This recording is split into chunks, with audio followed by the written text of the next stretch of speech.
for the national anthem. No Satan, you say, by the dawn's early light, lights so proudly waving as the smokiest fright.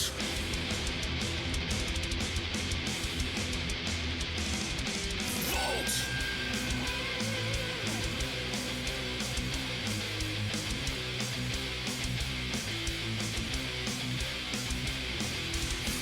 You've elected the wrong guy. Now you can kiss humanity goodbye. White evil extend evil skeleton. His slogan was, I'll turn it all into skeleton. President, the bold guy, say goodbye. You're all gonna die. Prepare to fly.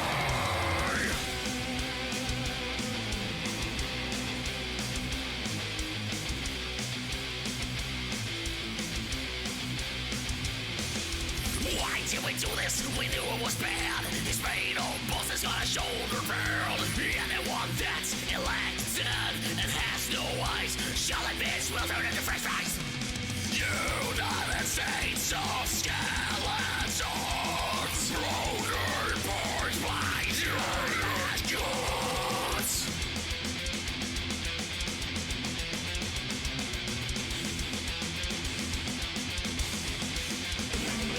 I pledge allegiance to the flag of the United States of Skeletons and to the republic where it stands.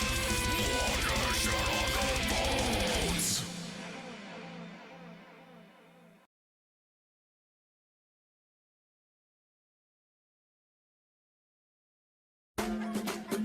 DJ Cumberbund.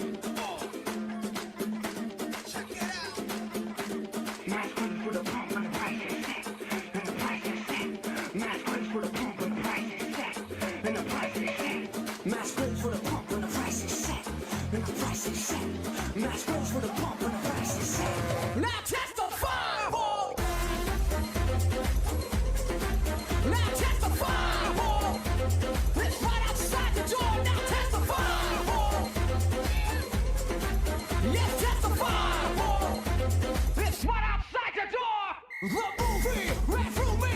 The glamour subdue me. The tabloid untie me. I'm empty. Please fill me. Mr. Anchor, usher me.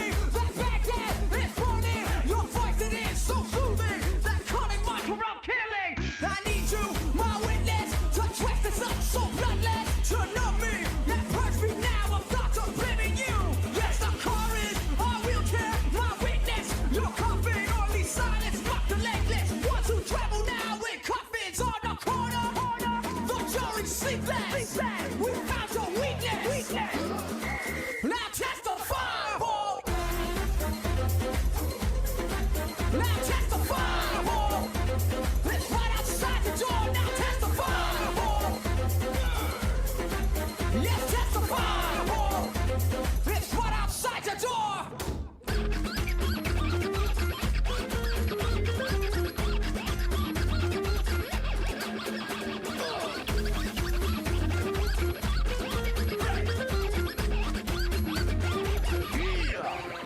With precision, you feed me, my witness. I'm hungry, your temple, it calls me so I can carry on. My slaving, sweating, the skin right off my bones on a bed of fire. I'm choking on the smoke that fills my home. The wrecking ball is rushing, witness, you're blushing. The pipeline is gushing while here we lying to. While out the corner, the jury's sleepless. We found your weakness. And it's right outside the door. Now test the fireball. Yeah, test the fireball. It's right outside the door. Now test the fireball. Yes, test the fireball. It goes a 1, 2, 3. Mass quiz for the pump and the price is set. And the price is set. Mass quiz for the pump and the price is set. And the price is set. Mass quiz for the pump and the price is set. When the price is set. Mass quiz for the pump when the price is set. When the price is set. Who controls the past now? Controls the future. Who controls the present now? Controls the past. Who controls the past now? Controls the future. Who controls the present now?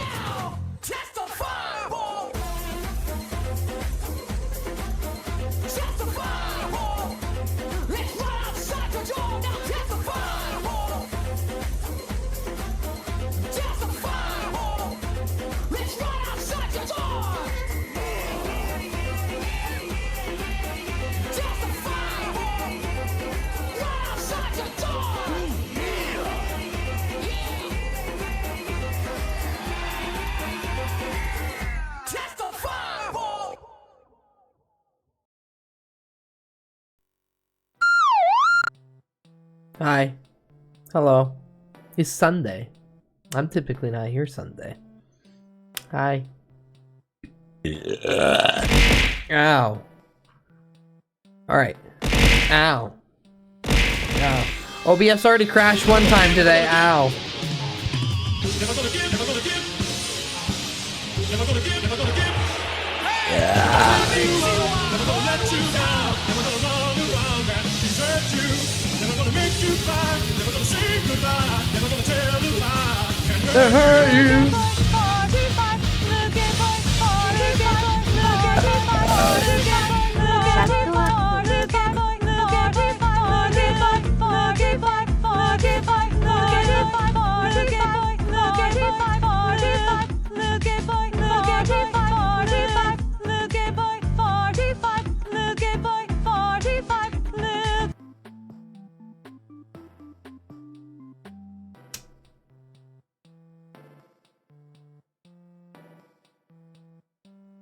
Give back Eddie. Give back Eddie. No, I was told to shut up. Do not come. Do not come. I'm gonna come to the overflow room. No! Ow. Okay. OBS crashed as soon as I booted it, so Fudgy, congrats on first. Also, Lindem, also congrats on first. You both get it, and yet neither of you technically get it. Though the last one to click it is the one who actually gets it. Hi Harper. Hi Rag. Hi Soda. Hi Plague. Rag, thank you. 10 FOMO streak. Very nice, very nice. Fudgy, thank you. 23 months. Jesus Christ, in a row, almost 2 years in a row. Holy fuck. One of my, if not strongest haters. Hi Emma, hi Emma, hi Emma, hi Jazen. Thank you for the bitterlies to Jigorphicize your Blanc emote. Very nice, very nice. Firmly. So, with my schedule being as it is, probably this will be the last stream you get before Christmas. I'm full of nog, nice. I'm empty. I'm currently empty. Just now sipping a Pacificola. So, I have tomorrow off, meaning that I can go as long as I want tonight, relatively. But I do have a lot of things I gotta do, because then I work Christmas Eve, and then I get up extra early to go out to my mom's for all of Christmas. I'll be back Christmas night, like around 8 o'clock, but at that point I'll be up for so long, I probably just want to lay down and relax. Maybe movies in the Discord. And then we'll figure it out from there. I also work Boxing Day, so like... Maybe I'll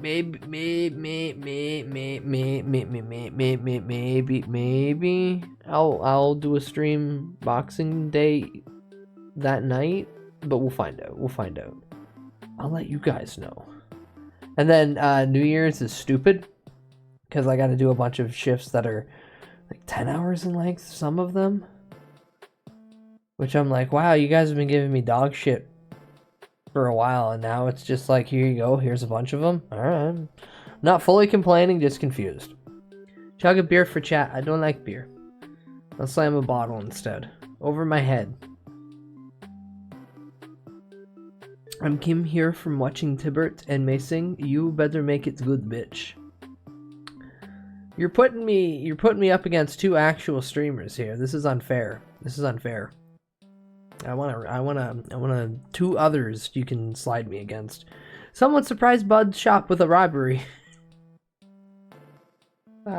Give me a reason to quit, please. Because I keep finding them every time I walk in, but I won't pull the trigger yet. Oh my god, I almost hate beer. Yippee!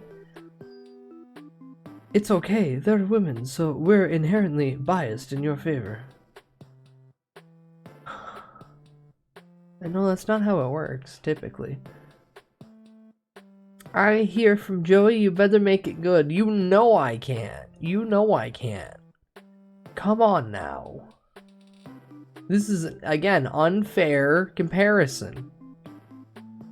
I'm sipping PBR. I can feel the flannel tattooing my skin. PBR is beer to cook with, not to drink. What the hell? Do better. He visited America. I fell asleep. There, I got a new Visit America. No? What do you mean? Do a flip. Yeah.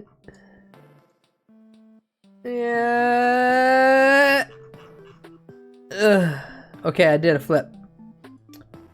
I did a flip. Thank you, thank you, thank you, thank you. I mean, I won't take any of your recommendations, no how.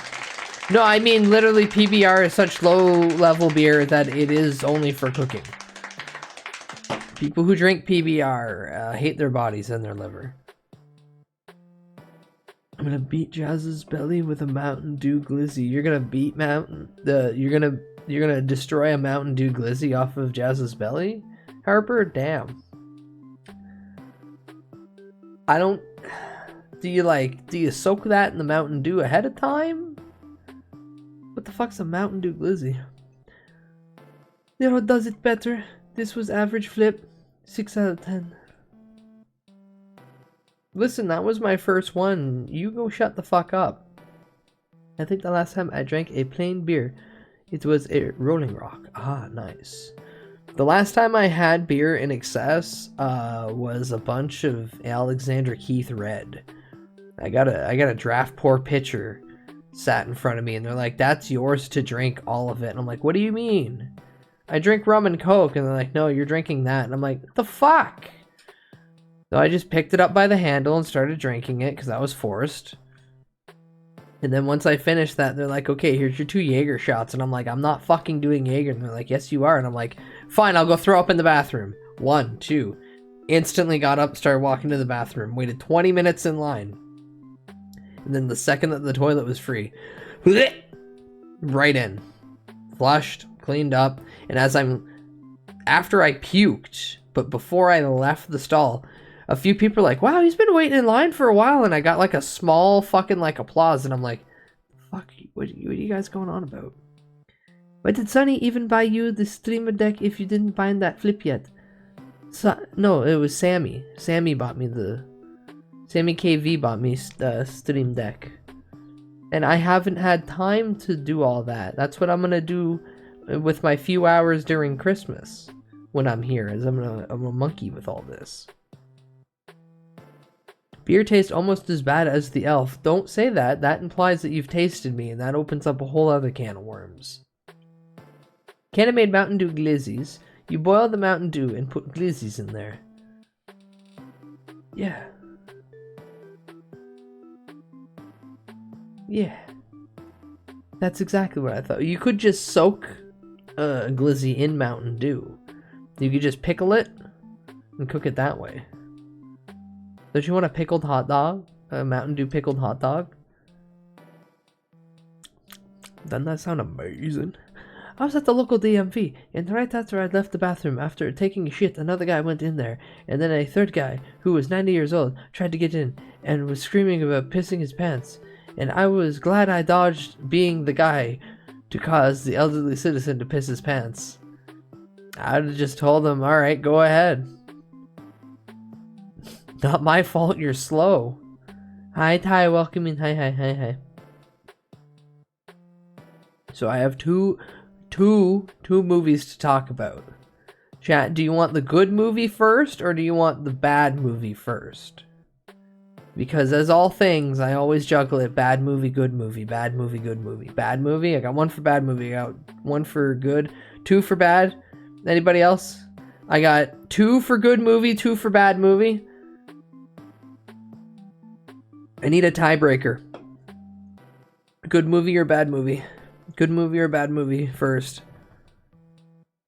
I hate movie. Bad movie it is then.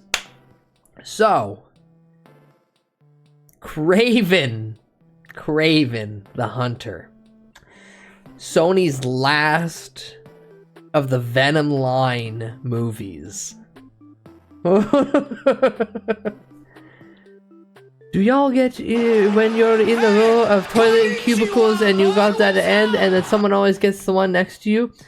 I just piss at the trough. There's no blocking. It's just a bunch of dudes pissing at a trough. Hi Coco, welcome in. Jazza, we'll talk about that. In summary, this movie was delayed almost 2 years? Let me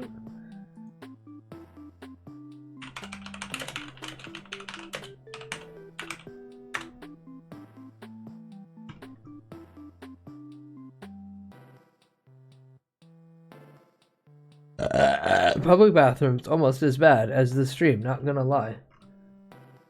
Ah, but not as bad as you expected.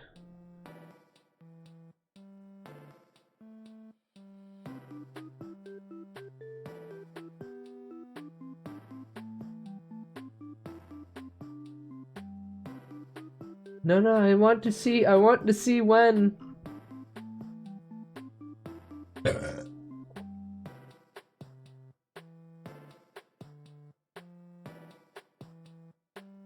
Ah, here we go. Get in the sack? No. No, don't force him in the sack. What the hell? It was previously scheduled January 13th, 2023. And then they pushed it back to October 6th, 2023. And then they rescheduled it for August 30th, 2024. And then Craven finally came out December 13th of 2024. Basically 2 years worth of delays for this movie. It is the last of the Venom line, because at the end of Venom 3, you're done until they do something stupid, wacky, or Marvel fully takes it over. When I say this movie's bad, I say that in the sense of like, it's a lot of nothing. You know nothing of what I speak. Okay, so Kraven the Hunter is a Spider-Man villain. Alright, let's rewind it even further than that. Is it Madam Web bad? I will explain now that Madam Web is still the worst of all of these movies I've seen. It is so bad because it fundamentally breaks how you're supposed to position the camera in a fucking shot to film something. Those like basic camera rules that you're taught when going to fucking do cinema. When you're going through school to learn about filmmaking, they're like, you shouldn't have the camera like behind someone to the point where it's showing like half their head and their shoulder. It was bad. It was bad. So Madam Web is a solid 1 out of 10. It is a absolute 1 out of 10 movie. You really can't get much worse without not being able to like put. Like how Neil Breen doesn't have like fluid structure and more like just a bunch of segments. That you got to get that bad. Madam Web is your perfect. The person who made it has only made TV, and they don't make good TV. Kraven the Hunter, except Neil Breen is an artist. Yeah, because Neil Breen doesn't view other pieces of media, so he doesn't know how to make a movie. He knows how to write a story, and he knows how to turn on a camera. There's additional steps needed, but what he does is artistic. It's very, very artistic. That's not true. There's the poster of the movie Ultraviolet in one of his movies. That doesn't mean he watched it. That means a stagehand or somebody helped him put it up. He's so artistic. He's so artistic. So, Kraven the Hunter here. This guy. First things first. The guy who's playing Kraven is Kick-Ass. So I want to put in your mind the Kick-Ass mask, actually. Oh, the Kick-Ass mask is green, and I'm using green for this. So I can't draw. I can draw the yellow, I guess. I can draw the yellow. No, I can't. In a better world, my green screen would be better, so I could use green for it. But anywho. Yeah, that's kick-ass. I thought he was a rhino. No. So Kraven the Hunter is a Spider-Man villain.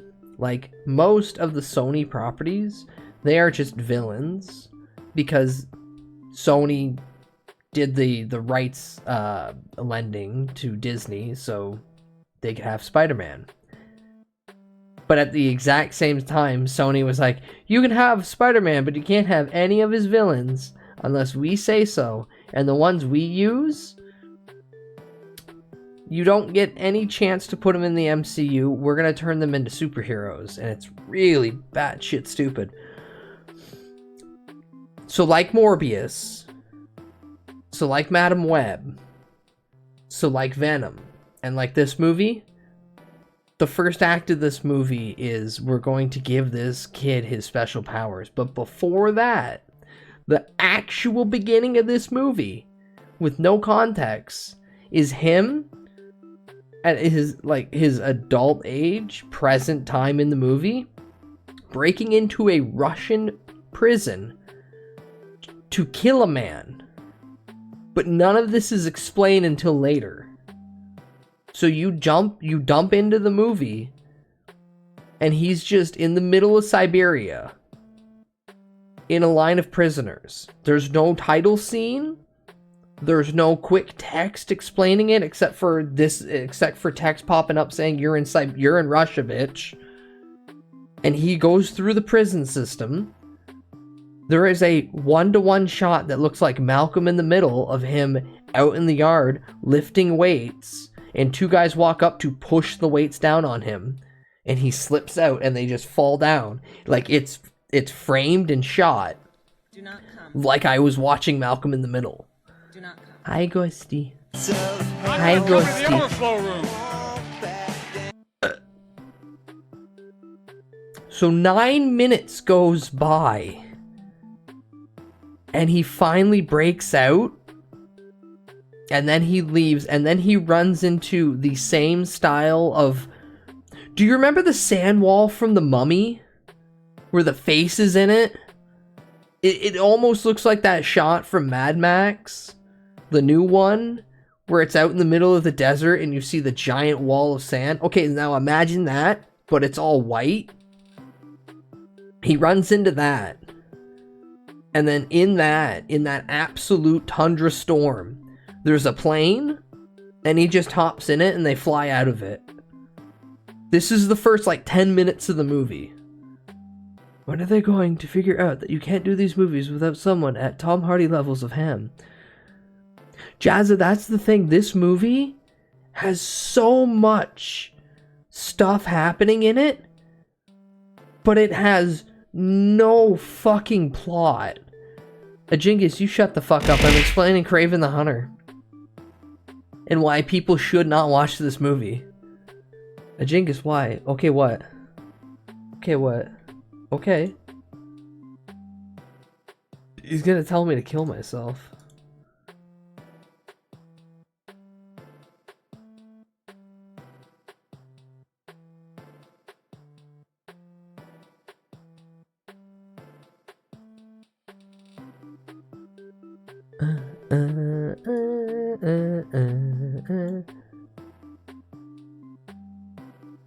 Did you see the Harley Quinn fart fetish comic getting published by DC? I did! I wanted to ignore that. I wanted to ignore that as much as humanly possible. I did. See, ever since they let that fucking Joker pregnancy comic slip through, I know it's going. No. Absolute Batman. That's comics coming back in full force. Batman having his mom alive and his only his dad died and Batman's dirt fucking poor. That's comics. This is good. Batman's cutting motherfuckers' hands off with axes. He ain't dead. But you telling me that the fart fetish comic got through doubles down the fact that man,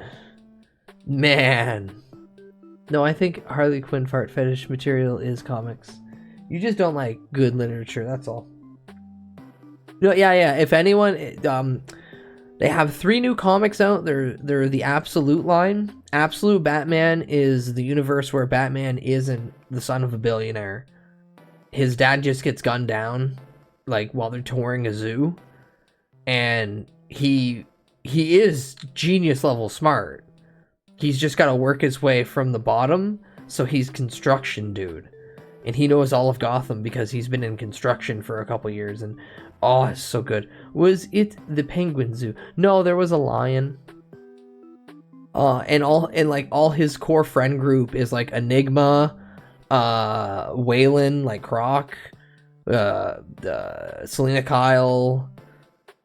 There's a couple else, and like everyone you would associate with his rogues gallery is like his close-knit friend group.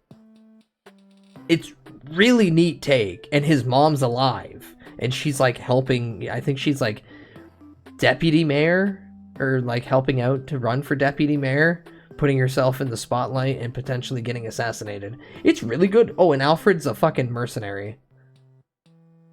That one's the neat one. He's like past his time in British military, and now he's for 40 years been a merc, just fucking taking people out. That one's good. Yeah. Then there's Absolute Wonder Woman, which is the take of what if they just slaughtered all the Amazonians and she's literally the last one and she was cast into hell, and she does blood magic, but she's still Wonder Woman. She's still like fighting and she's still doing good, but she can also do sick fucking blood magic spells and unworldly bullshit. And then the last one, which I'm really interested in, is what if Superman didn't get sent to, like, what if Krypton didn't blow up right away? And Superman's like in his 20s and then he goes to Earth.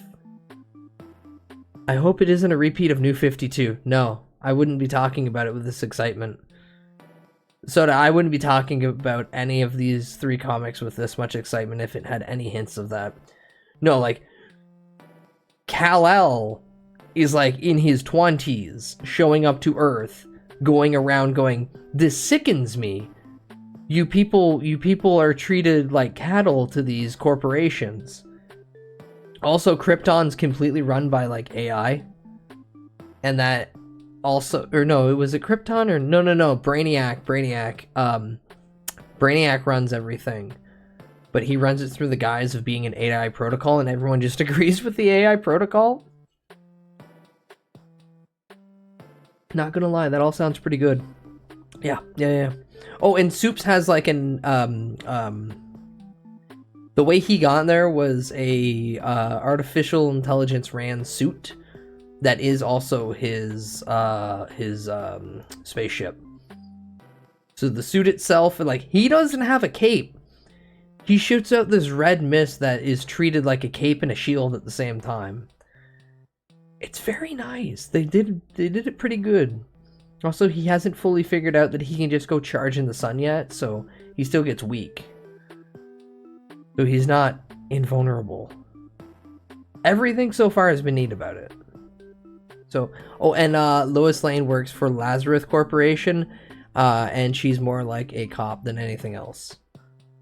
And you can definitely tell that they just don't give a shit about anyone, and they will shoot on sight.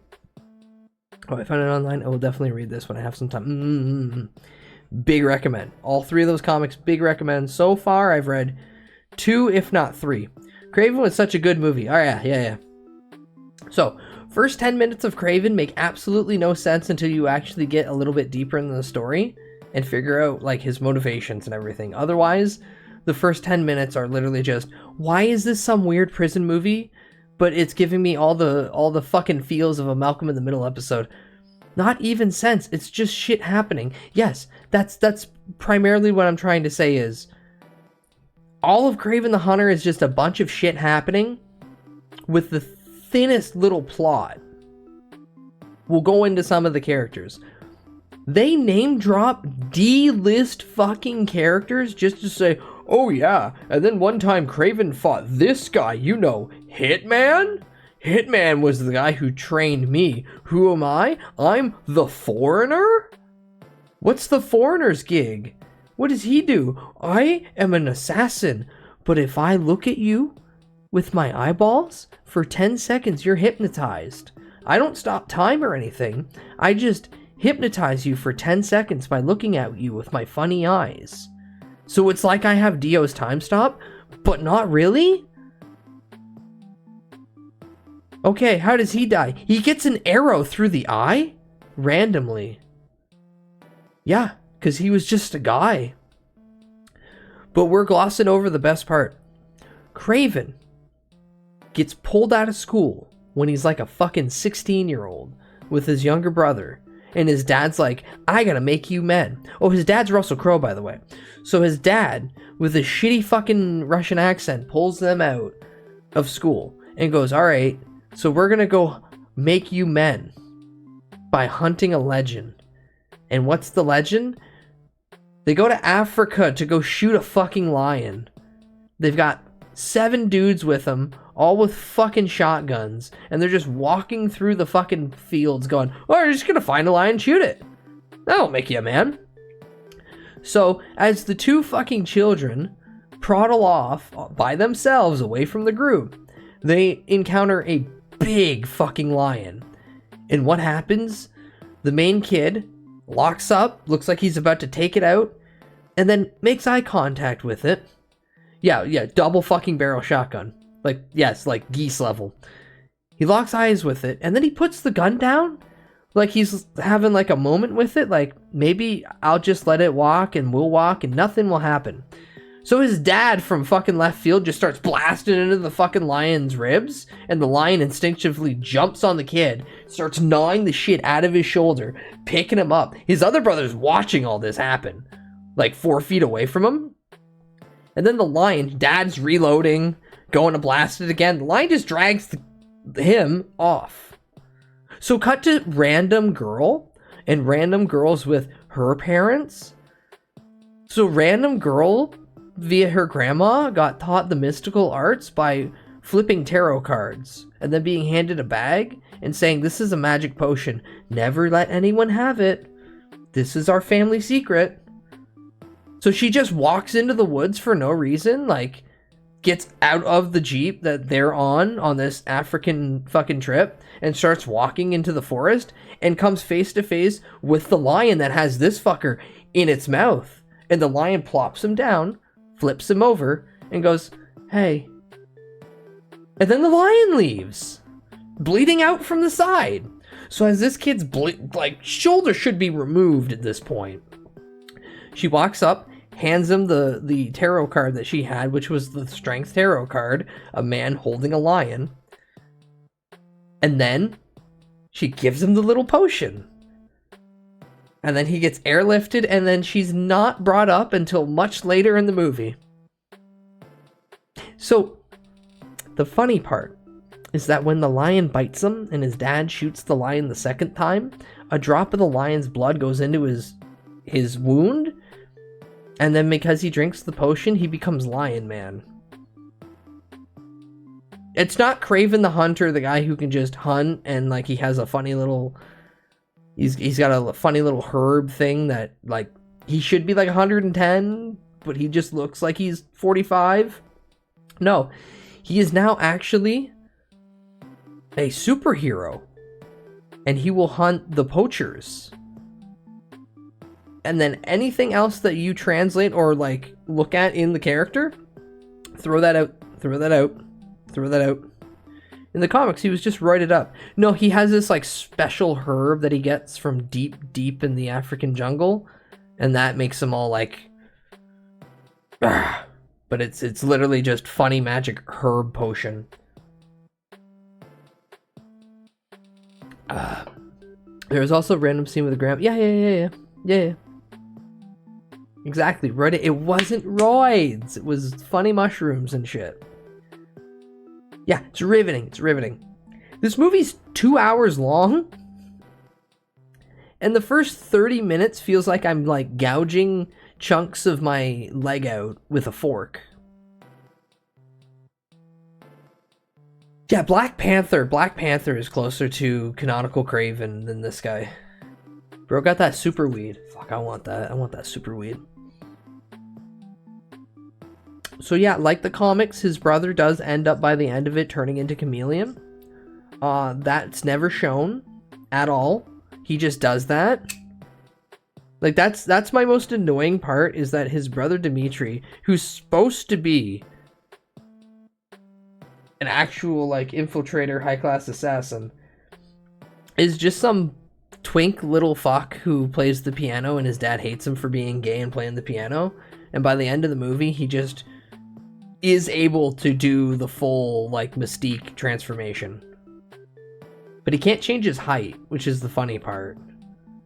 That's the really funny part, is he's just locked to his build, but he can change his face. Because they made the actor very small. Which isn't like how the Chameleon's supposed to be. It's supposed to be a lanky fucker that can just kind of crouch down. But by and by, this movie is god-awful, and I will cap off why this movie is god-awful.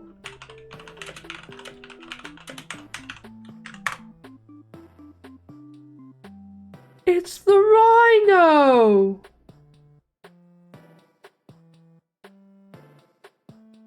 So this guy just... Oh. So this guy right here just has, I guess they counted it as like some sort of weird super soldier serum. He's got a hole in his side that he needs this little packet of vitamins and other medicines to keep him from looking like the big guy. This scaly monstrosity that grows horns. I don't get it. He has a colostomy bag, yes, exactly. Also, welcome in G-Man, welcome in Nito. But yeah, he has basically a colostomy bag that if he doesn't have on him, his skin starts turning into the scale. He is only Rhino for one scene. No, he like keeps teasing it by like taking it out and growing enough of the scales to like not get shot in the chest. Or just start showing his arm change. But it's like if you had a really bad version of Senator Armstrong and you gave him 2 points on his head. But yeah, no, correct. At one point near the end, he just pops out his colostomy bag. That's also the weird part, is that like, but it's not as bad as Madam Web. No. Madam Web is a strong 1 out of 10 movie. This is just above Madam Web. It is just above Madam Web, and it's not by much. But this movie is a whole lot of nothing. Like a whole lot of nothing. We are name-dropping D-list fucking characters that Spider-Man fought 2 times. We are focusing on the weirdest variations. Morbius is my favorite of the Sony movies. And I think it is more enjoyable than Venom. Some people are going to chastise me for this. My grandmother died. I haven't seen her in a while. Hold on. Let me get you the scene I just talked about with his brother turning into the Chameleon, and let me show you how bad it actually fucking is.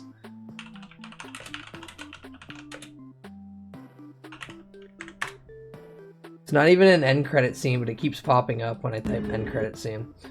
Ugh. Oh, this is really bad. Okay.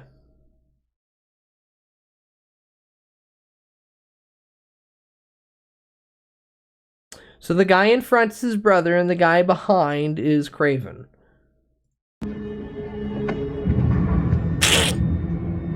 See what I mean?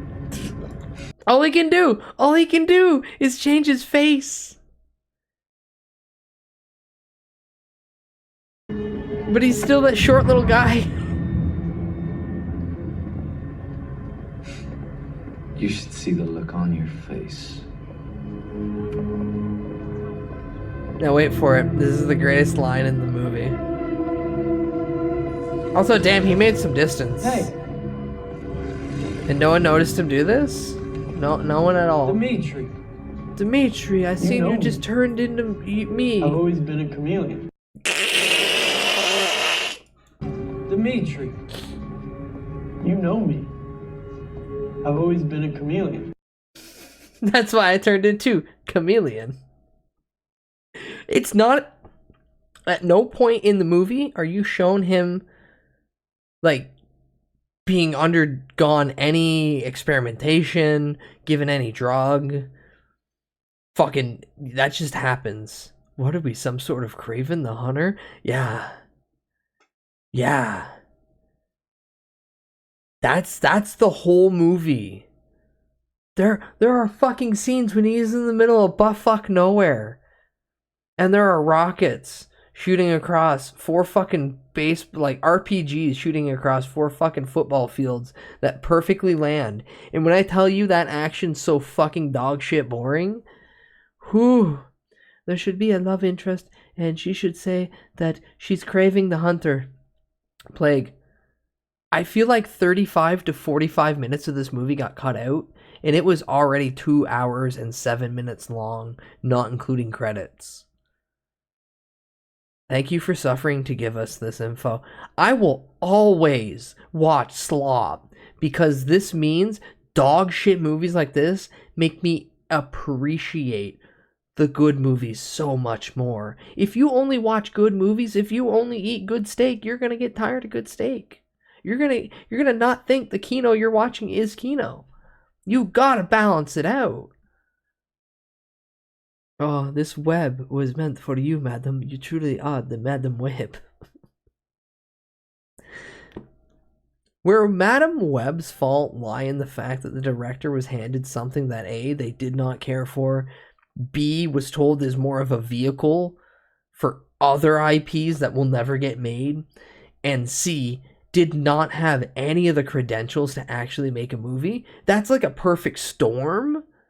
This was... They did reshoots.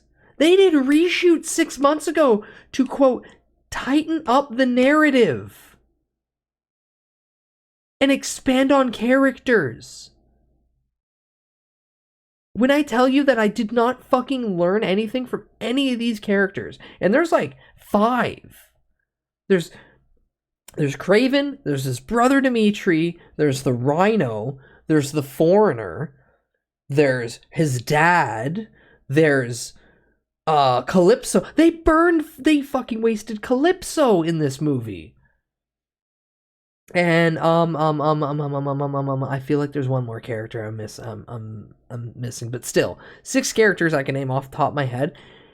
All their fucking storylines run very quickly dry. Like, Calypso literally shows up to give him the funny potion, show up later to say, I don't have any more funny potion, show up 20 minutes after that going, actually I do, here I'm gonna help you, and then shoot the Foreigner in the head with a crossbow, and then leave. She doesn't even show up near the end of the movie to be like, good, you found your brother. She just kind of kills the one guy and then disappears. In one part I agree with you, Snora, but another part of me says, I don't want to give money which will incentivize the studio to make more slop products. Nito, you think I paid for that? You think I paid for that? What the hell's wrong with you? No. No, we are Pirate Nation.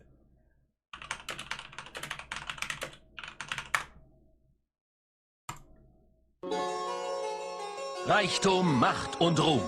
Der Mann, der sich dies alles erkämpft hat, war Gold Roger, der Sports, König der Cricket, Als er hingerichtet wurde, waren seine Casino! letzten Worte. Heartful welcome in, thank you for 7 for one streak. Also, hi boy Muff. Where'd you pirate from? The internet. Wo habe ich den größten Schatz der Welt versteckt? Also, this is the Dieser German Schatz One ist Piece das intro. One Piece. Und er liegt irgendwo auf der Grand Line. Damit brach das große Piratenzeitalter an.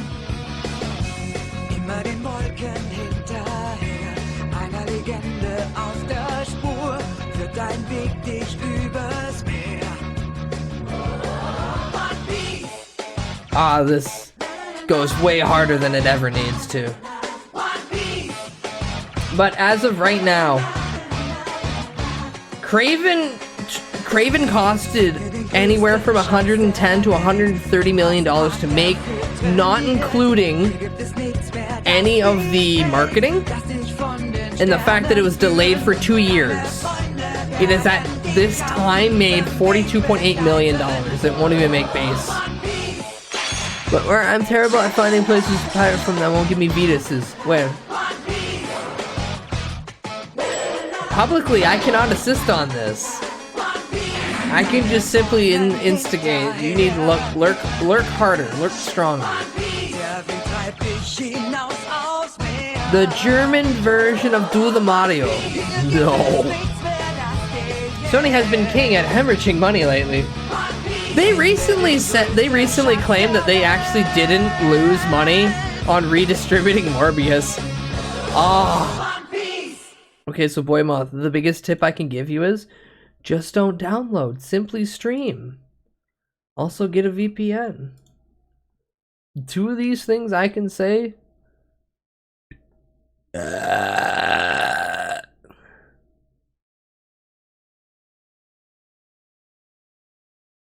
gotta chart the dark waters. Yeah, a little bit. Do the Mario, gentlemen.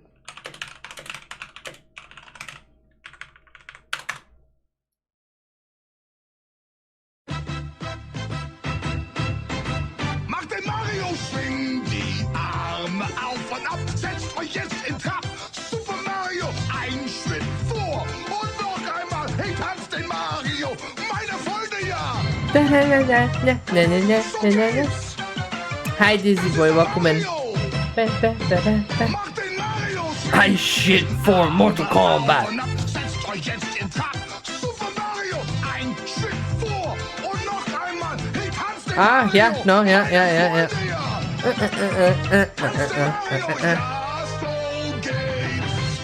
Just form games. All right, hold on.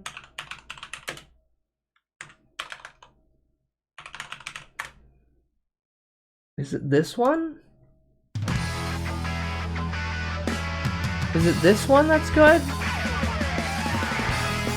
No, I think it's the digital monsters. Rag, Emma, are you here? What's the good German intro for Digimon?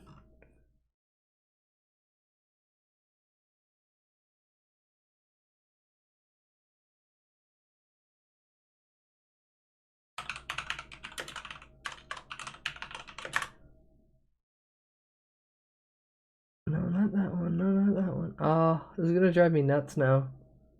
Is it this one? Nope, same one. Sure you aren't thinking of the Brazilian one? Am I thinking of the Brazilian Digimon?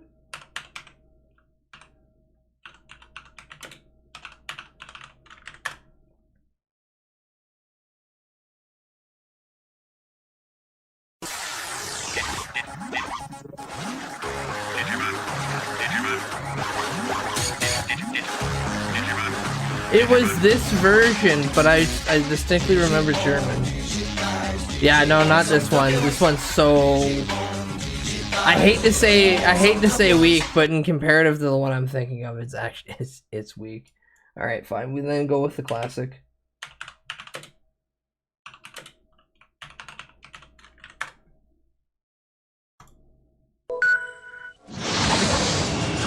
Years ago, a nine-tailed fox suddenly appeared. Come on, there we go. Believe it. Naruto, Believe it.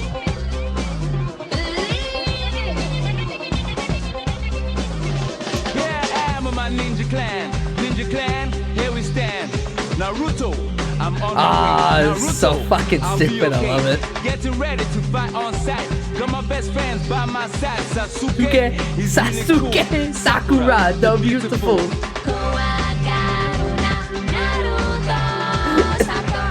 Oh, Jesus. Better time. This was new, fresh. Not 17 years. Oh, it's 17 years old now. God damn. That hit me like a ton of bricks. Alright, so yeah, by and by, do not, for the love of God, pay money to see Kraven the Hunter, and I will go as far as to say, do not watch Kraven the Hunter by yourself. If you're going to watch it with a couple other people, take many breaks, because shit, is it too much. And it is ultimately not worth your time. Like, goddamn. One of the few times I'll be like, yeah, go watch some poor YouTuber explain it in depth if you want. Maybe they'll have fun with it. But that whole thing was bad and a lot of nothing. Like, a lot of nothing. Hi, Asian. Welcome in. What's this? Welcome to the Game Awards. Game Awards 2024. Welcome to the Game Awards, the biggest global celebration of video games out there, and you have joined us on a very special night, our 10th anniversary. Yeah, please wrap it up. We made a reference. Oh, he's drunk. The award for best performance, and the winner is Melinda Juergens. AI cat slop.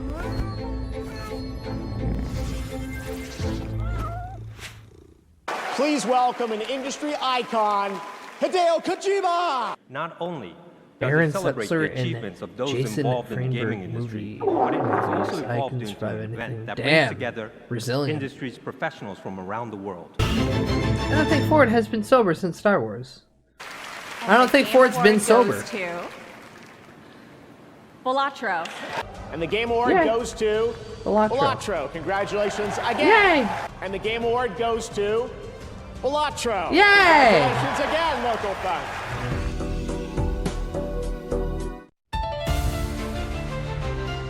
The fuck is this slop doing on my goddamn screen?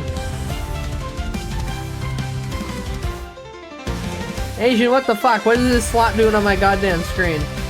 That was footage from 4 different games. Please welcome a Game Award winner from last year. He's a visionary creator, Sam Lake from Remedy. More gacha. I need more gacha, please. I don't need this disposable or regular income. There was no glory in this. I hadn't asked for this crap. Trouble had come to me in big dark swarms. Also this year, once again, we had the Game Awards vote in Fortnite Island, where the Vote in Fortnite Fortnite, community vote in picked Fortnite. Murder Mystery as their favorite island of the year. The Game Award goes to Astrobot. This year, the Game Award goes to Astrobot. Congratulations, another win tonight. The winner is Astrobot. Yay! We're happy to share with you tonight's It's the IP final graveyard world of premiere Sony. at the 10th As a playable anniversary walkthrough. of the Game Awards. You can hop.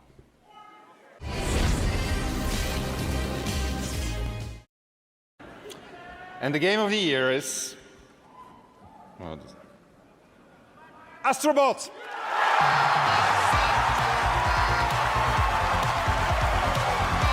Sony after losing 400 million on garbage. Holidays.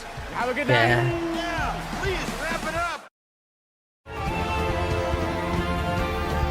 At least the flute guy was here.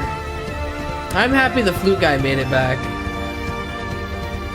I won't even fight anybody on that. Honestly, I'm sure both games are fun. From what I see, the Wukong game's a lot of cutscenes, like interwoven in combat, where you're gonna do something and then, oh, big technical thing happened. Alright, well, take 2 seconds. Let that go. And then the other one's platforming and not quick time events, but reactionary. More like a rhythm game and like, hit this, do that, do it, bop it. Yeah. Astrobot's Bop It. And the other one is I do half the Dark Souls combat.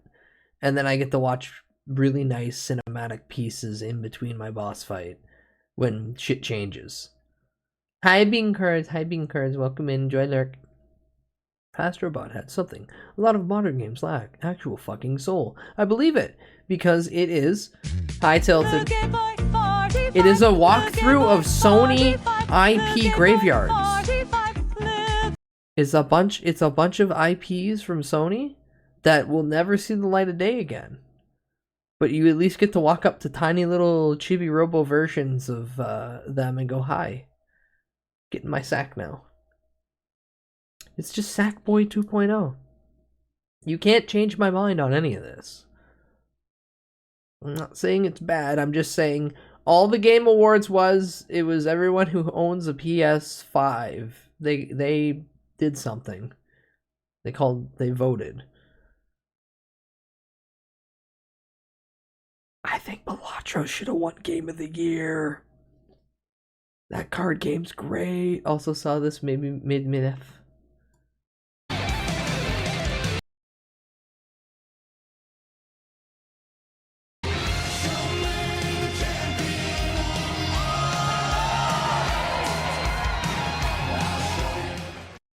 Okay, that's funny. That's funny. That I appreciate. Domain expansion. Immaculate Crack Rock. The second movie that I seen was last night.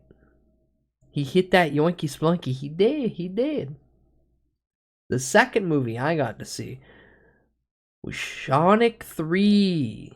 And when I tell you that Sonic 3 was the closest we'll get to absolute visual kino of an animated Sonic movie, whew. I found a place to pirate from. Yippee. Just had to look at the Reddit to tell me. I mean, that never hurts. Well, it does hurt. It hurts your soul for going on Reddit. But sometimes, yeah, those links do pay off. Yeah, Sonic 3 is hands down one of, if not best, animated movie, like live action animated hybrid movies.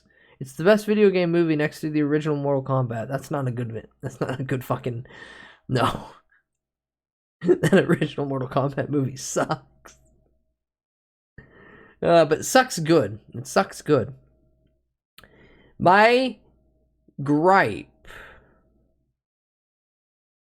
about Sonic 3 is that there is too much Jim Carrey. There are scenes that run far too long that I would have no problem if they cut out 15 minutes worth of the Jim Carrey interaction with himself. There are two jokes that made me audibly go, oh, fuck off. And there is one scene that ran 7 times longer than it needed to. I'm not saying what they are. This is a new movie that only just recently came out. It's not even that he's overrated, it's that they leaned on him very hard in this movie because they had him play both himself and his grandfather, Gerald Robotnik.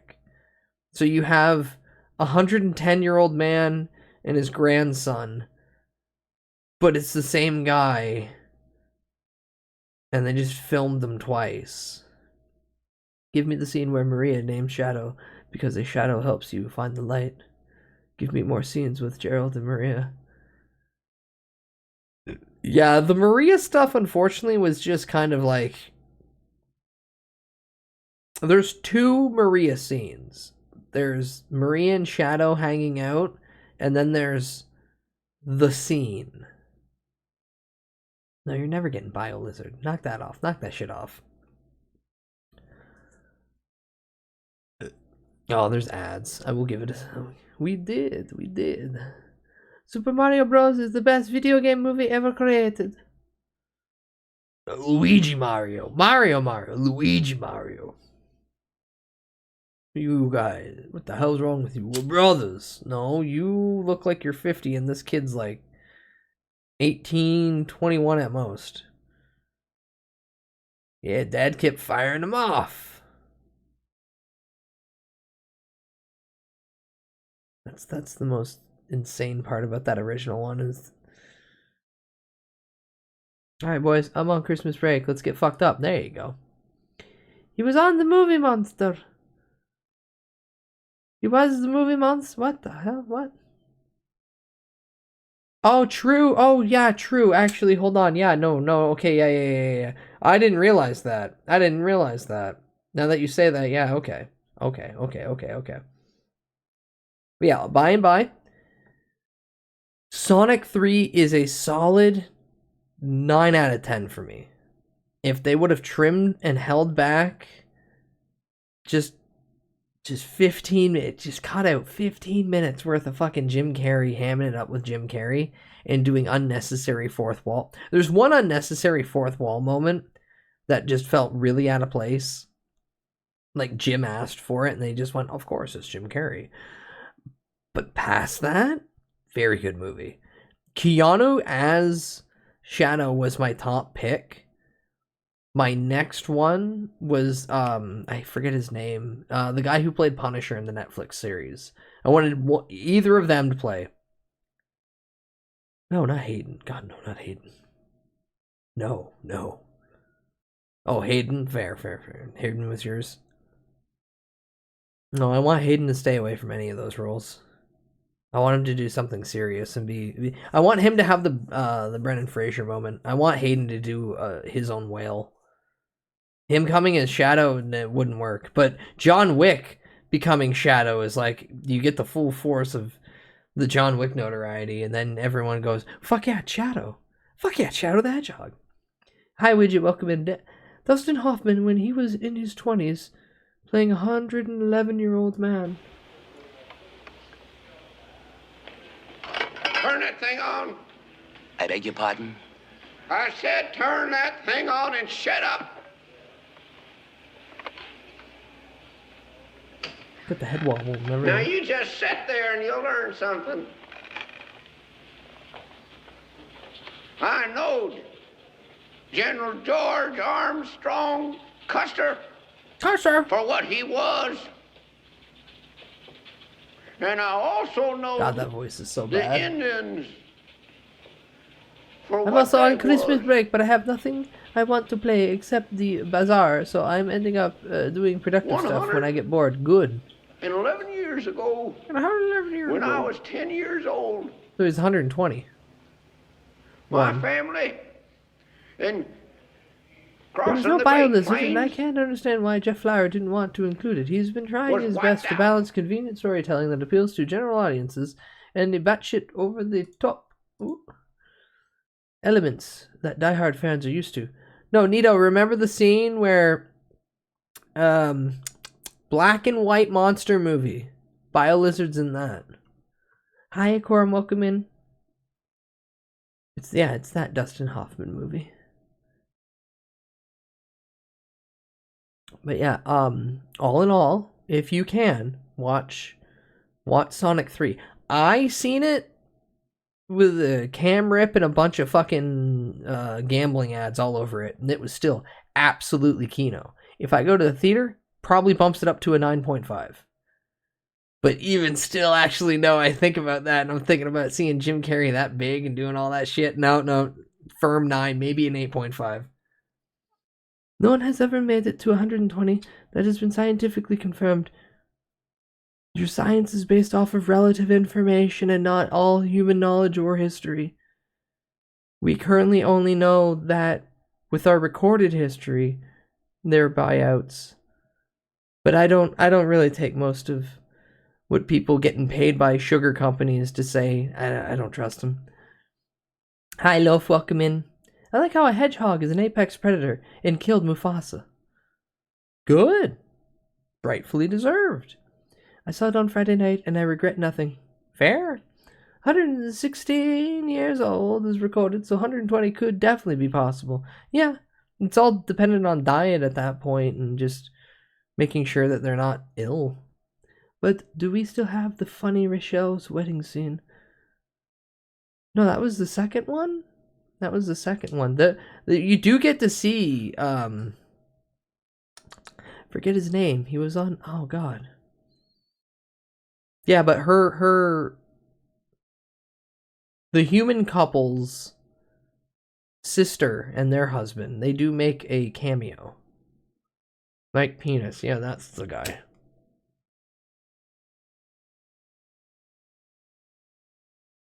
Trying to remember the show he was on, but I can't even remember the NCIS?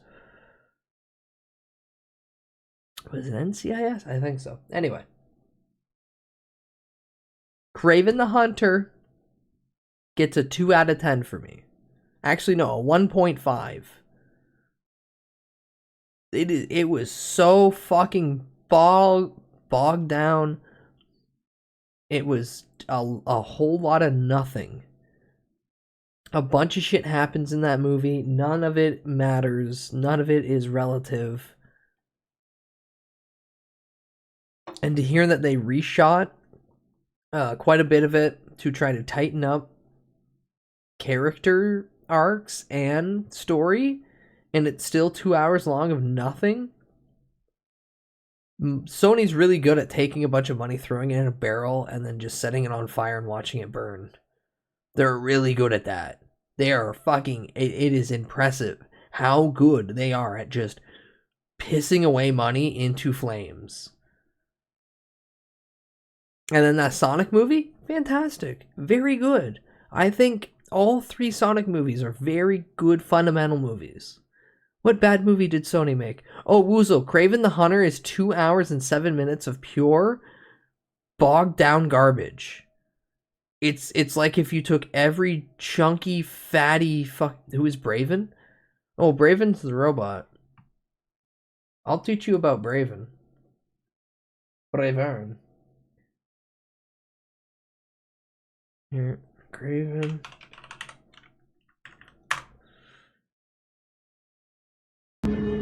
Woozle, listen to this absolute perfect performance. Dimitri, you know me. I've always been a chameleon. Chameleon. Chameleon. No. I've always been a chameleon. I've always been a chameleon. It was rare that the director to include a 20-minute, provocative, well-shot sex scene between Donut Lord and Pretzel Lady, only to then pan over to see the bio-lizard sitting in the corner. The bio-lizard got the show. Why does he sound like he's talking in an underwater tin can? Because this is a cam rip. Kraven the Hunter only came out 10 days ago in theaters, after being delayed 2 years. So this movie has been delayed for 2 years. It's the last of the Sony movies in like the Venom timeline. And it was just a little bit better than Madam Web, which is like a solid 1 out of 10. I haven't seen the Avengers. Good. You're better off. But again, Morbius reigns a million years. Morbius is the best movie that Sony's ever made. Out of all of their cape shit bullshit that have come out in the last 10 years. And then still the best absolute cape shit movies are Blade 1 and 2. Nothing holds a candle to it. Every other goddamn movie, like there might be 1 or 2 that are like good, but those ones are great. Cape shit, yeah. The best movie they've made is Interview, but Morbius is a close second. Wait, did who made 1 Hour Photo? That's a good one. I like watching anytime Robin Williams is absolutely fucking insane. Like Death to Smoochie. That's a good movie.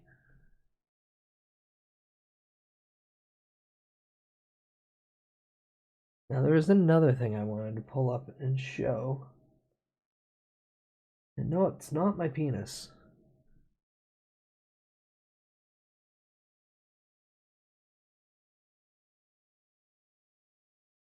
Yeah, I completely forget now. Oh well, good. It's probably good. It's probably for the best. Yeah. Hands down. 2 out of 10 for Kraven. This is a very bad movie. Do not waste your time on it. Don't even watch it for a laugh unless you really have nothing to do. Or you have a good constitution for just garbage. If you have a good constitution for garbage, go nuts. Sonic 3, absolute Kino. Perfection. Love it. Just watch Robert Corman's Fantastic Four. No. You want Sonic 3. Hi, Nikki. Welcome in. I gotta watch Sonic 3. Yeah. Again, my only gripe about Sonic 3 is that there is just too much Jim Carrey and not enough Shadow, Sonic, everybody else. Can we watch Little Nicky, like, on stream? No. Where the fuck is the sniff redeem? A lot of the redeems are turned off from the karaoke that I just haven't bothered to turn back on. I mean, I can do that. But also, that feels like a hassle to me, personally. And I don't like being hassled. You can be you can ask nice. Can we watch Punch Drunk Love? I mean, that's a good one. But no, again. There's this thing called you're gonna all report me at the same time and get my account killed. Can we watch The Bodyguard? God no. Is the end credit scene where the portal opens to see Chris Chan walking out with a Crystal Chan in his arms blew everyone away? No, there's 2 post-credit scenes and they're both pretty decent. Hi Draconic, welcome in. One confirms the character is okay, and another introduces 2 different characters that everyone was like, huh, you did that. Just flip it and add a scroll shader and a chromatic aberration filter and slow it down 50%. No, I would do the reverse in that I would zoom it in so close that you'd only get like a 16 by 16 bit of the movie. So it'd just be in the dead center and you wouldn't really be able to see anything, but you could hear it all plain as day. Can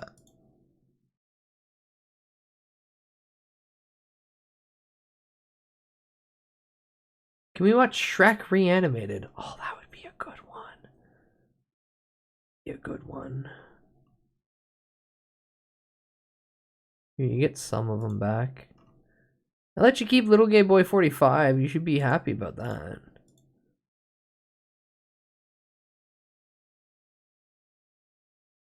Zoom it in 1 pixel and have the camera move rapidly across each column of pixel, top to bottom.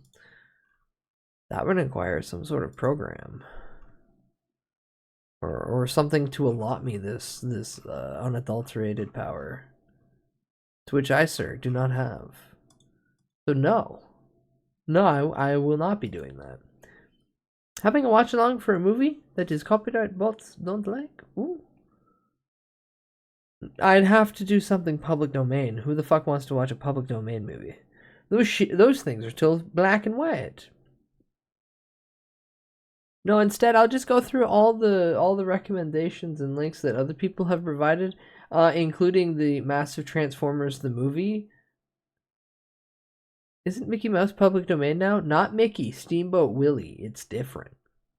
Can we watch the best of Yucca Flats? No. I forget who posted this last stream. Could always watch all of Cracked After Hours skits and see how the earliest ones have aged poorly. Oh. Agatha Supercut. What the fuck? Was that his mom? If you were a fan of racing games in the early 2000s, I was. Let's just say you were one lucky gamer. We were eating good back then, and the menu was huge. You of course had Constantly welcome in. Sorry I'm an hour late. I've been trying to fix the drawing and I gave up. You're not late. You just showed up when you showed up. Ridge Racer! If you really love mud, can we watch Rockstar Supernova? Or is Dave Navarro's TOS on my account? Spoiled to high hell. I think he's against everything. Is that the Consentito? I think it is. The video is very, very quiet. Or are you just losing your ability to hear? Was heralded as one of the most fun derby racers out there. Was the source for that, you ask? Me. I said that. I love Flat Out 2 the moment I laid my greasy, grubby little hands on it. It was visceral, angsty, and goofy as hell. It had something really special going on, and for the duration of this it was very quiet video, at the start, but then slightly quieter after you just started what that speaking. Something may be. You just know Flat Out's gonna be something else the moment you hear Nickelback Blake's going in the main deaf. menu. It's a statement, you know. It says this world you're entering, you're not ready for it. Just gotta create a profile?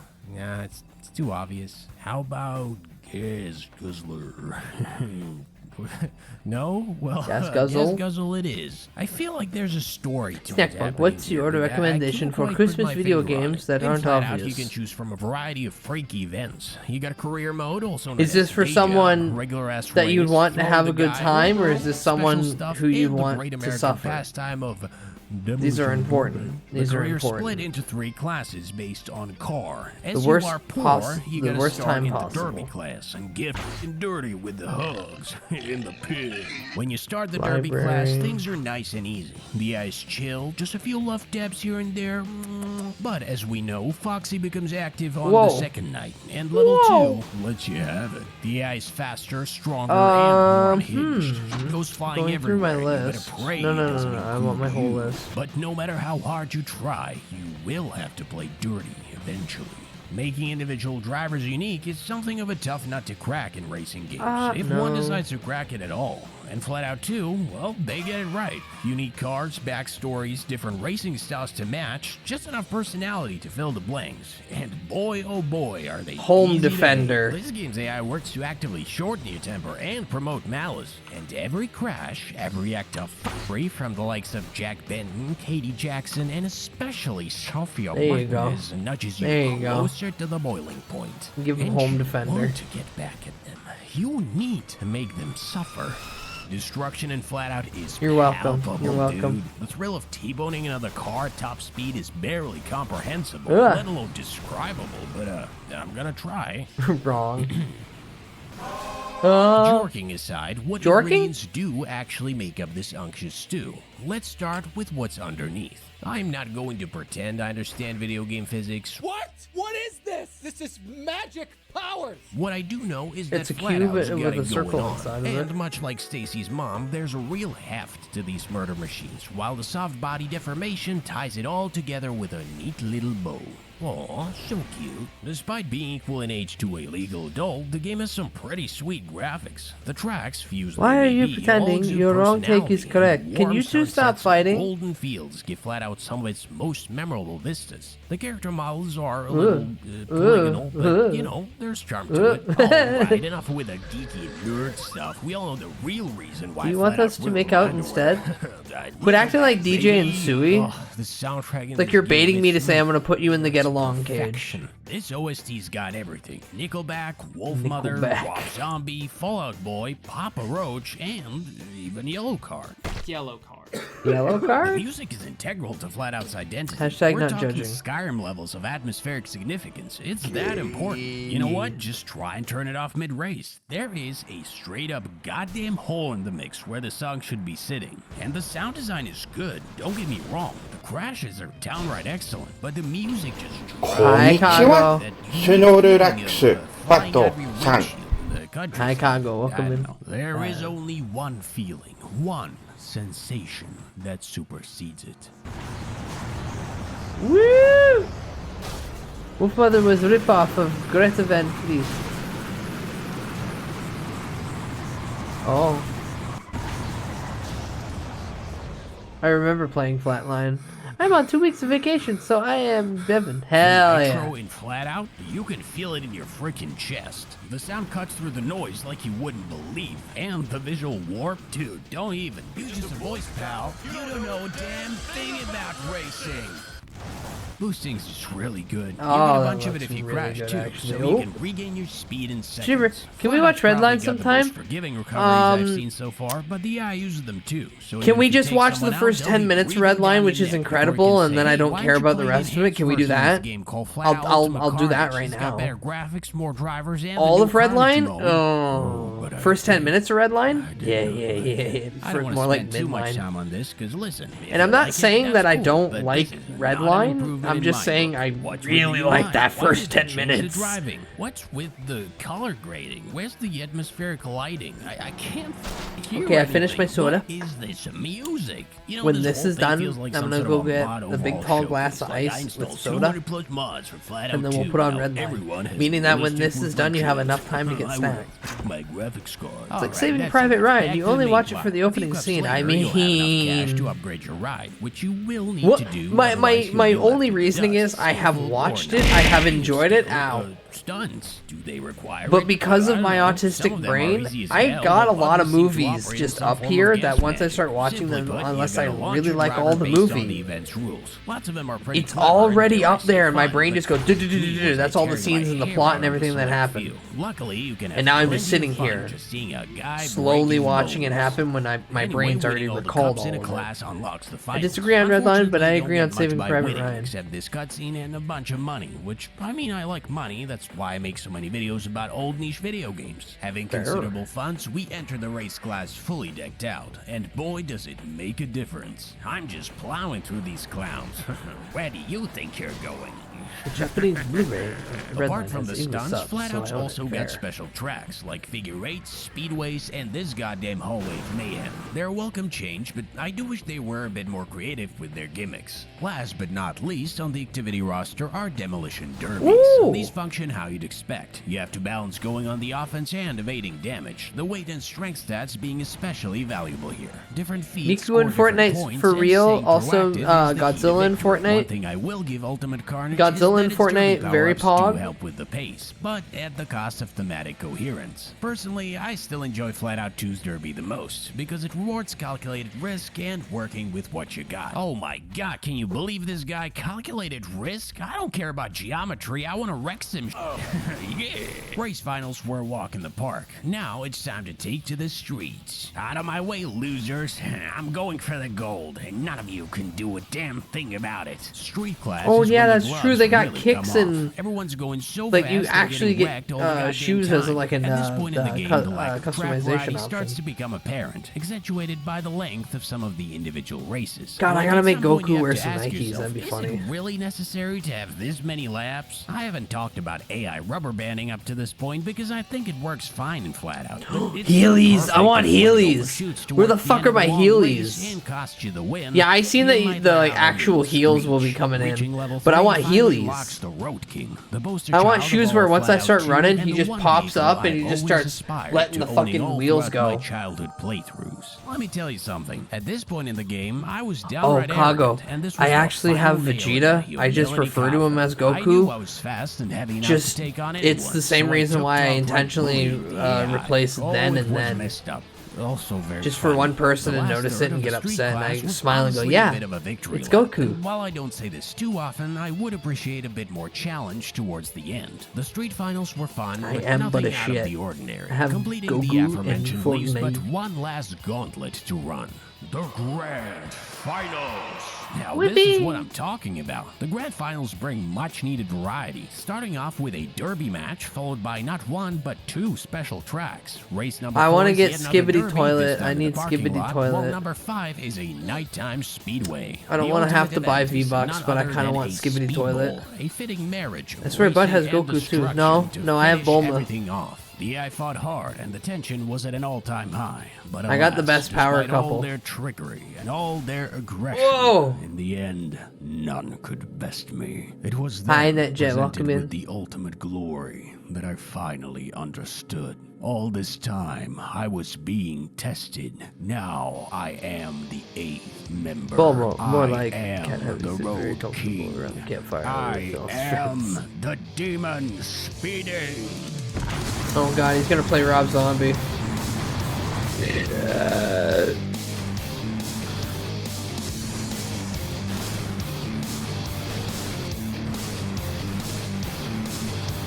Whoa, Or whoa. something like that. I don't know.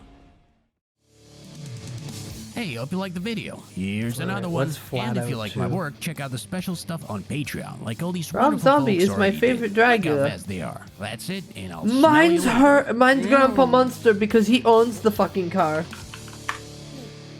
Is Rob Zombie good? I've heard of him, but I haven't actually listened. If you like theatrical shock rock, akin to Cooper, you will appreciate Rob Zombie. If you do not care for anything metal in the 2000s era, don't bother. Now, White Zombie, a lot of people appreciate. His movies are nonsense. House of a Thousand Corpses is the best movie that he's made, and I really wish that he got to do that movie about the Philadelphia Flyers, because it sounds like he would have had a good time making a realistic hockey documentary. But then the people who own the rights to that just kept dicking him around. Sid is also goated, yes. Tutti fucking fruity. The whole pitch is that it's just a bunch of people who own property who are psychopaths. And poor little shit kids just show up. There's not a lot to take from it. It's not like it's an engaging, overarching, like, in-depth plot. It is a slasher movie. The good ones normally don't have a lot of plot. You just get to see the things happen. Now. Flat Out 2. Woohoo, it's a PS2 game.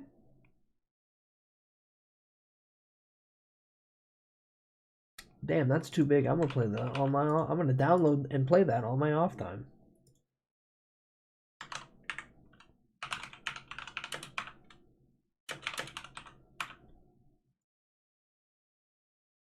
All his movies are awesome. I wish he had more ability to do whatever he wanted, though, with no oversight. Yeah, but that no oversight thing is why Halloween 2 has the has the fucking stupid unicorn scenes. And there's a detachment from what would be. But also, I just really don't like Mike Myers as like a slasher, so my bias is heavy on that. But yeah, no, Halloween 2, fucking stupid movie. I had to stop watching because it was all making me nauseous trying to follow it. Well, Wuzu, you're just a weak little tiny creature. So small and insignificant, I'm going to pick up and chuck across the way. Oh, also, I'm only now realizing, why the fuck do I have Padoru hidden? Not hidden, but like... Base layer, is he on here? Yeah. Oh, there we go. And Pat move? No.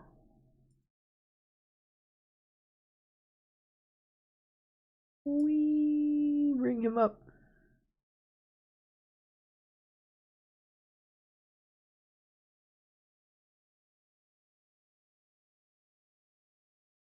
Perfect.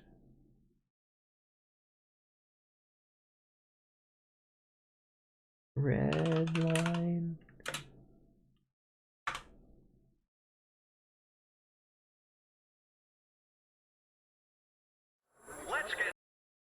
Alright, this is your quick warning.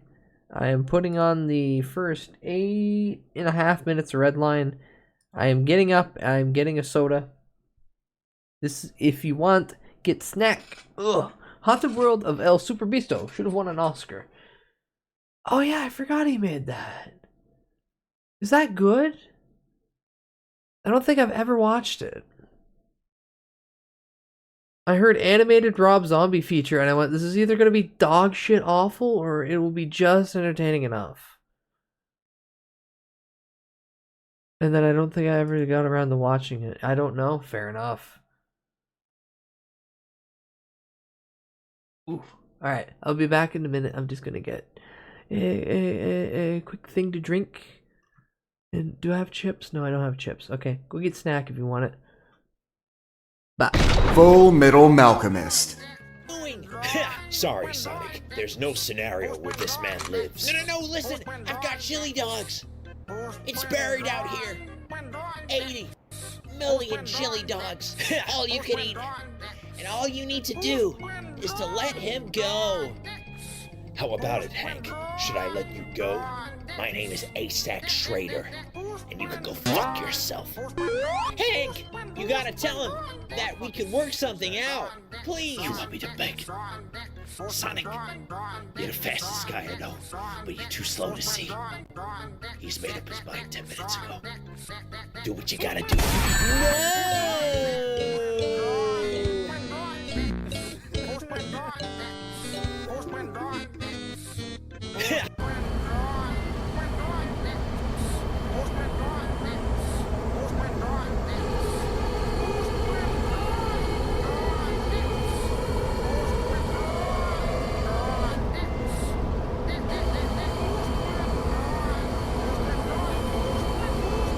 Begin. 5, 4, 3, 2, 1, go!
Ugh. Oh, wrong. Ah, there we go.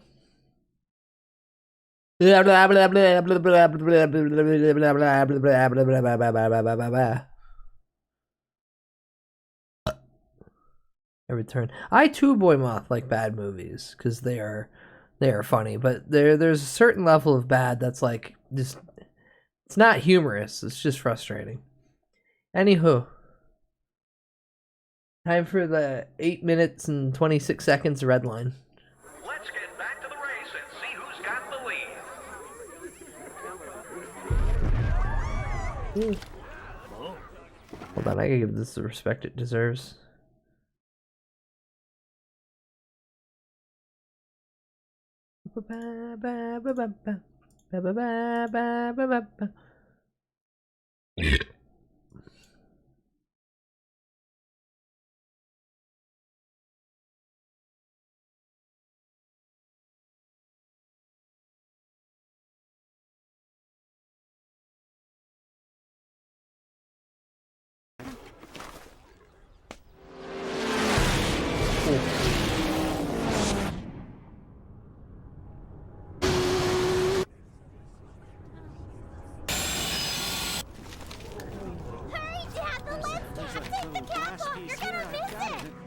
You're gonna miss it, Dad! Take the fucking cap off, goddammit!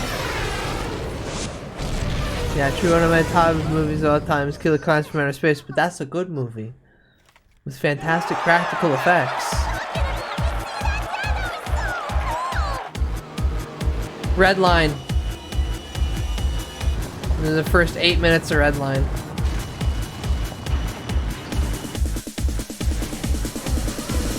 There's only 50 clicks left to go at Planet Dorothy's yellow line. No one expected her to stay ahead this long, but Sonoshi McLaren, aka Cherry Boy Hunter, is still the leader. She's got her hover jet, the Crab Sonoshi, rocketing toward the finish line. Right behind her in second place is the winner of the very first red line, Captain Two Block, driving the classic Captain. Coming along in third place, that's understandable that it would traumatize, though. It's really good practical effects. And his co-pilot Rotten in the Psycho Rod.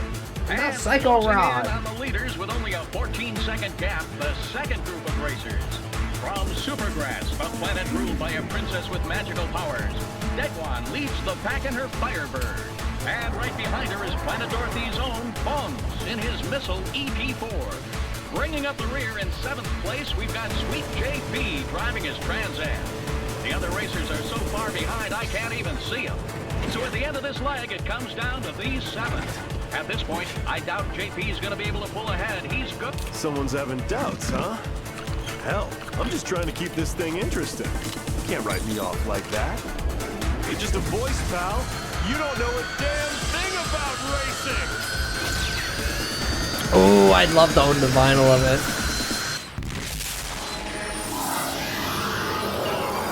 Yeah!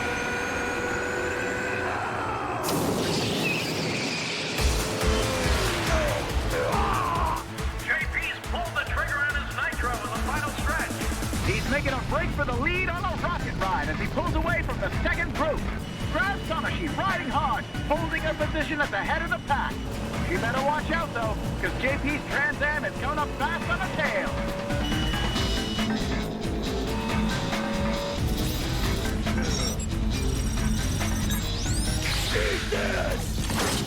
This is so good. If we can only get this as like a F-Zero anime.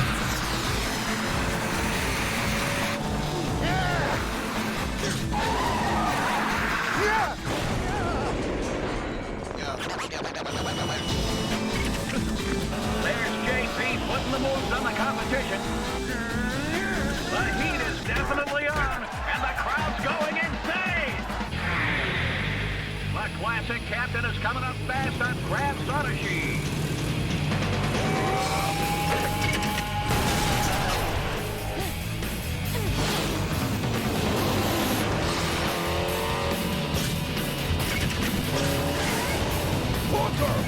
Ooh.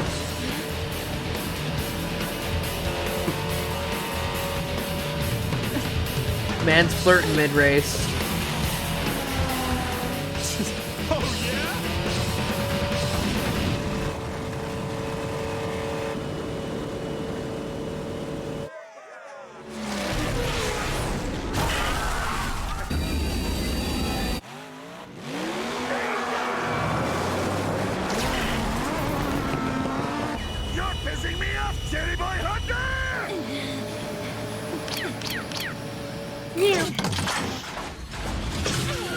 Hell yes!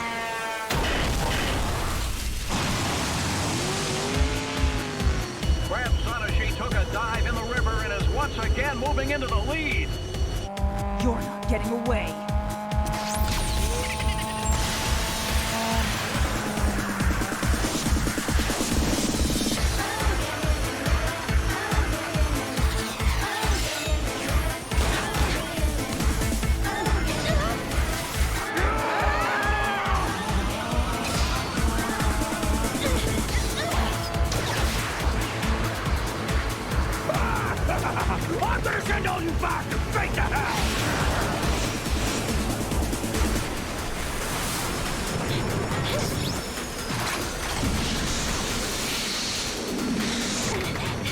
Oh, chat, I forgot. I have a new toggle. Oh, shit. No, that's the wrong one. Why does that go there?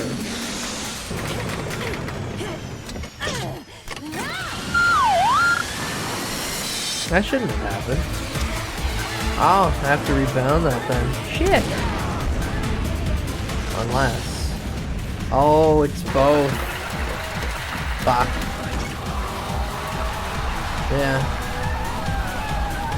I have a scouter now.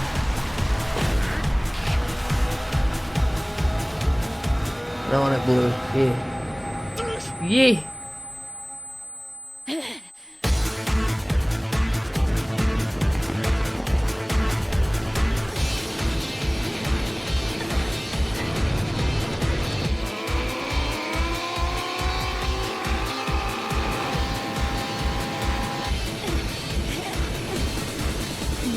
Not yet. No!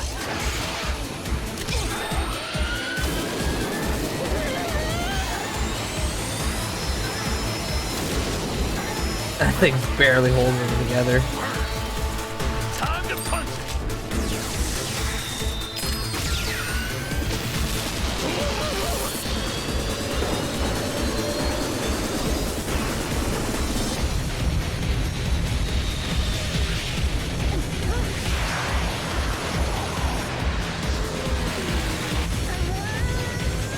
With a hot burst of speed, JP passes Crab Sanashi and takes the lead in the final stretch.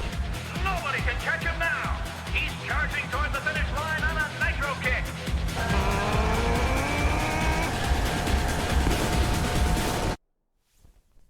And time for the car to explode.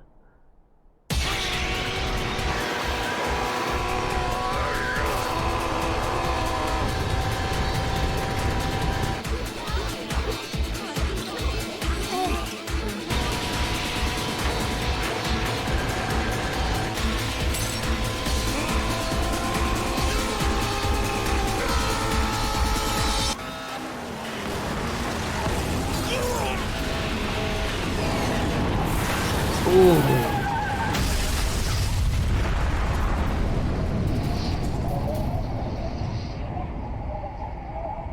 Oh my god, it's just like Cars 3.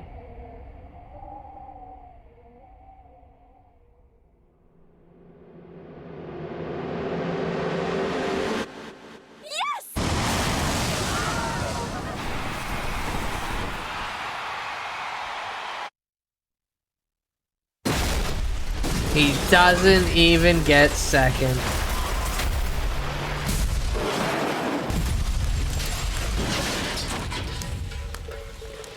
And your car's fucking totaled. Uh-huh.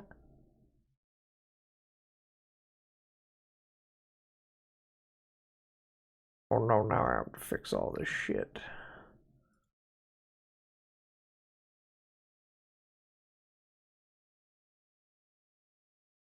Yeah, bye.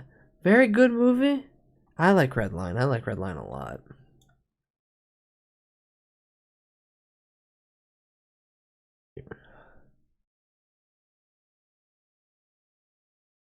But I watched it once and I went, that's a very good movie. Hi, Harupi. Can you use power level now?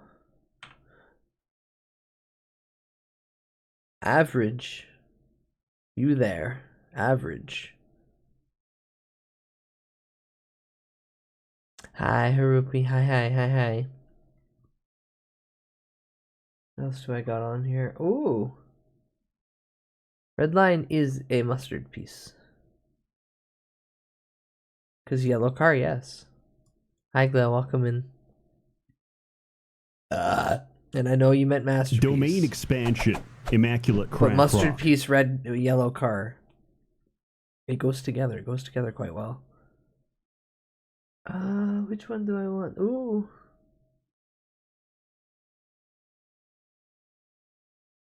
You know what? This is funny. So we'll start with this. I want to relish in a man's misery and woe. No, Godzuki. This is Shelter 54, Godzilla found footage. A couple people have sent this to me. It's a warm, clear Saturday in Florida when tragedy strikes. Not Florida. A shelter is flooded by highly radioactive material. Over the course of a year, poor management and negligence leads to thousands of deaths. And This is the a creation fan of a animation monster or unlike fan anything movie? our world has known.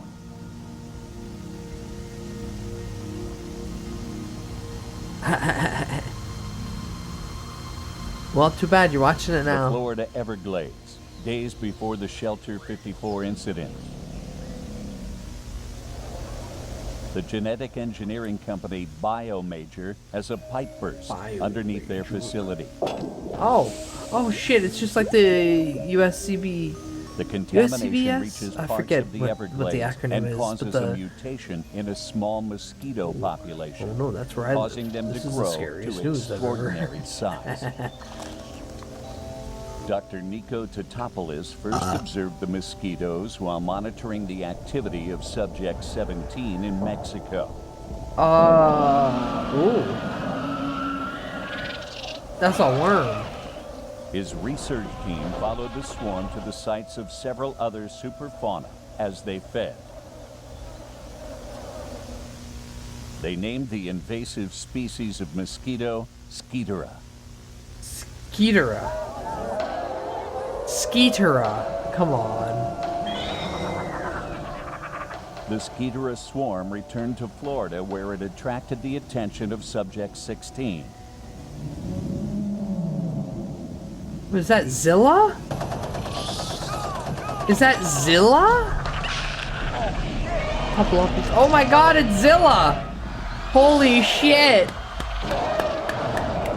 The iguana!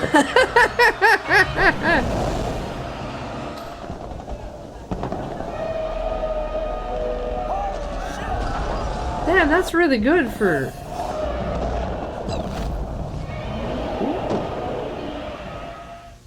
This is when the Shelter It's gotta be what, 54 half puppeteering incident began. CGI or a lot of CGI? Shelter 54 was a Class C anti-superfauna shelter developed in the late 1960s.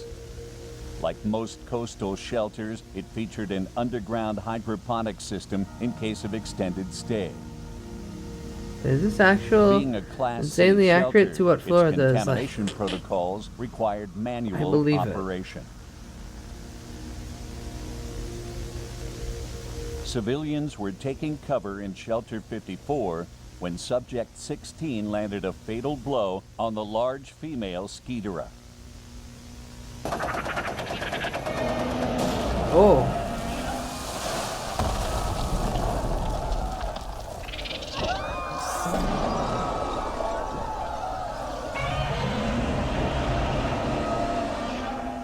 Anthony Harris and Stephen Kessler were the UNGCC operators of Shelter 54 at the time of the incident. Okay. Stephen Kessler was speaking to a group in the shelter common room. Trying to calm down the mob. Anthony Harris was at the main entrance helping the remaining civilians enter. Gathering the rest of the mob. After Skeetera was crushed, her internal organs and collected blood rushed down into Shelter 54. The entrance was flooded with over 200,000 gallons of radioactive no! Stephen ran from the main room to investigate the noise and used drown. Stephen never secured the main door.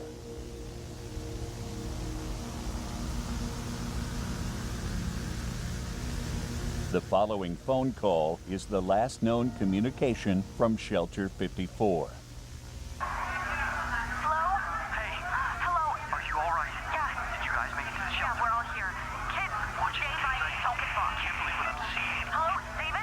Well, the shelter would have been fine if they would have closed the door.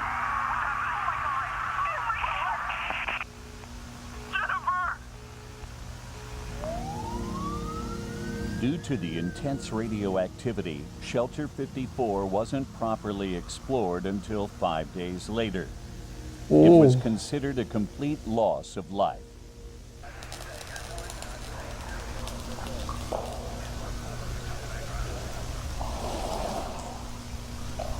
The shelter corridor is completely flooded with organic tissue. The smell is horrible.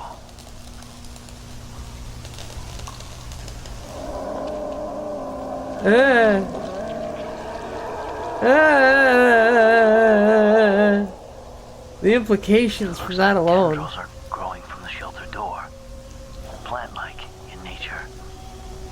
I'm getting a massive radiation reading from inside. I just got back. I was cleaning my desk. What we're looking at? It's Shelter 54. It's a Godzilla found footage film. This is impossible. No, this is a bunch of your organic material then being exposed In the to. main chamber, a massive botanical growth had taken over the room. The Super victims fluids. inside had not just been consumed Oh, by the no! organism, but were a part of it, as were the plants from hydroponic storage. Oh, what a way! What a way! Hybrid Just organism, fucking at this time referred to torch as it all. Subject 19, was hidden from the public. Oh, they After just scooped it being into a extracted, container, and they're like, Subject no, 19 we gotta do was stuff transported with to it. a UNGCC lab near Yokohama, Japan. Soul of a Rose. Oh, what a title. Research on the organism was led by Dr. Akira Shiragami, whose superfood research was slowly helping regrow the world after Oh, the so small we're gonna use attacks this of the mutated 1970s. half-human, half-plant. Oh, Subject God, it 19 screams. was Oh, contained why in a did that water give me the... tank with Oh, why did that artificial give me a sunlight. reaction? Dr. Shiragami Ooh. estimated as many as 15 victims were being kept alive within the deep tissue of the mass. Medical Oh, extraction twitching. was ruled out when it was discovered the victims had been anatomically rearranged and conjoined Yeah, you're not together. removing them. They're The only fused. victim that scientists were able to make contact Oh, with no. was 17-year-old Erica Johnson, who had not yet been fully merged. Using infrared machines that function based on eye and muscle movements, Dr. Shiragami was able to communicate with her. This is initial communication test with subject 19. Don't call me Subject 19. Hello. Can you hear me? Am I speaking with Erica? Yeah. And I must scream. Good. My name is Dr. Shiragami. I'm a scientist here to help you with your condition. That's why I Can you see speak your surroundings? perfect English. Smell, feel, anything. I see life. Are you in pain, Erica? Tremendously. Yes, Oh, we all hurt. You're able to feel the others? I am everyone.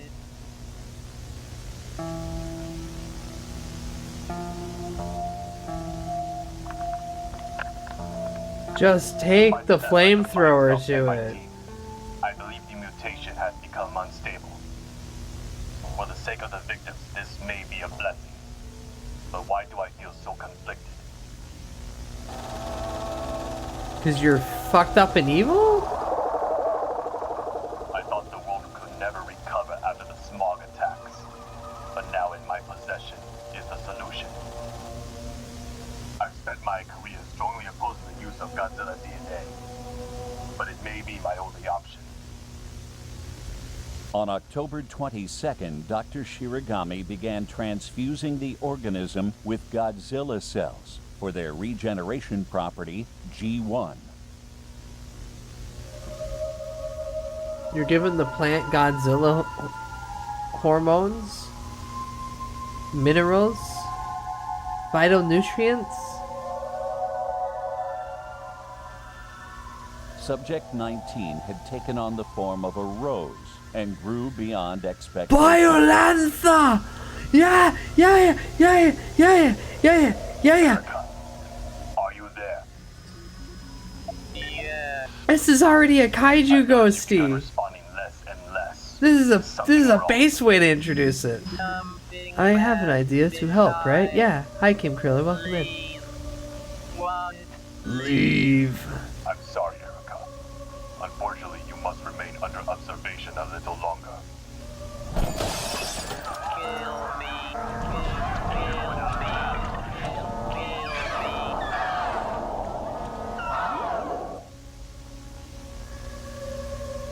His fucking PS2 model. Dr. Shiragami reported that in the days following the incident, Erica had fully merged with the rest of Subject 19 and was unable to be contacted further. Colleagues noted that after this, Dr. Shiragami withdrew himself from social contact and dismissed his assistants for the holiday break. How the fuck do they even think this could help the world? Because this is post another kaiju that caused a bunch of smog attacks, which caused famine and crops to die across the world. So this scientist is wanting to then try to get plant growth back in a rapid succession, which this looks like it could. Okay, so mercy killing didn't work. An industrial flamethrower was reported missing during an inventory check. When security confronted Dr. Shiragami outside the examination room, he revealed the weapon. Yeah, I got it. Doctor, put the weapon down. This doesn't need to be a situation. This is your final warning. Just wait until the process is done. Put the weapon on the ground and move away from the door. Why the fuck did you shoot him? Fire.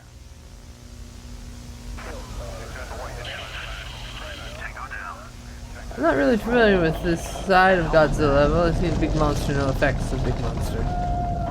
Oh. Haha, you guys are fucked. Typically, once Godzilla is introduced, people start going, well, what's the science behind Godzilla, and can we start gene splicing? Taking the facility with it. This was not an intentional gene splicing, but more an accidental, like, oh, look at that. A mutation. Violenta! Yeah, we got there. Citizens of Yokohama. Yeah, this is very realistic, what probably would have this instead of the original little girl and a plant and Godzilla. Oh, look at the eye and everything. Oh my god. The Japanese government ordered for Subject 19 to be destroyed to stop its roots from expanding further into the city. Scientists that previously had worked on Subject 19 cooperated to create a plan of attack. And imagine the guys that tried stopping the one dude from just taking this out. They got fired. What the cat girl in Godzilla? Violenta. If you look up the origin of Violenta, the original one, it's really like, oh yeah, that's Japanese. Oh, that's Japanese origin. Good job, guys. You killed the lead scientist that was trying to destroy, and now you can't. No, well, we can bomb the shit out of it.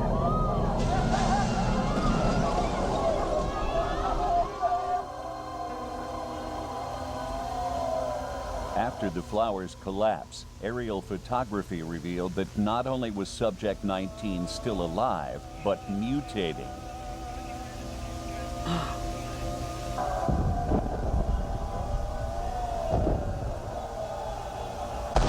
Oh! Now you fucked up. Oh, what the hell?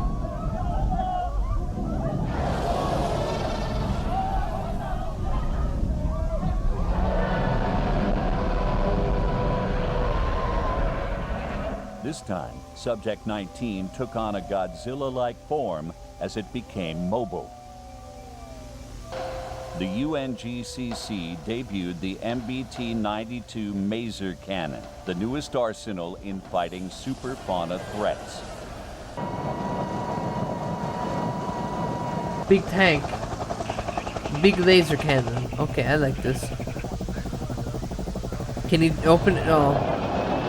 Yeah, open your jaw like that. It looks cool.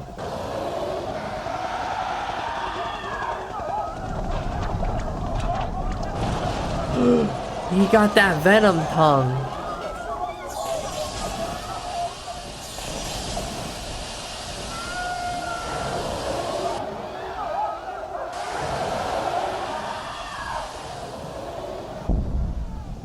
So I'm curious why, well, modeling reasons.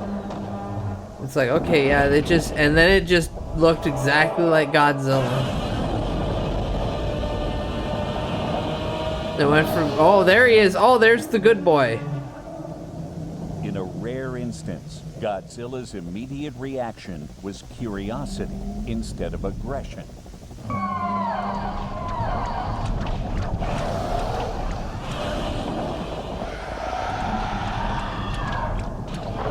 What the fuck? With Godzilla trapped, Subject 19 began absorbing G cells to further mutate itself. Ah. Sucky sucky.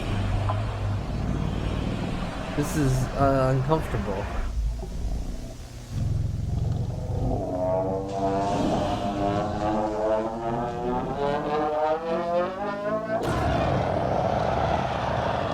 Yeah, so Godzilla's mutation is referred to as G cells. It's just like an acronym. Ooh, just like just a simplified version. Isn't the bit open jaws from Shin Godzilla? Most notably of recent, yeah. Oh, he's eating vegetarian tonight.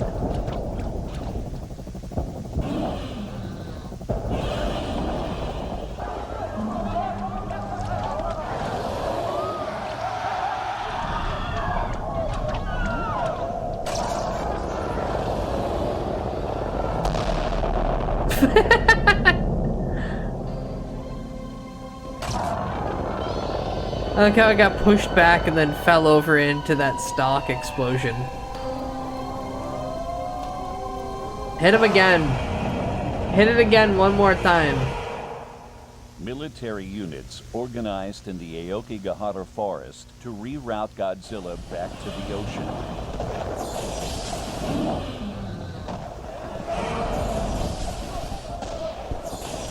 Radar showed a large mass moving in on his location. Yeah, it's not done yet.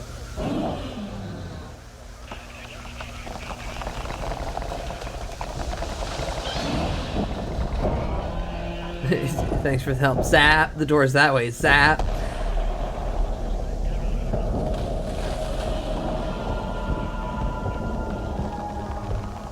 Okay, so the whole root structure?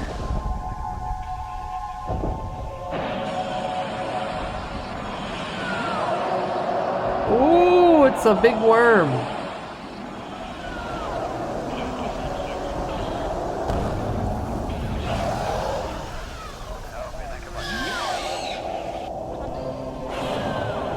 Nuh-uh, Jazza, I wouldn't put Godzilla on the cross. Godzilla's not I can't even finish that joke.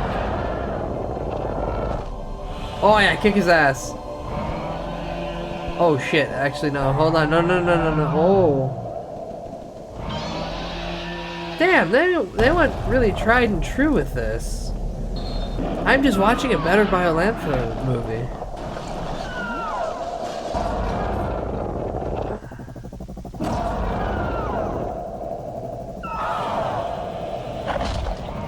I was gonna say, Godzilla's not a blue-eyed white man. We can't put him on the cross. Doing the double down of the Americanized version of Jesus. Ugh. Bud crosses his arms like Kanye West and starts speaking again. Jazza, don't look through my camera to see that I'm currently crossed-armed with my blankie on my lap. That's fucked up. Oh, he died.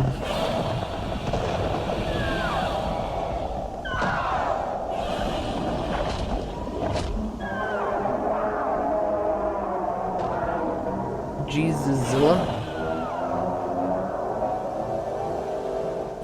Oh. Huh. Domain expansion. Immaculate crack rock. Yeah, he just did a little Hiroshima. Godzilla. With a young and smile. Oh. Oh, he can just do that? The toxic blast released by Subject 19 seemed to have a paralyzing effect on Godzilla.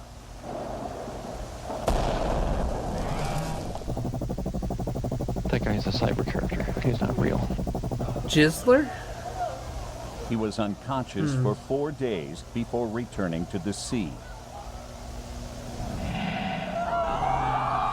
How the fuck would you be that close to Godzilla? He was inactive after this event for 3 months. Probably recuperating. In the end, Ooh. thousands died or were seriously injured. But there was a bunch of lovely roses. Had transformed forever. Today, Subject 19, now officially named Biolante, has taken control over parts of the Okigahara Oh, it's forest. just still alive. Although generally peaceful now, Biolante's presence has attracted several other superfauna that sometimes become aggressive when she's threatened.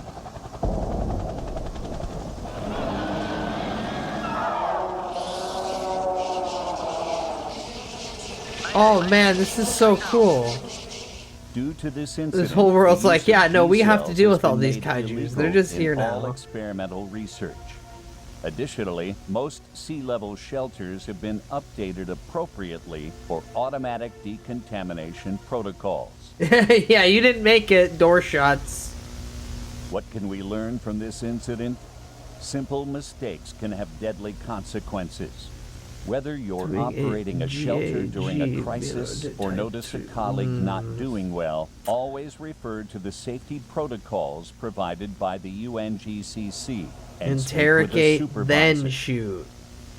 The victims of Shelter 54 live on in Biollante, never able to live, never able to die. Well, how? What the A fuck? dark reminder of our Wait, is mistakes. this all in OSHA? It's coming from like the. These are in-house train. You know how they do like an SCP video or like a story? Take from that perspective, like a. This is how we handle Godzilla.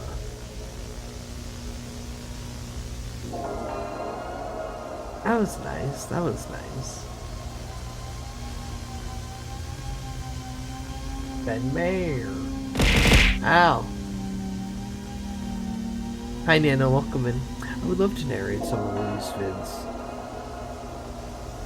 You know what to do. You start getting the creepy pastas and you start just uploading them to YouTube. And then you got the backlog of videos to go look. But welcome. Merry Crimbus, Merry Early Crimbus, and happy holidays to everyone. I say this now as we are on the 23rd. Merry Crimbus. Ooh. What's Project Monster? Alright, well I'm excited to see more of these. Now, what should have happened to that plant? What should have happened to that plant was the flamethrower. So what about a flamethrower organ jukebox? Thank you for the good music. I'm glad you're in hell. Hello, how's it going? It is that time again. It's It is Book Bomb, YouTube, no the Secret computer. Santa. We've done it every single year for the last 4 years or something, and it's been very fun. Built a lot of interesting things, and yeah, happening again. Yeah, it's when we get given a randomly allocated name out of the hat, and we've got to build something for them. You may notice around me copper and plumbing supplies. Well, this year I got allocated Colin Furze's name. Initially, when I found out I got his name, I started to panic because I was like, what am I going to make for Colin Furze? I was really nervous. But then, when I was making my beans on toast one fateful lunchtime, I don't think Jazza has a response for you, Colin Nano. seems to like things with flames. Yes, it's true. Colin likes things with flames. I'm not the first person that's Maybe made they a don't have a flame-related statement. thing for Colin for the Secret I think I'm Santa. going to bed even But though it's wanna 1 a.m. hark where I back to a am. Have a project good that I rest. did a Okay, few good years ago night. called Thanks the for stopping by. flame-throwing organ. This was an organ that made flames when it made music. And no, it's not like a pyrophone. Pyrophones are amazing. They're like gas Flamethrower pipe, and jukebox. the actual fire drags the air up through it and resonates to the length of the pipe. No, the flame-throwing organ is a lot more agricultural than that. What it is an organ pipe, but instead of sending air through it, you send butane or propane, and then as the air leaves the organ pipe, it ignites, making a bit more of a raspy tone. Are you calling the first, cat before we make racist, an or are you updated version calling of the Colin, let's have a look individual at how that you organ were pipes saying work. you're glad they're in hell racist? Or both?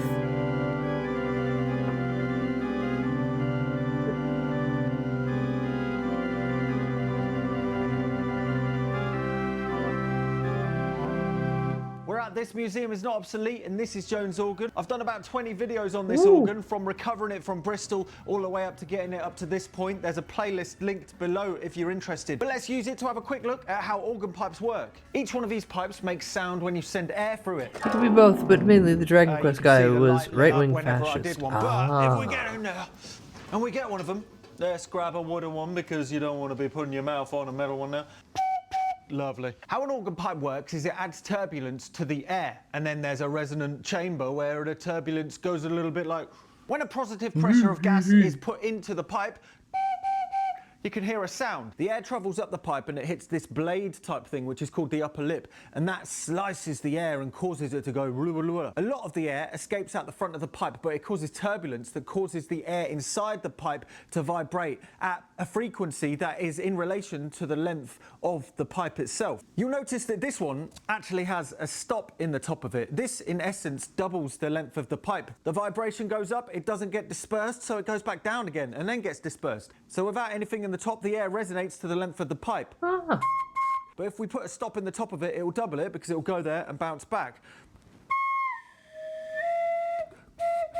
How cool is that? You may notice a I learned it did pipe something. in my hand and well, Looked to up be an honest, all all I the could pipes find in was this Japanese machine. And wrestlers that is the died in fact they're made from 2002. materials that don't take kindly to fire. Even Don't all worry of the though, metal pipes Martin here are made from Donald metals is with a picking up very the low slot boiling game point. And composers even if we turning uttered fast the called idea Oh of fire to Yippee. them, they would merely just go woo. So there must be another Everyone way. wins. How I'm making the pipes for this machine is I'm using 22mm copper pipe, and inside The metal pipes are I'm made using from a bit lead of tin 20mm alloy, basically steel. lead I've solder. tied down Oh to get yeah. a little nugget, making sure they're all Why? Why didn't you wait? Well, hold on. Why didn't you just take his tongue and run it up and down the lead pipe then? And then He's missing I've out. drilled a hole, a 12mm hole, basically filed the bottom of it down until it looks right. And you know, if it looks right, then it probably works. Then I spend quite a bit of time fettling it, like blowing in and just trying to get the correct fundamental in a pressure range that is kind of like reasonably large, around the 700 millibar mark. So what we're going to do next is find out how this test pipe works with the compressed gas and actually see what it sounds like when we ignite it. We're going to use this 15mm to spline adapter to connect up to this hose, to connect up to the regulator, which connects up to the soldering guest. Yeah! There is a scent of burning hair.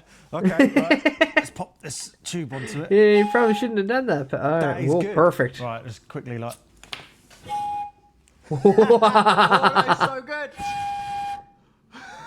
Now we know it sort of works, and it might actually work quite well. There's a long and storied tradition of composers being fastest. I think every artist is a miserable piece of shit at the end of the day, myself included. Because I won't be able to post this. Everyone just gets to have an outlet. Too sketchy, so we're going to drive it over there. But the next couple of days, whilst I'm building this, I'm also putting the rear subframe back in that, so we can drive it over there and drop this off. Anyway, let's plan this out, shall we? We're going to keep the amount of pipage minimal, I think. So I reckon all of the pipes play an organ. Yeah. How many pipes? I'm thinking the I am major definitely a scale pro from learn octave music. to octave, so that's C, D, E, F, G, A, B, C, 1, 2, 3, 4, 5, 6, 7, 8. For the extremely minimal gas reservoir, we're going to use these T-pieces and then cut these tiny bits of 22mm pipe to shove it all together. Now we got the scary bit, because we need to solder this together, and without it's fucking at it this up. point Without we might fucking it remember up. that Colin Fairs was a plumber by trade, so I best do this reasonably well, or I'm going to look like a fool. So you've It's sat not in great, a but it's cathedral not and bad listened to either. actual pipe organ play. Yeah. The appreciation of just like the immensity of sound. Or even more so, like an actual... If you can see a whole choir in a church, it's really nice because you get the pipe organ and the wind instruments and the strings, and it all comes together, and it's and I'm coming. I helped make a ticket name once did the electronics that got featured on Heckaday. Nice, bass. So now we have 8 controllable exits where the gas can leave. I've got 2 crocodile clips here, and between them there's 12 volts. So if I put this 12 volts through these 2 wires, it's going to open this solenoid valve. Bet. If I blooming wired it into anything. Oh. There you Lovely.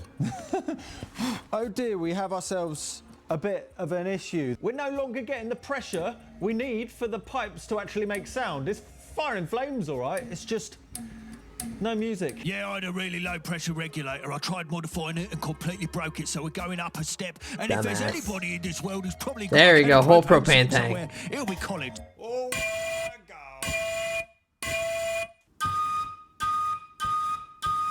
So it's all well and good we can turn on and off the gas valves whenever we want to play music, but we still need to ignite the flames. I found these little boards. They were £4 This each. thing's gonna It's quite blow expensive. up. It's already going over budget, but and once you solder them together, send 12 volts for them, you get a nice arc. And after a bit of experimentation of where it needed to be on the pipe, it ignited pretty well without any fuss. And then I 3D printed this enclosure, and that sits on the front of it to hold the circuit board in. You can build these, put it all together, and then, yeah, give it a tune. So yeah, it took quite a little bit of fine tuning here and there. It turns out it's not as simple as you want to make copper pipes musical, but with persistence and a tuner app on your phone and a nice little hammer to really fine tune those little upper and I like lower seeing lips on all the pipe, flames we might shoot get around working. it, showing that it's not airtight. Now we have it sort of working, it's time to tackle the electronics, which is going to tell which pipe to play and when to play. This board has electronic switches on it called relays. We're going to use each one of these to control the solenoid valves and igniters on the pipes. But we need to tell it to do it, so we're going to use this programmable microchip called an Arduino, which is going to receive signal from the outside world to be able to translate it into the language that the pipes speak. This is the MIDI socket. It's a musical USB, you can think of it as, so you can use this MIDI controller, which is sort of like a musical keyboard, plug it in, and I've programmed it in such a way if you play the right Wait, I notes, have a it Stream turns Deck up now. on my Oh, relays. God. Lovely jubbly, simple as that. You could see the lights light up underneath the relays when I'm playing on it. We also need to give it Hi, the Sammy. capability Welcome of being in. able to play songs Can't hear because I'm autonomously. working So I'm overtime gonna tonight, reuse but the want to inside say of Merry this Christmas and module Happy for my Holidays synthesizer that I don't off use before I anymore, get home. which can Yay. load MIDI programs on it of songs via an SD card. So we're going to put switches on it so we can press play and stop and flick through all of the songs. And we're also going to put a sticker on there so everybody knows the idiot that made it. So this is the I can also do mystical this box right now. here. We're going to wire it into this. But first we're going to mount it onto this plywood backplate that I put together. Hopefully it's not going to burn to pieces. Spoiler alert, it's singed to a fine crisp, but I need to show you how I wired it all together. So we used these Mengel rings. Stream Deck pipe organ. And then we soldered all of the wires going from the solenoid valves and Not the yet, wires down son. into It's the relays last so we one. can get the relays to turn them on and off. 'Cause of it's the course. longest and then we one. make it look nice and neat because we need to make it look neat because Colin likes neat things. Also, I can hit He this button loves at any it. time. Don't we all?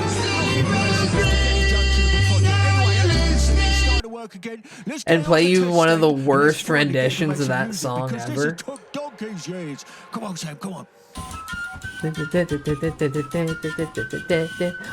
That's so cool. Oh my god, it's not in tune, but it works.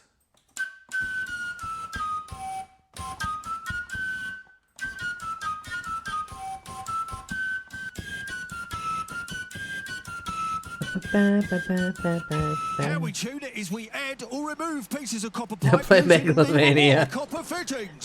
Tuning this is pretty challenging. Unlike a normal organ when you're tuning it Xmas and you're to only all really and dealing to with the all. ambient temperature, More you've slop. got another level of things to think about with this, and that is, yeah, the temperature fluctuations all the way from ambient to really hot that it burns your fingers. I think the middle ground is what I'm aiming for, because if it's too cold, the harmonics aren't quite right, and if it's too hot, the harmonics aren't quite right. If you get bang in the middle, and that's the point when it's played for a little bit and it's started to warm up a little bit and do its thing, and it's just getting... But yeah, because of that, with this machine, tuning is more of a suggestion than a strict science.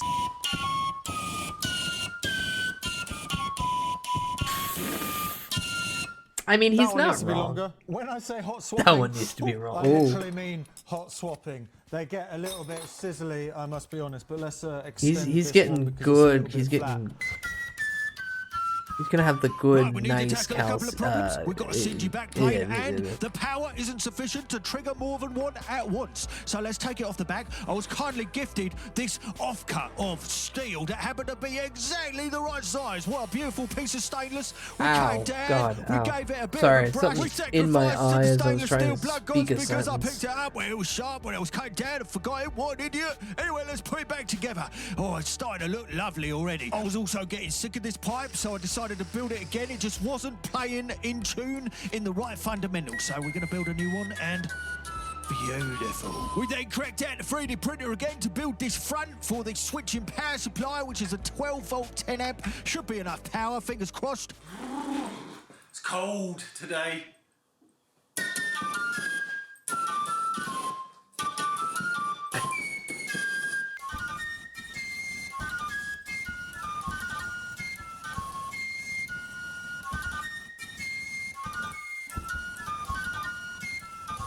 and hurt you. The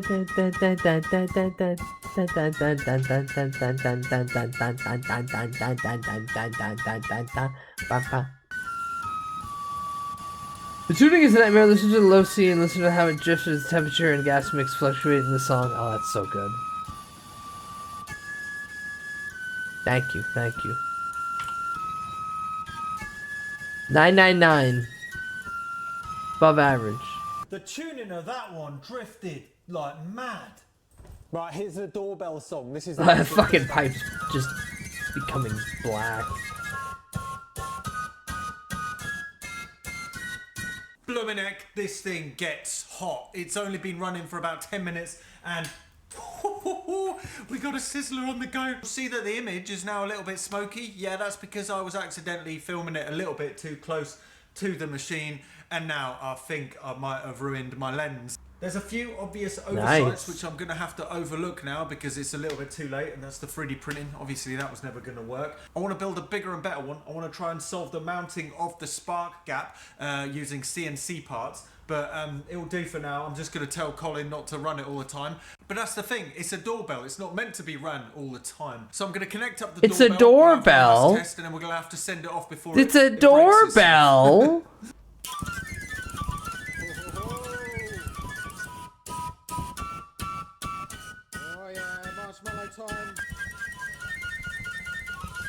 Brother, that didn't even get heat.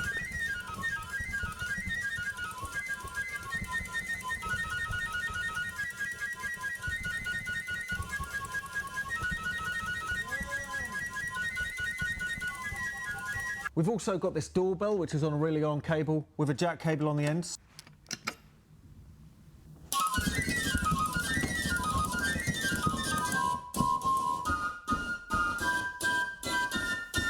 We're only a few miles off Stamford now. You can hear the sunny A1. It's been a nice enough... God, I want a mini like he has. It's sitting right there. Next stop, Collins Tunnel.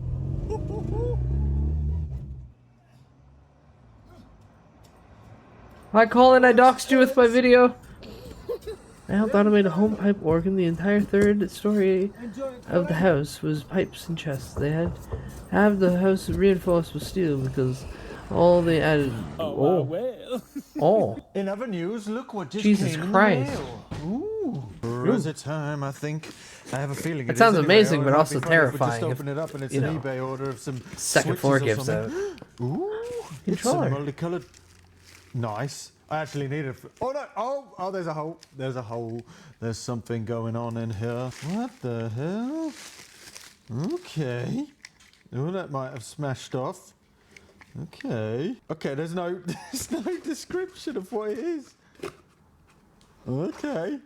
This box turned up a couple of days ago, but then since then I've had a letter from Becky Stern. Sam, I was in such a rush to get your gifts out. First off, let's get this ear stuck back on, shall we? Ooh. Oh.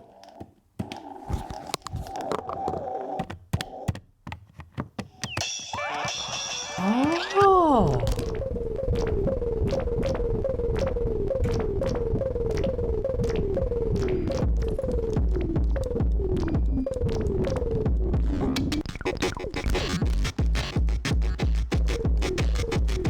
Has it got a gyro in there, or he's just... Do you know what that is? Because I know what that is. That is a Vectrex. I know that because there's one at the museum and it's just constantly going.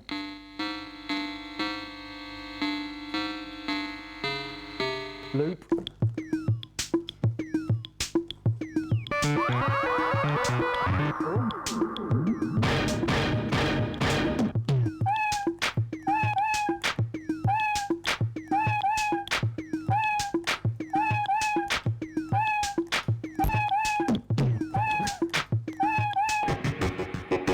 I felt the PS5 controller, it feels really good.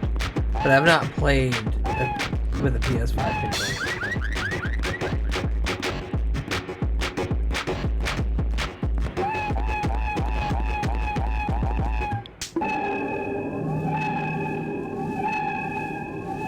Why does it sound like the cat's on the sonar?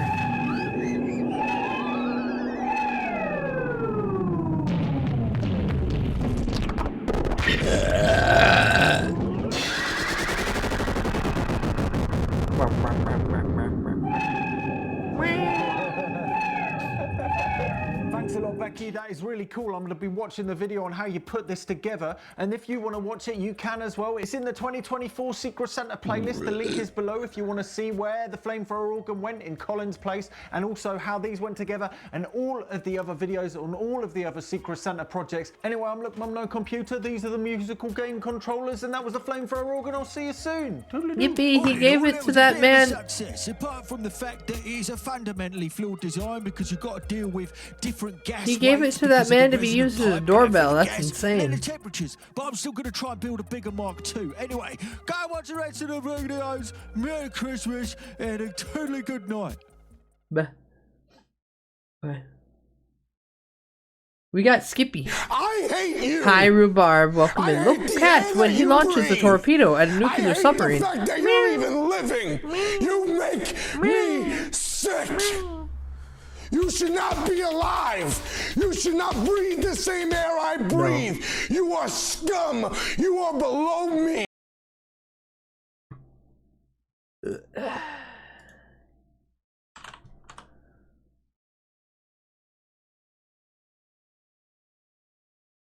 It's in Firefox, so it doesn't kill the fucking whole goddamn video. Hi, Muggy.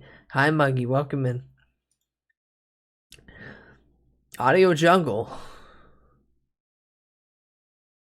This man's gonna die. Sir, that's a Tesla coil. It shoots lightning. You're gonna fucking die. You're gonna perish. Baby.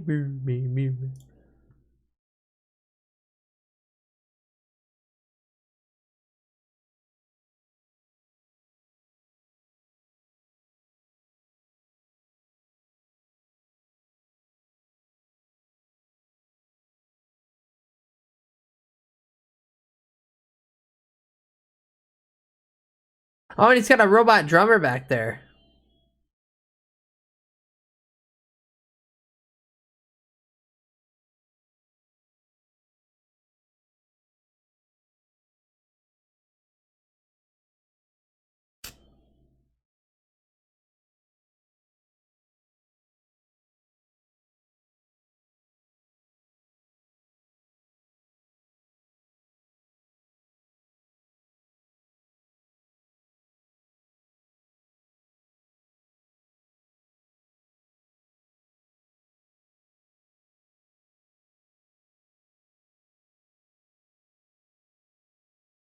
Okay, that was neat.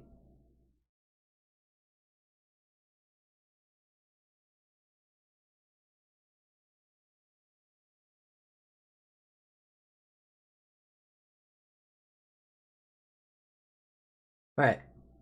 We got a video from Skippy that's not food related. Have a good day.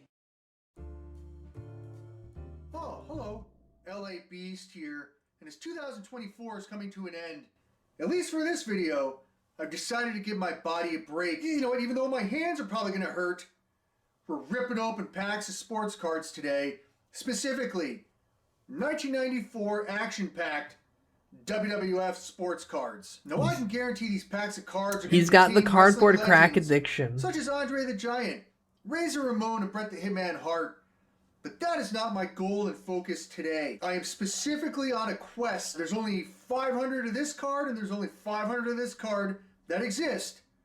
I'm trying to find a Macho Man Randy Savage autographed gold card and this prototype autographed Undertaker. Now, after doing further research, I found out that Action Pack was a small company from Illinois back in the 90s. Now, I don't think they're still in business here today in 2024. And what set these cards apart from other regular sports cards at the time, the cards were just like a little bit thicker, and they were like made with special foil. When you actually have these specific WWF cards graded, and they're like presented in their slabs, they actually look pretty nice. Now, a few months ago, I actually went on eBay and I purchased this specific box. It was a sealed box of 1994 Action Pack. Hopefully it is cards sealed. For right around $450. And you know what? I did not find a Macho Man or an Undertaker autograph. No. So what I did this time around, I found somebody selling individual packs, and I put them back inside this box to just have a full presentation here. But as I was reading the side, and it says that the value is $10 at the time back in 1994. And here, almost 30 years later, On eBay, a Macho Man autograph can sell for thousands of dollars. This is actually One, the Macho Man. if not signed it right on his jacket there. $2,000. The odds of getting an autographed Macho Man or an Undertaker is like 1 in 460 packs of cards. Or and an I 80. purchased this pretty cool ad.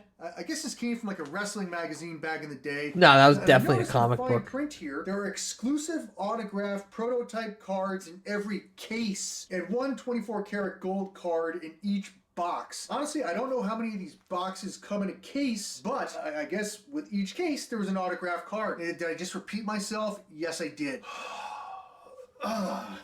It's going to take a miracle, but miracles can happen. So without further ado, let's head on this quest. I'm going to post this video anyway, regardless if I get those autographs. I have a bad feeling this man's not getting his card. He blew 150 bucks. All right, without further ado, let's get started. I'm not great at these sports cards opening videos, but I have my better camera for the up-close shots of actually when I'm opening up the packs. I ordered 44 total packs of cards. I opened 5 of them last night, so I think I have 39 left. I purchased an unopened box of 1994 WWF Action Pack for $450. Like that video, I didn't hit the Macho Man, like I didn't release any of that footage. It's pretty cool. It's like, when you open up the box, it looks like this. It says, available only to hobby dealers, special new Action Pack prototype cards are inside the box, which is pretty cool. And then it comes with this pack of prototype cards.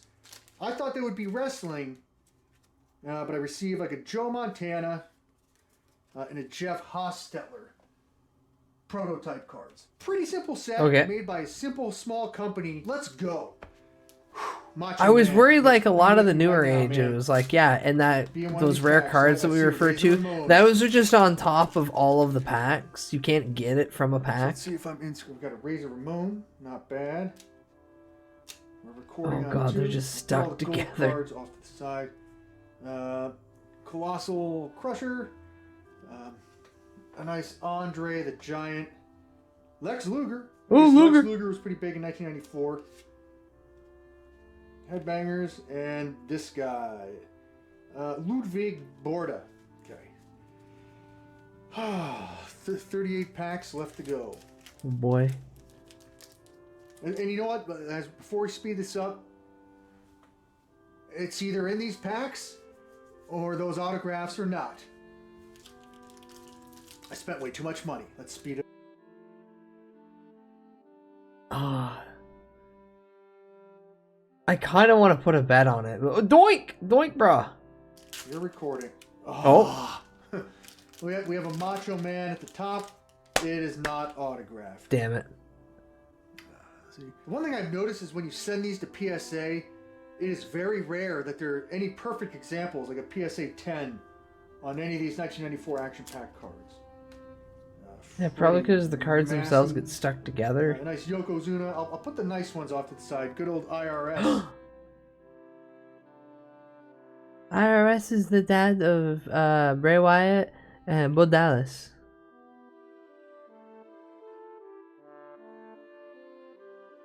IRS is the true villain. The one thing I could say about the 1-2-3 Kids Hasbro action figure, that's rare. To actually get one of those cheap. Hi, this, welcome in. Kevin Nash, Diesel. Merc Quimbus, happy holiday. Hey, we're watching LA Beast open up a bunch of packs of 1994 fucking cards in hopes of getting a Macho Man and or an Undertaker card on the graft.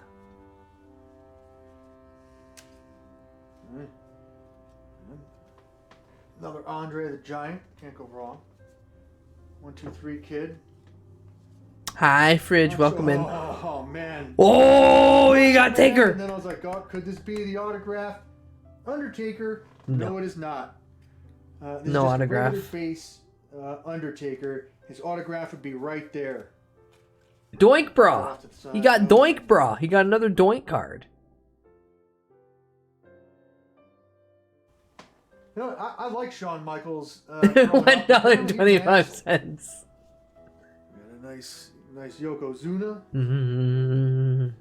Steiner Brothers. Did you get Razor Ramon? I think first pack. Again? No. Damn it. It's another Undertaker. No autograph.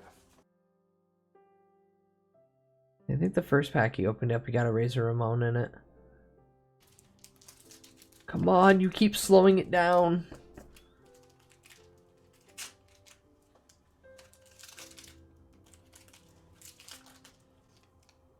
Oh.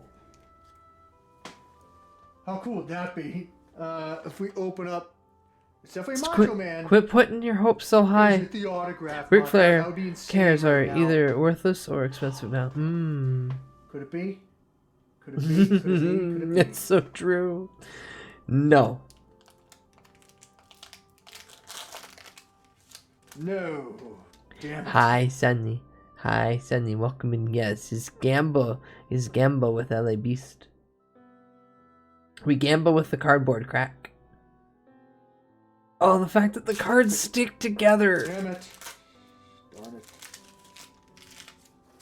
Another Macho Man at the top. Cream of the crop, rise to the Always top. No auto. rises. I'll take it though. You have to. You spent hundreds Nice of Razor dollars. Yeah, it is. Nice Razor Ramon gold. Nice card Razor there, I'll Ramon. take it. Luger. Another Razor. I have a feeling that out of all these packs, he's not getting his Such a autograph. Joke. Oh, Dis, that and there's a Macho Man that on definitely top again. probably could be no a autograph. mod It would out be there. Right there on his sleeve. Actually, no, I feel confident that's definitely a mod at this point. I was seeing the Running out of first packs run of cards. Yu-Gi-Oh. This is Such a bummer. All right, Oh. I'll take it. It's right off the bat. It's a Undertaker Paul Bearer. Oh. Card. No. That's a cool looking card. I have one of these graded 24 karat gold PSA 8, which is not bad. And I could use like I super said, I gotta post this card video stuff no and it'd be matter good. what. Steiner Brothers. I don't want any more Steiner Brothers. I don't want him anymore. I'm sick of seeing fucking Rick and How Scott. many more? Exactly. Steiner Brothers up the wazoo here. You know you're gonna get him. There's Brett. There's Brett. I believe.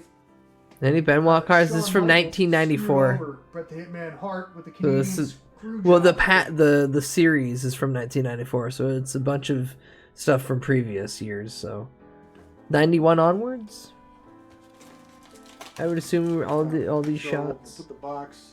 Oh, we're down to the final handful of cards. Four. And then 15. So we have 19 Oh. packs left. Oh, I didn't realize he had fucking more right there. You get Scott. Domain Viscera, expansion. too. Immaculate crack. I think rock. Benoit was in Japan still wearing a mask. Come on Yeah. now. Could this be I heard Paul Bear was a good rare prankster. find Like, here oh, today, ladies and gentlemen, as I go like this. I can see that. He needs Sergeant Slaughter then. No, he gets no. Nope. He gets Not this no time around. fake army men. Fungul.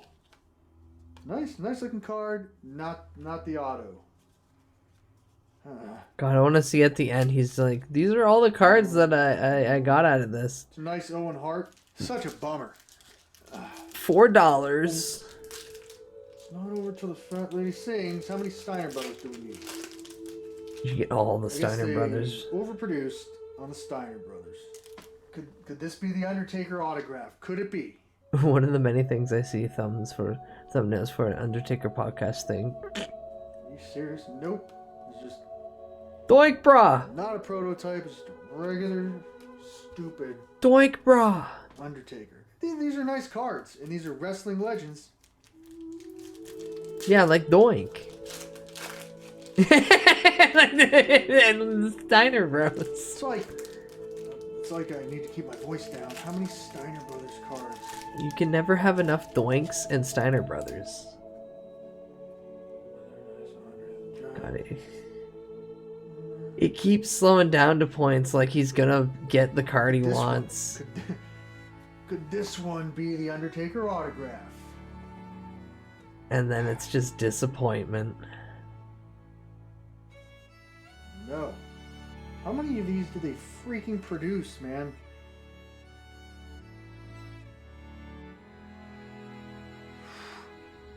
I don't know if you can see that. Second gold card in the pack. Second gold card in the pack. It seems like in the middle of the pack. Production error. Gold card right there.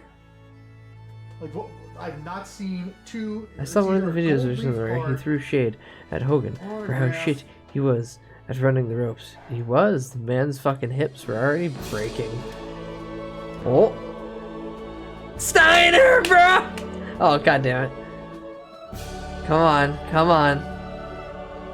Come on, give Beast this one thing. Yes! Razor. I'll take it. I'll take it. It's a Razor Ramon. Just gotta keep ordering more. True. So he explained that he bought a whole box of these, Sonny, for 450 bucks. You fuck. He opened them all. He got nothing, and he went, "I'm not releasing this video." Like so far, this is probably the best card I've pulled. So then he bought all these packs Pretty much after individually. spending roughly $600 on the low end on these 44 packs of cards trying to find the Macho Man autograph. I probably recouped about $38 in Steiner Brothers cards. Cool. At least we got something. We'll put this one off to the side. Last pack.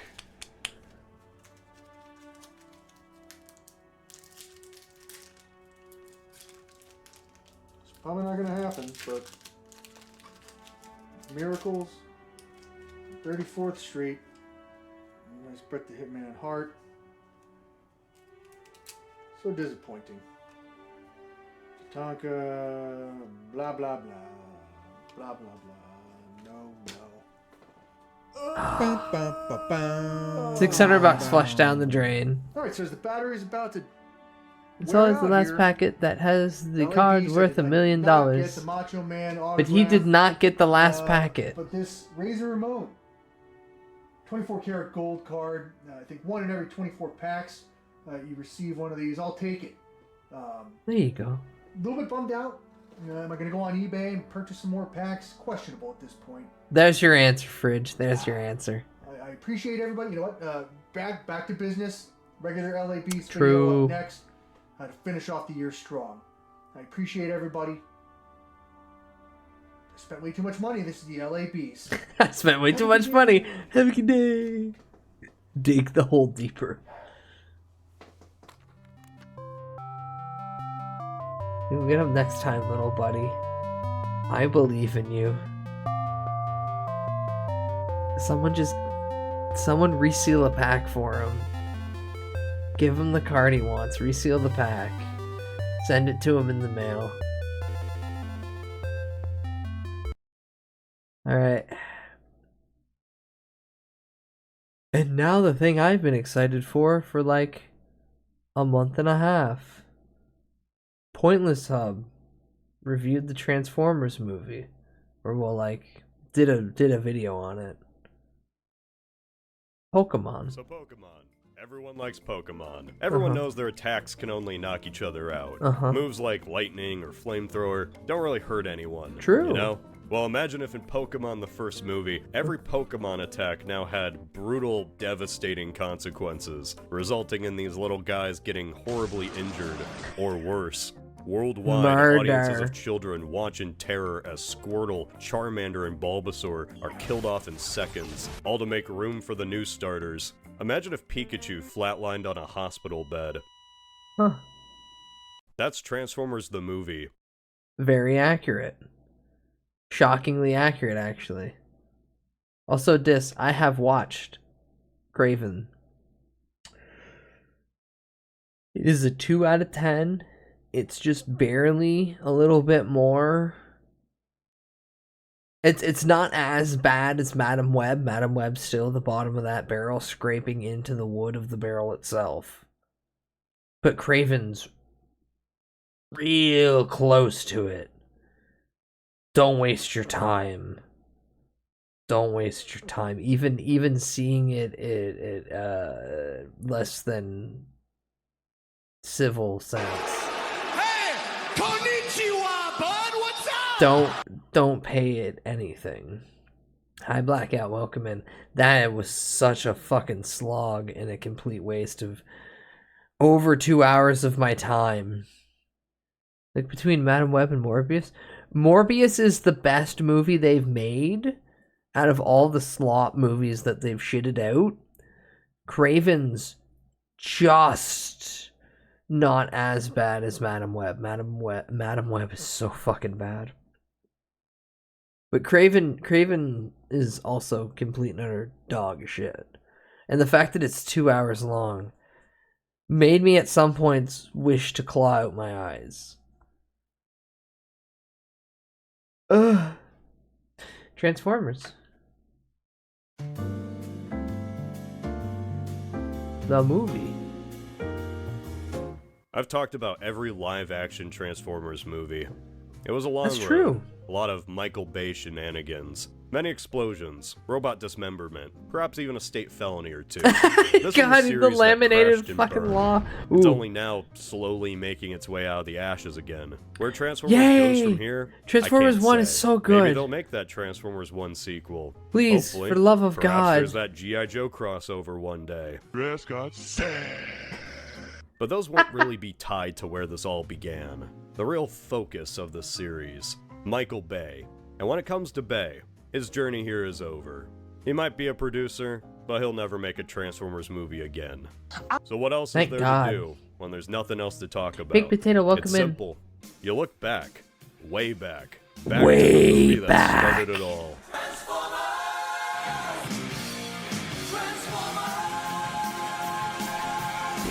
Transformers the movie is not really a movie like people before the 80s thought of movies. It's sort of the first of its kind. This was not a one-off story that happened to take place in the universe, or an adaptation of the show. Transformers the movie was really the grand midpoint in a TV series that lasted 4, but really 3 seasons. Yeah. When I first started this project, this movie was meant to be the end of a single video that talked about Bumblebee, Rise of the Beasts, and finally, 1986. The non-Michael Bay movies. But, the problem was, the story revolving around 1986 was far too dense to just fit into 1/3 of a video. In fact, it's kind of impossible to just talk about the movie itself. Yeah. At least without everything else. So this isn't just You a need video about you need Transformers content. the movie. The context. This is a video about Transformers A Generation lot of content. 1. But yeah. Uh-oh. Yay. I love Generation 1. Yay. I want to go flying again. Just And throws it's her not on the like I'm ground. Get saying the fuck things were off me. just the best in Generation 1, like how some Pokemon Gen 1ers are, or how any other fan thinks that the original was the best. Oh no, I never grew up with G1. Remember, my first interaction with Transformers was Blackout going hog wild on a military base.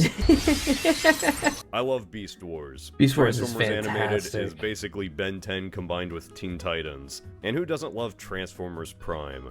Optimus, you want to see something funny? No. The beauty of this franchise is kind of how often it reinvents itself. With that said, G1 is special. You can't keep me in here, Megatron! Really just because it tickles different parts of my brain.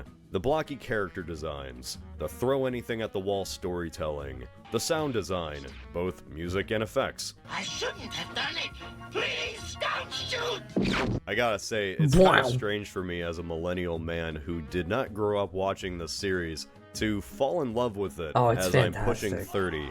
I cannot think of another series that perfectly encapsulates what 10-year-old me would have thought was the coolest thing ever. Don't get me wrong here, I'm not watching this ironically. This isn't a video about how Transformers G1 is so bad it's good. I genuinely love this, flaws and all, and it's my channel. I want to talk about it. G1 is meant love to of be a the game. cartoon first and Ooh. foremost. Ooh, It's basketball. intentionally silly at times. Sometimes it's unintentionally funny, but most of the time there's a purpose to what's going on here. There are a lot of really good retrospectives on Generation 1. Videos solely focused on breaking down G1 by people who were actually kids when it first came out.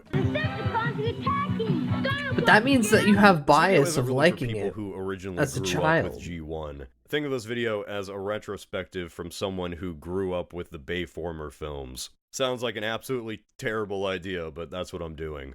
Why that dog Season 1 of humping on that was bird? Such an innocent time. They were still figuring stuff out. Nothing made sense. Sometimes the Autobots just fly. Because the other dog was Yeah, at the little in the bird early house. days, the faction whose whole gimmick was turning into cars to go anywhere could fly whenever they wanted. Domain expansion. Why are we Hi, acting Leah. like Optimus Hi, is in Leah. danger Welcome here? in. He literally flew earlier in the episode. Leah, you ever watch In those early Transformers days, G1? The whole Autobot-Decepticon war didn't really feel like a war at all.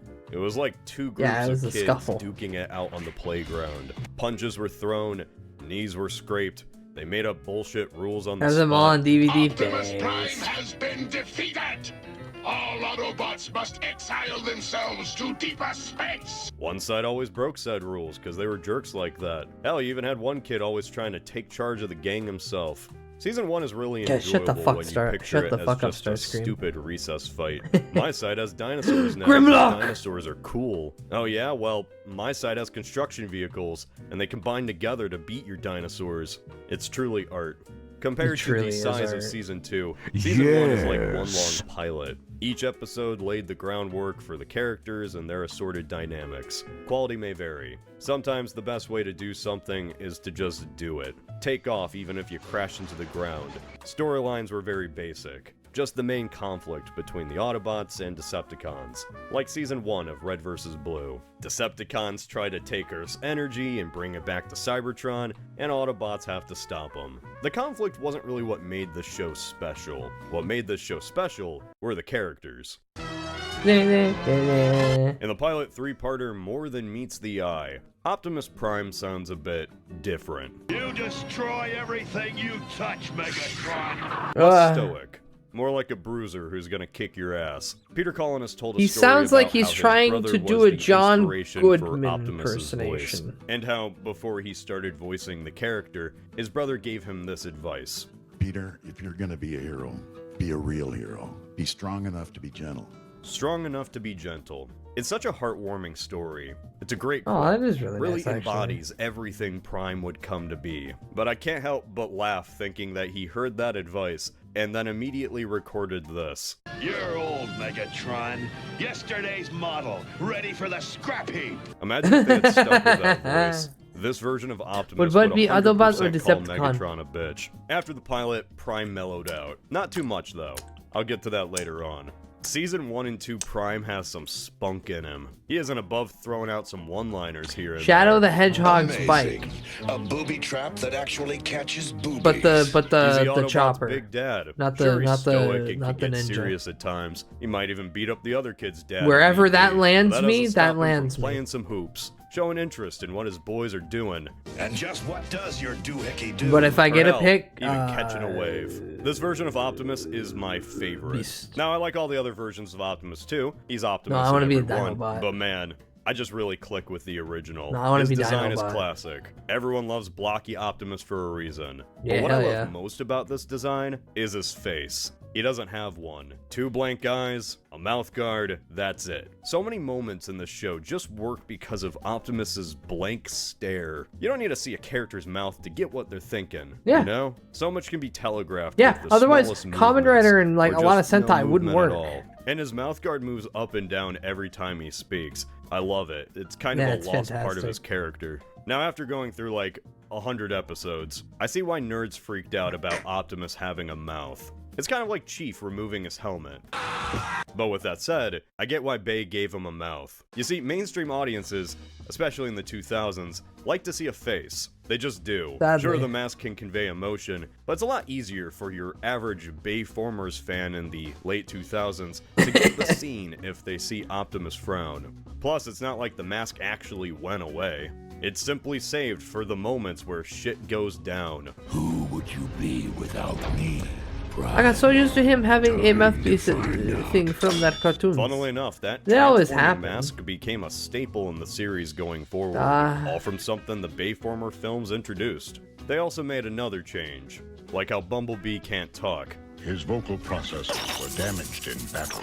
Every iteration of Bumblebee has done something different with him. He can't talk, he talks too much, he's E.T., but also Herbie, he's lubricating the man. Him not talking was something that 2007 established, and it became a part of his character for a while, even in future series like Transformers Armada? Prime. Oh fuck, And I hey, haven't thought of it worked Armada in out. so It made long. Bumblebee even more of a fan favorite character. Why did he Modern piss? audiences Because ate Michael that shit Bay. up. He was cute, but also badass. He was Sam Witwicky's Robo loyal pissin'. friend / robot dog. Honestly, it was a That great pissed use of on the that character. girl. For a while. Now I'm sick of voiceless Bumblebee. He's become more Pikachu than actual Autobot after 20 years of this. Say what you will about Bad Acidtron, but at least Transformers 1 made the bold choice to never make him shut up. It's kind of refreshing going back to G1 and seeing Bumblebee just be like a guy. He's the most guy that ever existed. Yeah, he just hangs out. Remember now, the riverbed in the desert. That Bumblebee name was really just a name back then. He's Bumblebee because he turns into a VW bug, and he's yellow, and he's small. Other than that, that's it. Yeah, He he's just talks a little normally. guy. This is supposed to be fun? If everyone else has been at this for years, he's the rookie. It's kind of wild how Bumblebee ended up becoming such a big character because for those first 2 seasons, he wasn't really anything special. The only thing that really made him stand out was that he was good friends to Spike Witwicky. Spike Witwicky and his dad Sparkplug, yes, that is their names, don't worry about it, met the Autobots in the very first episode Hey, when the Decepticons attacked We just the showed oil up rig they here. worked on. We're robots. Let me hit the... Why, as a kid who can't even get a driver's license working on an oil rig? It was the 80s. There was no escaping Reaganomics. After being saved by Optimus and Nepotism. the gang, the Clearly Witwickies nepotism. became certified Autobot friends, joining them on occasion for wacky adventures, whether they wanted to or not. Spike in that first season is your standard 80s cartoon human protagonist. Why did he have no Surrogate, I teeth guess, there? In case kids couldn't relate to those interesting, Why did he have no colorful teeth there? It looks like he's robots. gonna give a You can't help but just Grandma compare Gummers. Spike and his Bayverse counterpart, Sam. Sam. Both are friends with Bumblebee. Both are Witwickies. Both scream like they're getting torn limb from limb. Unlike Sam, Spike is not the main character here at all. He's really just a part of a big ensemble cast. That's good to see. Okay. Ooh. I paused it at a good time. Ooh. I'm going to take a very small break because I have not pissed. I need to piss. We will return with the remainder of this. I swear to you. But for now, I go drain the hose. I'll be back in a second. Go get snack. Full Metal Malcolmist.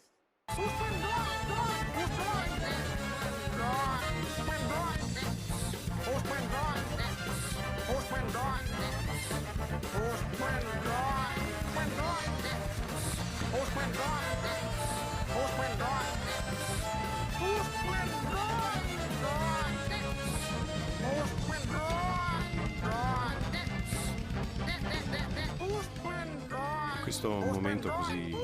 Holy shit! Is that Parappa the Rapper? Holy shit! Is that Parappa the Rapper? Oh my god, I knew he was real! Your music saved me!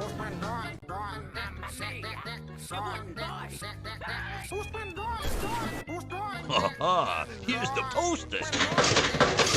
You know what they say? I think they all get toasters. Yeah, you have to toast out. Huh? Toast the toast.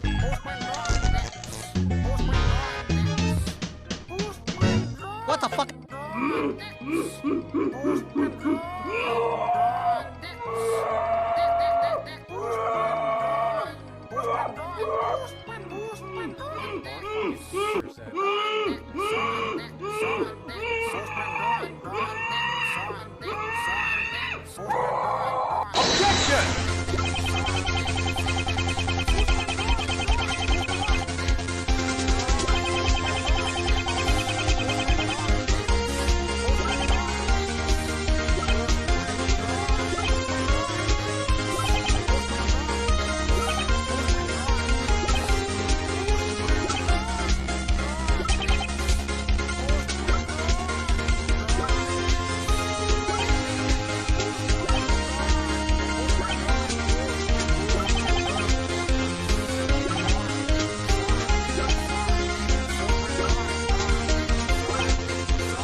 Your balls look heavy.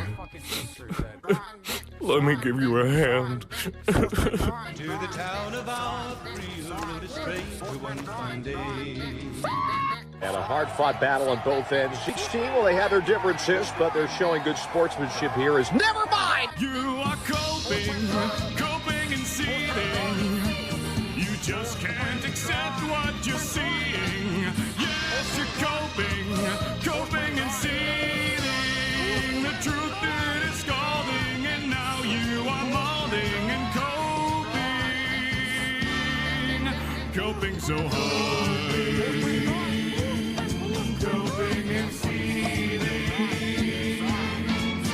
If bread and French is pain, then I own a fucking bakery. Gregory, it's about drive, it's about power. We say hungry, eat, devour, go to work, turn the hours and take words on. A toast.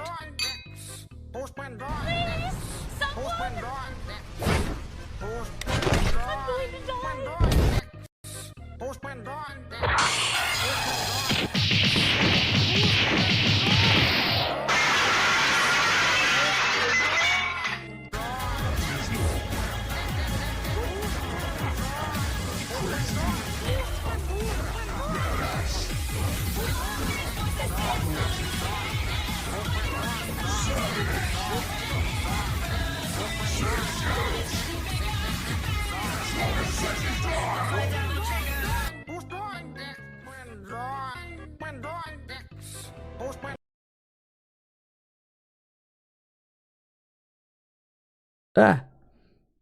Oh, why aren't my toggles working? Do I have to reset this whole damn thing up again? Right. There we go. That's better. Bah. There will be multiple episodes where he just doesn't appear. This is a show called Transformers, after all. It's about the Transformers. Hi, Ray. There are Welcome other humans in. here, too, Thank you for 10 like this FOMO kid in a streak. wheelchair. Don't let him fool you, though. He's strong enough to tear a floppy disk in half with his bare hands. Holy fuck, you tear that up like paper. What the hell? You're too late, Ravage. The information's already been destroyed. Mango Loco? Ooh, yummy. There's Carly, a girl that appears out of nowhere. That's Sabrina, She's the very Teenage interested Witch. in the Autobots. Almost too interested. Like, she just appears and suddenly wants to be their friend.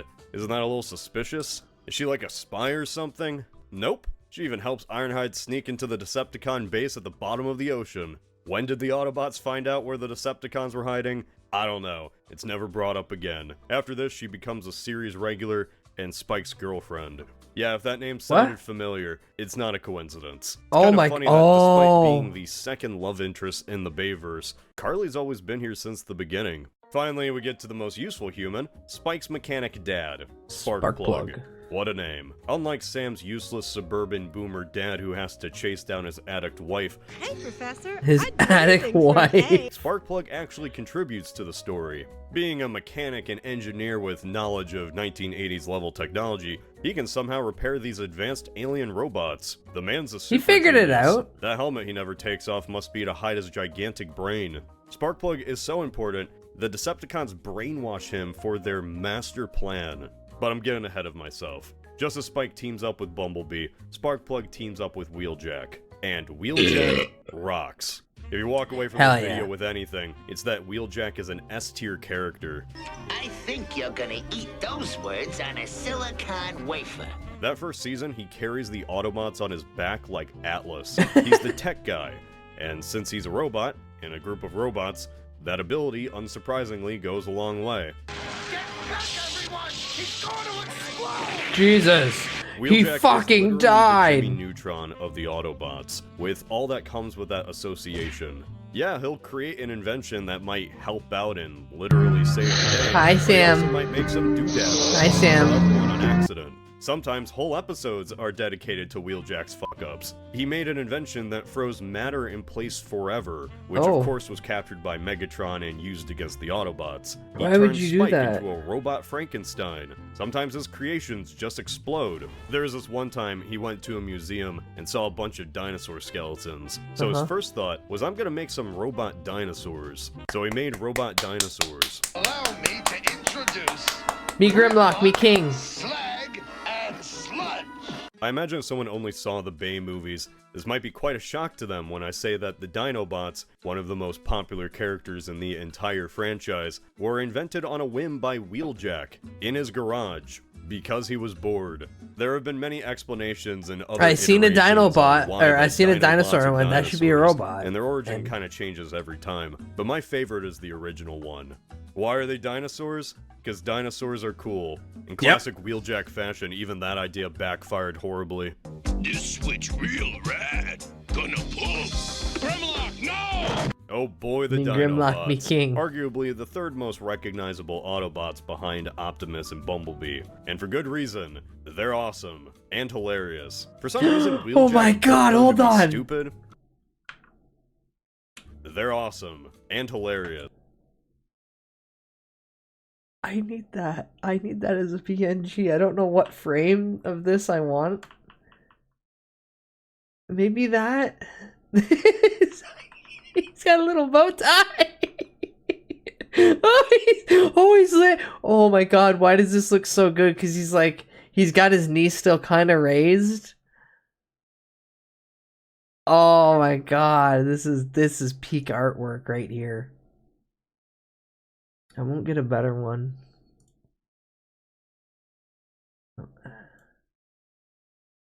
I don't know why I still want the human in there, but I'll get that.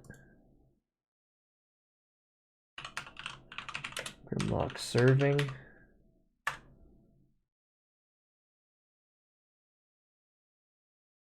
And hilarious. For some reason, Wheeljack built them to be stupid. Like, he just kind of had spare parts in his garage, and he just kind of threw them where the brain should be. They're just barely intelligent enough to say words, let alone understand them. Almost forgot.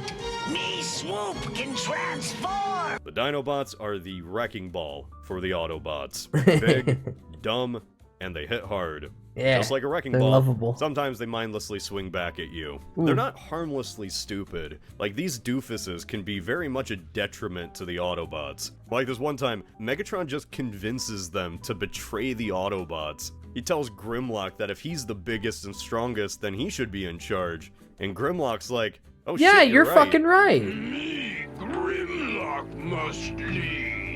So he tries to straight up kill Optimus. And then another time, they wreck up Autobot headquarters so badly, the gang just drops them off at Dinosaur Island. An island beyond time itself, where the big lugs won't spike insurance rates. Look, there's a lot of Autobots. We're gonna put you even guys in Season here on the 1. summer And it's best summer if I just vacation talk about home. all of them right now. Like, I don't really think I'm gonna be able to later. Ironhide. Classic Ironhide. Well, I'm tired of sucking their vapor trail. Despite being one of the main Autobots on screen, Ironhide only really gets an episode to himself. He never really affects the That plot makes that sense. drastically. He's mainly just contributing reactionary to the overall gunfighter. battle, reacting to stuff, following Optimus's orders, or relaying orders to others. Ironhide's kind of like air. Everywhere at once, all the time. You kind of forget he's there. His curses towards the Decepticons blend in with all the other noise going on. Give them to me. I want the Dinobot toys. Garbage cans. So let's talk about the red. See, from my perspective, coming from Bayformers, the red's kind of weird to me. Red's a good color, don't get me wrong, but I'm just so used to Ironhide having black paint. That's more of a fitting color for a name like Ironhide. You know? Don't kill me. Plus, there's just so many G1 Autobots that are already some shade of red. Blaster, Chase, Cliffjumper, Oh, Cloudbreaker, God. First Aid, Gears, Inferno, Gears. Lightspeed, Perceptor, Power Glide, Six Gun, and last but certainly not least, Warpath. How big a path you want? Bam!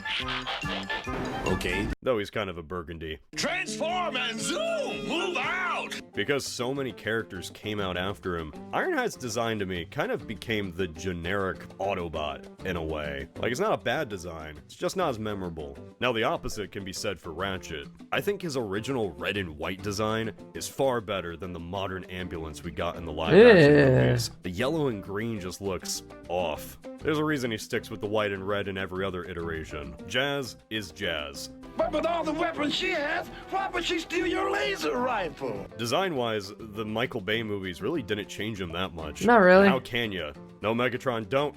That's the core Autobot group. or at least the most recognizable. Like, Prowl was there from the start, but he really never did anything. He kinda just existed. A lot of the Autobots are like Prowl, occasionally saying lines, but yeah, for you the get most one line part, from they're the just back relegated row. to the background. Cliffjumper really grew on me. I was not expecting that. Like, there's an episode where he thinks Mirage is a traitor and is 100% ready to kill him. Mirage is no longer one of us. He would have done So it I too. will He would've shoot gunned him Pete between the Davidson down. eyes. I like that he's just Bumblebee's design, but red. Thank the toys for that one. And I like Casey Kasem. Kasem voices a few Autobots, actually, like Blue Streak, Teletran 1, and Shaggy. It's kind of a shame we never saw the best Cliffjumper Autobot, and Shaggy. Bayformers. Well, we did see him in Bumblebee for that split second. You know, it's kind of a shame we never really had Wheeljack in the Bayformer films either. Imagine this guy making wacky inventions. That would have been fun. What's that? He was in the movies? Oh my god. Oh my god! Decepticon characters can be categorized like a pyramid. At the top 10%, Oh my you god, have the they best killed him. characters by design Smeared. and personality in the entire show. Megatron, Soundwave, Shockwave, and who could forget Starscream? Hell, So throw in many Devastator. waves. Why not? I prefer the green humanoid over the monster with, scrotum. Soundwave. That blocky design. Bold colors. He has a squad of little bots that he shoots out as cassettes. He even turns into a regular-sized boombox. I really can't think of another character more representative of Transformers in the 80s. And there's nothing more G1 than mass shifting, which Soundwave does a lot. Transformers should transform in a logical way where all their pieces fit together? No. Nonsense. No. Just have Optimus's trailer disappear. Have Megatron shrink to a quarter of his size to be used as a gun. Soundwave is pretty much unrecognizable in the Bay Starscream movies. was alright No in visor, Armada, but he was has still a mouth, Starscream, yeah. doesn't even have a robotic monotone voice. No prisoners, only trophies. They intentionally went out of their way to make him barely resemble the original. They probably just thought it was too goofy. Wouldn't really fit in with all the war crimes. Imagine if Rumble had been in Dark of the Moon. At least Shockwave got his recognizable single eye. Is he purple? No. No. Does he talk with his smart intellectual accent? No. Female. No. But this is Shockwave. This utter demon. That's just how Shockwave looks on the inside. Megatron in G1 is your classic 80s cartoon villain. That energy now belongs to us. He just loves to be a bad guy. Fuck you, I'm Sure, going giving to him a kill you sympathetic all. origin is good and all. Every iteration today has given him at least some understandable motivation. From betrayed revolutionary to revolutionary gladiator. Yeah, original Megatron wasn't like that at all. He's Yeah. just evil for the love of the Yeah. game. That's not even a joke. Like, there's an episode where some Autobots time travel to the beginning of the war and see how it all began. Like, they see early Megatron, and he's just a dick. He guns down Orion Pax for no reason. Like, just to do it. Optimus Prime only became a Prime because Megatron shot him on a whim. And so the lesson of the episode is that Megatron has just always sucked. He's always been an asshole. He has always made his own problems. That's just what I wanted to hear. Hell, it's even alluded to that most of the Decepticons never even joined Megatron willingly. He just brainwashed people with a tentacle monster. But even though he's the most evil, he'll still team up with the Autobots from time to time when there's a bigger threat. It's always funny when he does. Look at Optimus just turn him into a little gun. Folds his ass into a There's really six-shooter. nothing else that goes on in his head. He wears his anger and stupidity on his sleeve, and it backfires on him every time. For being a leader who every Yeah, but week it's- yells well, for yeah, his no, troops same to thing. He just retreat. They sure are conquering still to loyal be to him. conquer. Until, you know, they aren't. I need assistance. How unfortunate. Starscream's the best character in G1. Hot take, I know. But like, there's a reason everyone loves him so much. You are either lying or you're stupid. I'm stupid. I'm stupid. He's sniveling, a coward, opportunistic, literally the worst sidekick ever. Starscream will use every opportunity to betray Megatron. And I do mean every opportunity, even the bad ones. Why don't you cure cancer? No, I don't want to cure cancer. I want to make dinosaurs. You can't even really describe his antics as sneaky or plotting. No. He isn't sneaky at all. He's very open about wanting to overthrow Megatron. He says it to Megatron's face. Often. Yeah, and all loudly. the fucking time. G1 Starscream is a character that you really couldn't make today. And it's not because he says slurs or something. It's more because audiences would just be kind of confused about why Megatron hadn't killed this guy yet, why he lets him just keep getting away with it. For those first 2 seasons, Megatron always forgave Starscream for being openly insubordinate, like allowing the annoying kid to rejoin the lunch table. Except for that one time. Yeah, so Megatron did actually punish Starscream once in G1. It was during the episode Hoist Goes Hollywood. The Decepticons try to steal footage from a movie that has evidence of their misdeeds. Don't ask. Starscream successfully stole the footage, but little did he know that Hollywood has a thing called footage backups. How was I to know? I did what you told me. I followed your orders. I warned you, Starscream. I'm too valuable to miss it. Oh, God. Holy shit. I like how Starscream betrays Megatron multiple times and only gets a slap on the wrist. But the moment he forgets the inner workings of the film industry, Megatron fucking rips out his throat. At the end of Season 2, there is another time that Megatron punishes him. Starscream gets banished for trying a coup. But that's really not as funny as Megatron killing him for not being a film nerd. In future iterations, Starscream's little betrayals would have a more permanent effect on the status quo. But in G1, he has the memory of a goldfish. After watching all of these episodes, the funniest thing is that you start to notice Starscream's usually correct, poking holes in Megatron's very obviously flawed plans, like the plan to drill into the center of the Earth and destroy it, while they were still on it. It's okay, we have a portal. Uh-oh.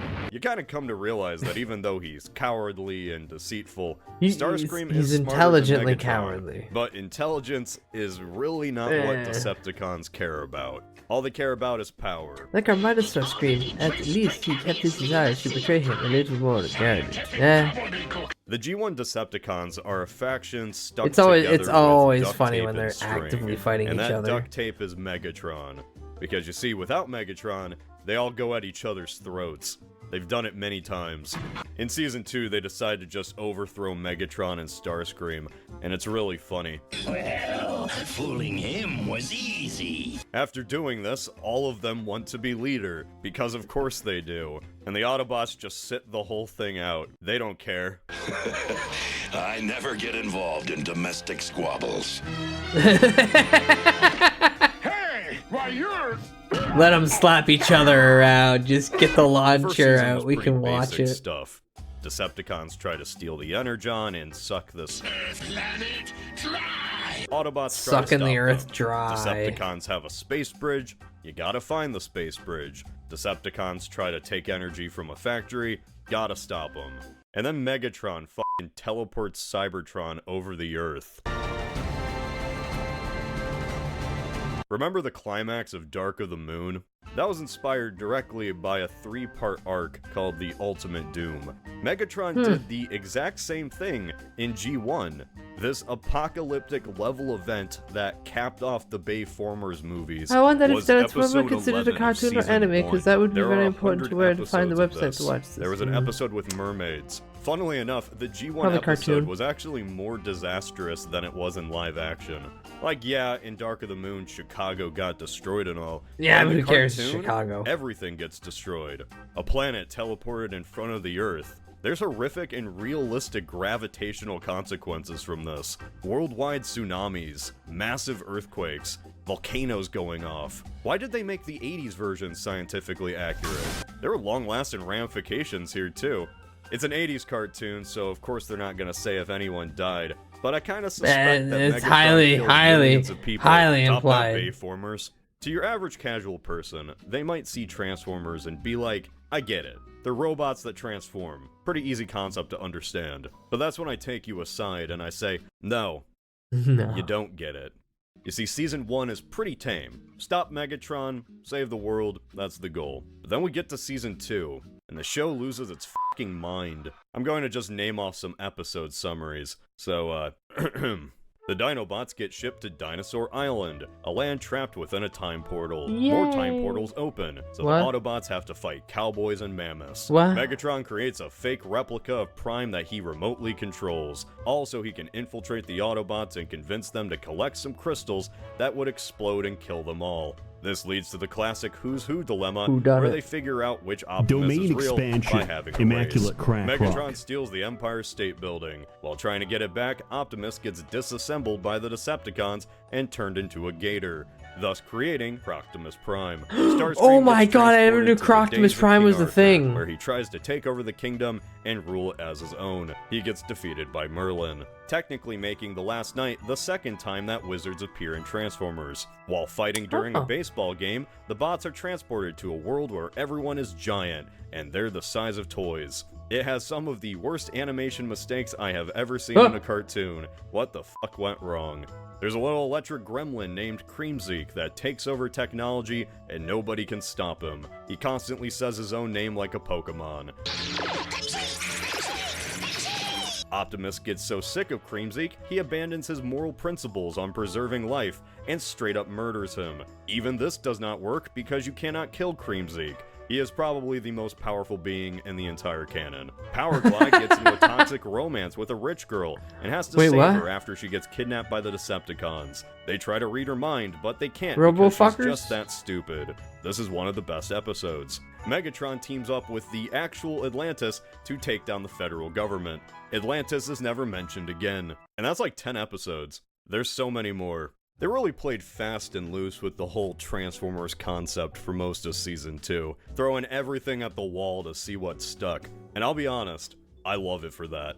Like, you really do not know what you're gonna get from one episode to the next. There is no consistency. One episode might have a sad backstory for a major character, like how Jetfire and Starscream were once friends, or how Omega Supreme was betrayed by the Constructicons after Megatron brainwashed them. No, then another no. episode has Optimus dunking some hoops. This was not a series. Oh, yeah, where the does he go up gimmick against ever really Charles got Barkley? old. How could it? The cast was constantly changing. Let's be honest, this was a show made to market toys to children. So new toys, or characters, Yeah, you always found get the themselves just core showing up 4 or without 5, further and then everybody explanation. else is What just are you a talking about? new toy line Powerglide's coming always out. been here. Shut up. Some of the original bots hung around, while others got thrown into the bin. Eventually, even the newer bots started getting thrown out. There's a pattern of introducing new bots, having them be the sole focus for a couple of episodes, and then moving on to something else. This seems like it'd be a bad formula, but it's really not. Every bot gets some Marvel spotlight tie-in, episode or moment to shine. Even Sea Spray. You ever hear of Sea Spray? He's a watercraft Autobot who always talks like he's underwater, even when he isn't. Can't tell you, Bumblebee, cause then it won't come true. It's like he's getting constantly waterboarded. He gets a spotlight episode where he has to save a mermaid planet, and he falls in love with a mermaid. He transforms into a mermaid. He still talks like he's getting waterboarded. How do you like that? There's Autobots here that just never show up again. Cosmos. Just look at Cosmos. You Now, look by like the end trash of season can. 2, they did kind of go too far with this. It sort of devolved into a carousel of new faces by the end. It didn't help that every other episode they had to introduce a new group into the lore, and each new group had to combine together. You know Devastator? Bunch of smaller bots combining into a big bot? Well, it must have been a big hit because the second half of Season 2 just introduces one new combination team after another. In one episode, Megatron is sick of losing on the ground, so he creates a team of Damn, that Decepticon Autobots cars. went all merman So and Optimus is fucked. like, oh yeah? 2 can play at that game, and he creates Autobots that can fly. This introduces the Decepticons, Stunticons, and the Autobot aerial bots. Each team, of course, can combine into a giant robot, and Of they course. fight each other. But that's Of not course. all. Starscream discovers a bunch of military vehicles in Guadalcanal and turns them into bots, thus creating another team, the Combaticons, a team who personally answers to Starscream, their new leader. But none of them like him, so they ignore him immediately.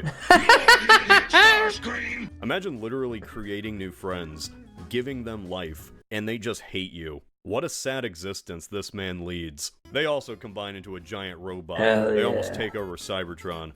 So in the span of like 9 episodes, we get introduced to the following characters: Motormaster, Dragstrip, Dead End, Breakdown, Wild Rider, Menasor, Silverbolt, Air Raid, Fireflight, Skydive, Slingshot, Superion, Onslaught, Brawl, Blastoff, Swindle, Vortex, and finally, Bruticus. And there's 150 Each combination more bot to is see. basically a new character, so I counted them too. Remember, kids, to collect them all. All Bye, the bye, Transformers is yeah, there it is. By the end of Season 2, battles which used to be two teams battling it out kind of became two sides sending their giant robots after each other. There were now factions within factions, sub-leaders to the main leaders. Season 2 came to an end, and there were a lot more bots than there had ever been before. So many bots. The last episode is even called Bot. It's about some kid's science project that gets the soul of a Combaticon, starts running amok. Maybe the Autobots soul have of to a stop it. Combaticon. Some absolute filler waste of time. With that, Season 2 concludes with this scene. You guys wouldn't have any spare parts lying around that we could use, would you? Tape.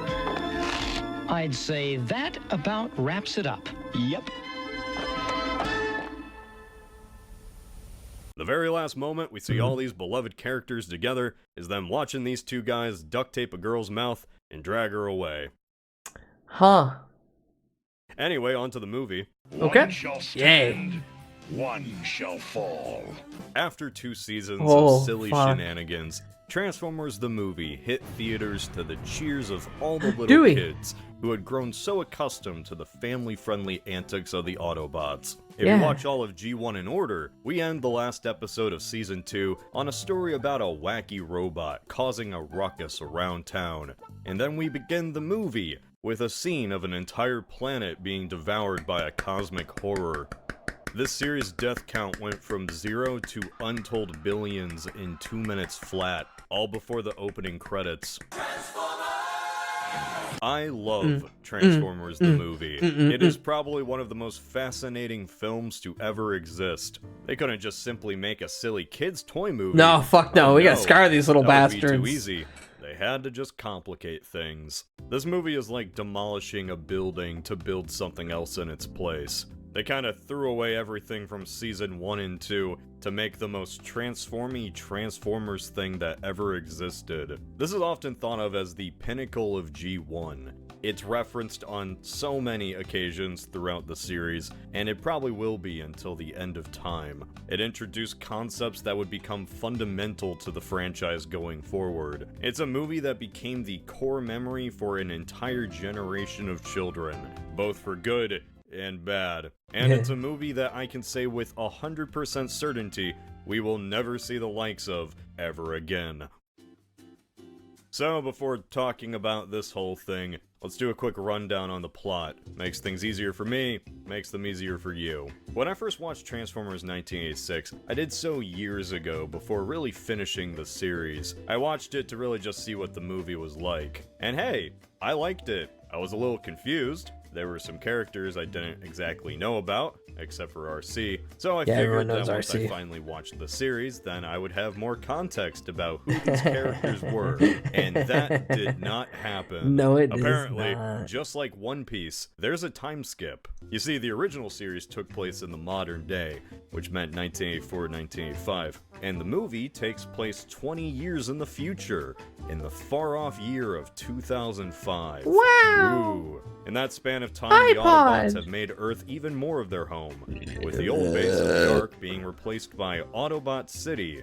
And yeah, Autobot City does turn into a giant robot, we'll get to that. With the time skip, we have Everything a few new has to. faces. And some old faces. Ironhide still hates the Decepticons with all his might. The Decepticons are still up to their silly tricks. Megatron learns Optimus's plans and decides to take action, attacking a ship inbound for Autobot City. This begins our first fight of the movie. Ironhide, Ratchet, Prowl, and Brawn now got a scrap with the Decepticons. I'm sure they'll handle them easily.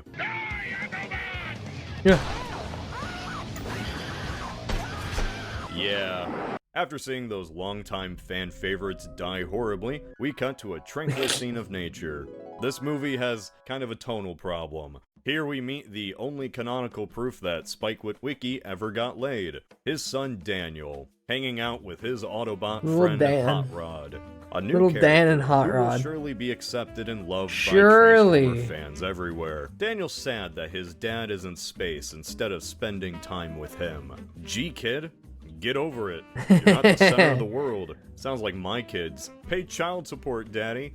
No, I'm hanging out with Bumblebee. You know how in the days of the old internet, people would make music montages with anime synced up to Linkin Park songs? Yeah, AMVs. Anime music videos, Yeah. or AMVs Yeah. they were called. The pinnacle highlight of the internet Well, for the longest Transformers time. 1986 has a lot of those.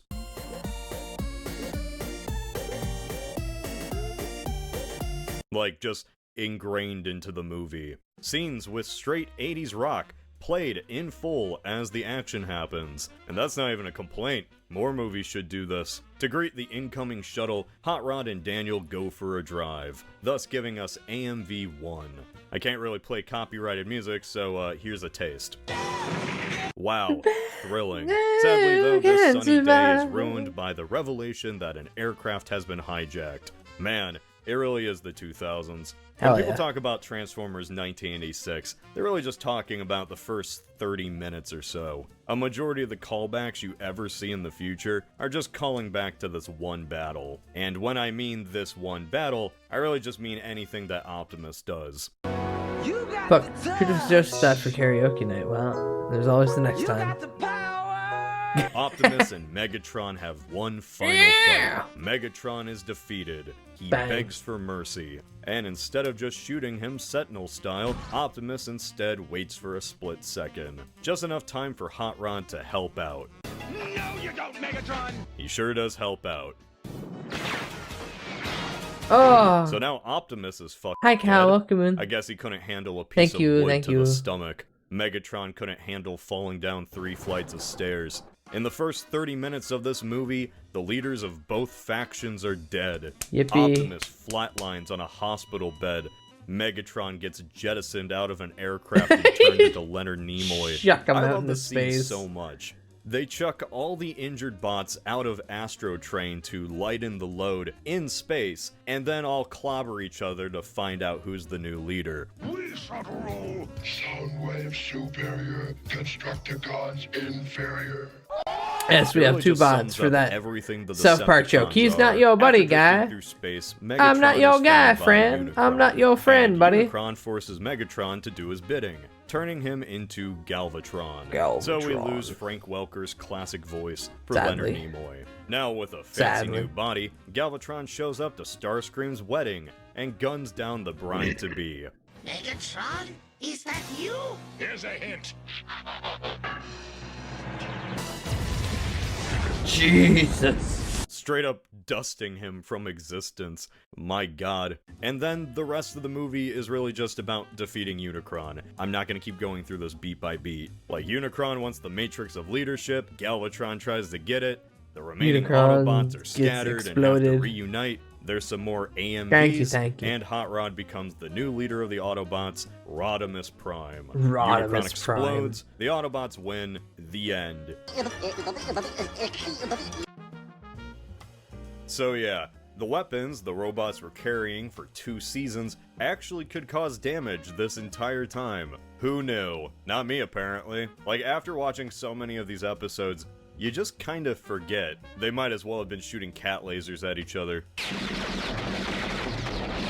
It is very true. Then They're the just second running at each other Megatron often. screams, it's like ice water getting splashed in your face. Children entered those theaters in 1986 and walked out as men, forged by the fires of watching Ironhide explode. Canonically, this was the end of G1 Ironhide, and Ratchet, and Brawn, Prowl, Windcharger, and Wheeljack.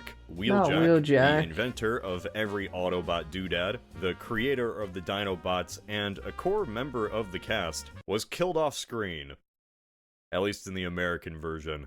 Yeah, Wheeljack survived in the Japanese series. Like, he just came back for some reason. I knew someone got were gonna better. mention that. You were gonna type that comment with your grimy They fingers. finally And then there's tuned Ironhide, the weapon the to character actually who shoot straight. survived Yeah. fighting the Decepticons through thick and thin, and he's taken out with a single shot. These were characters that had Like a entire bitch. episodes where they were the major focus. Like that episode where Ironhide retired because he didn't think he was good enough anymore. I'm retiring from active service, Prime. Very well, if you feel that strongly about it. And now he's just dead.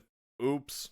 Now, I'm not too emotionally Oh no, he's dead and devastated that retired. Cartoon characters were killed off in a movie that came out a decade before I was born. I'm not screaming to the heavens to avenge old Prowl. I do, however, find this entire situation Like one of my incredibly robo-doodads funny. myself, and in I my miraculously humble came back to opinion, life. this is Whippy! one of the most ballsy moves ever done in American cinema. It's such a unique way to accidentally traumatize children.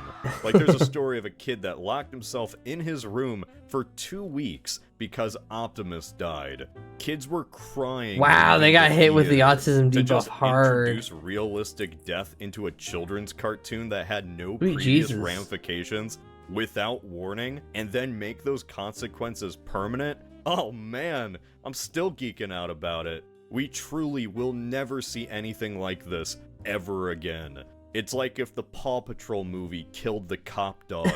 Even in films geared towards an older audience, when a beloved character Didn't they dies, get killed it's because they usually wanted in a new toy line? dramatic Yes, but like or you don't drawn-out way. you don't do it they and like go out just nobly, he got or perhaps shot. They say goodbye to their friends and family. But in this kid movie, these toys died in a way that was almost disturbingly realistic to how it often is in war. In war, death just happens, suddenly, without honor. Bang. It doesn't matter your history or your importance, it can come just like that. Was Transformers the movie actually a deep and symbolic depiction of the horrors of Clark war? Kent from that Is this a Superman video movie. essay about Dude was how the this wimp who was didn't deep want his and superpowered profound? son Of to use course his not. powers. Devastating Children was just Yeah, the I never got that. unintentional yet hilarious ramification after you kill off characters that apparently kids cared about. A misread of a fan community so gargantuan that it spurred memoirs, articles, and entire books about why this whole thing even happened. Like it's an actual historical tragedy. We gotta get to the center of Oh my it. God, the Who's day they responsible? killed To answer Optimus that, I Prime. did some research. Books like I Killed Optimus Prime by the movie's official screenwriter, Ron Friedman. Bumblebee and Me by Bumblebee's voice actor, Dan Gilvezan. This Den of Geek article by Ryan Lambie, and Chris McFeely, who has a whole video detailing the development of the movie script. He goes Goddamn. into way more detail than I ever could, and just watch the video if you want the whole history. All I cared about was who was responsible. Who was the framed culprit? Roger Rabbit? Who could it ever possibly be? Hasbro. Of course it was Hasbro. Like, Are you who else fucking would it kidding be? me? But I will say Hasbro's only responsible for like 85% of this. So stick with me. Transformers was a series that was just a product of its time. Yeah, it was Literally. just a reason It was to- a product that only existed to push a product. Yeah, By just a 1985, reason to show Optimus Prime, toys. Wheeljack, and the others were old news. They were toys of the original 1984 line, a line that was getting discontinued. So Hasbro created a list. A list that said which characters were now no longer safe. This wasn't necessarily a list that was killing characters off. It was more saying going forward the show didn't really need them anymore. You could do whatever you We're want. fine with that Just Optimus get rid of Prime. them, Just have them chuck go on 'em. vacation. As much as Hasbro rightfully gets the blame for all of this, funnily enough, they weren't even the ones that came up with the idea to kill Transformers off. Oh no. That bold idea came from the screenwriter of the film, Ron Friedman. According to the Transformers wiki, Friedman's contribution to the original series was adding additional dialogue. Oh. Apparently, he takes great pride in writing Warpath's multiple zingers. So thank you for that. Friedman always intended So to many kill zingers. some characters off for the movie. He says it in his book. My first big idea about writing The Transformers, the movie, was that I wanted the characters to die in the picture. Die. Is that because I'm a bloodthirsty savage in a permanent Die? state of steroid-induced rage? No. It's because I want audiences to really care and feel something about the story they'll be paying to see.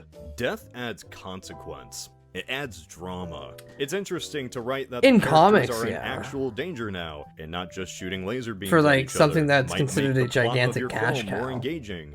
Perhaps they might kill off some unimportant Autobots, like Brawl or Prowl. Trust me, they weren't really doing much. Decepticons would die too, especially those that should have gotten their comeuppance anyway. Just enough peril to let the audience know they're not in Kansas anymore. So Friedman told Hasbro his idea for the movie, and I guess Hasbro really liked the idea. Almost too much. Yeah, sure. Go You see, ahead. Hasbro never considered having the concept of death in the Transformers property. At least, until Friedman told them.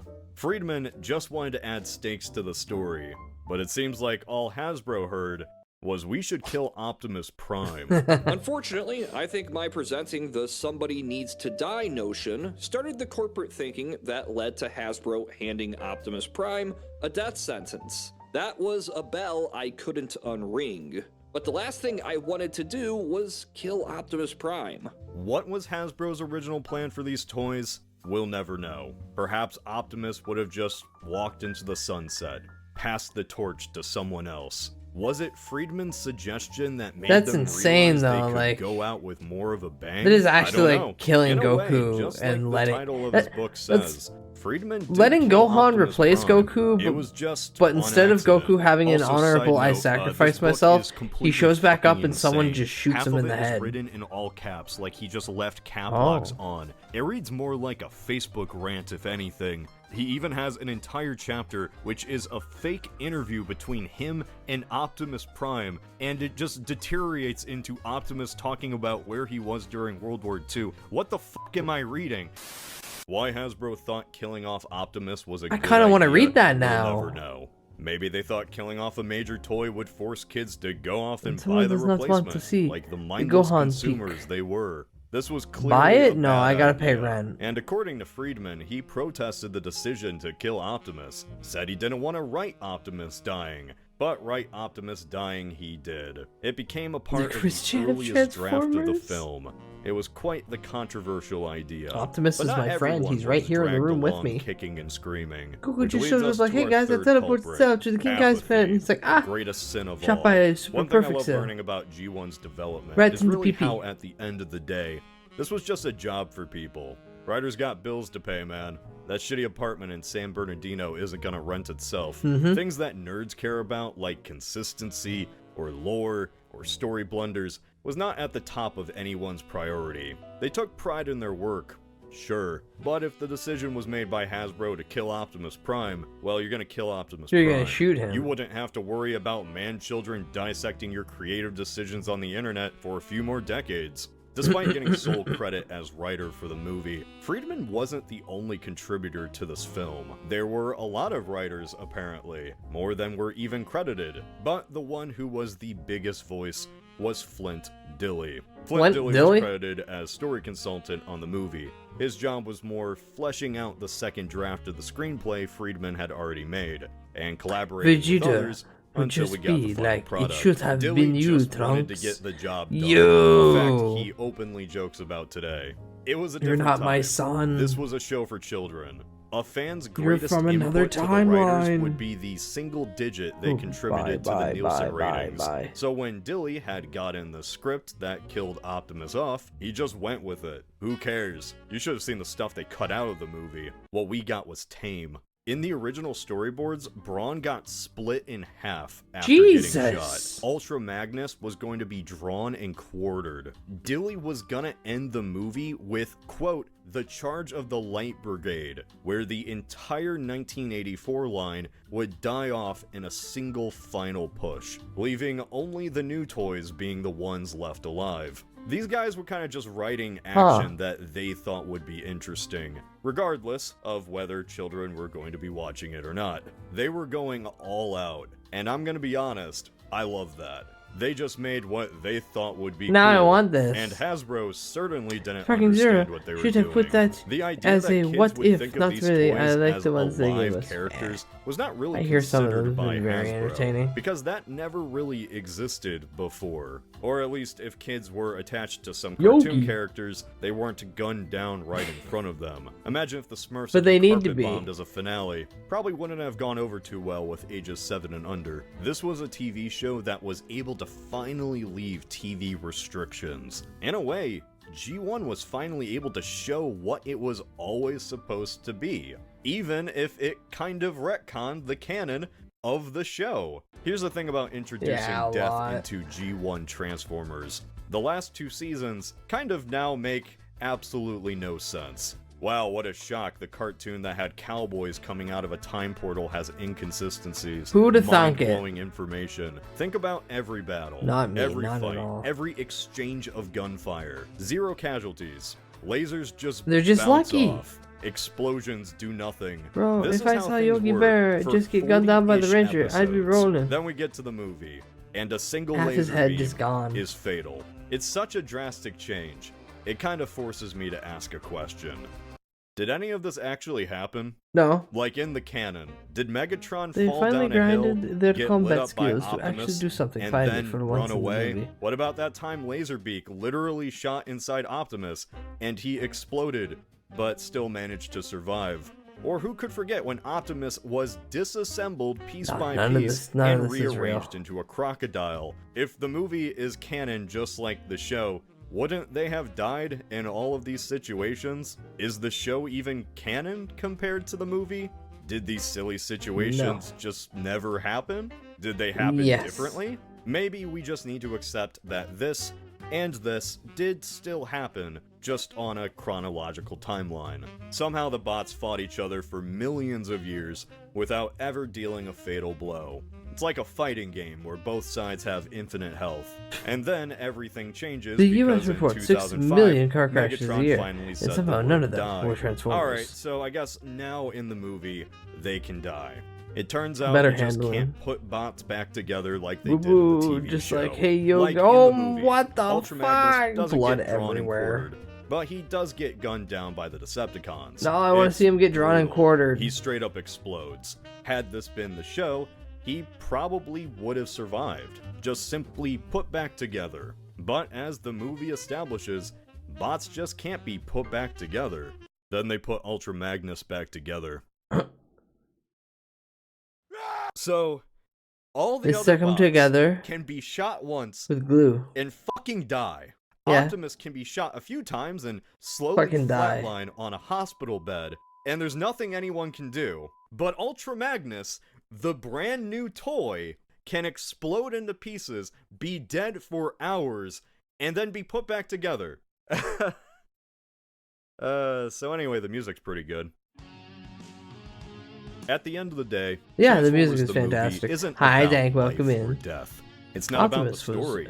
Hell, total. it's not even about the He was transforming beyond robots. fixing. At the end of the day, Transformers the movie remembers what's really It's just important. Gurren Lagann, a Killer 80s Transformer. rock ballads. That's not a joke. They put more effort Take into a- the soundtrack take than a the tiny actual robot story. and forcefully This shove it movie is onto like the top of Halo another 3, one. where 80% of the plot is carried by the music.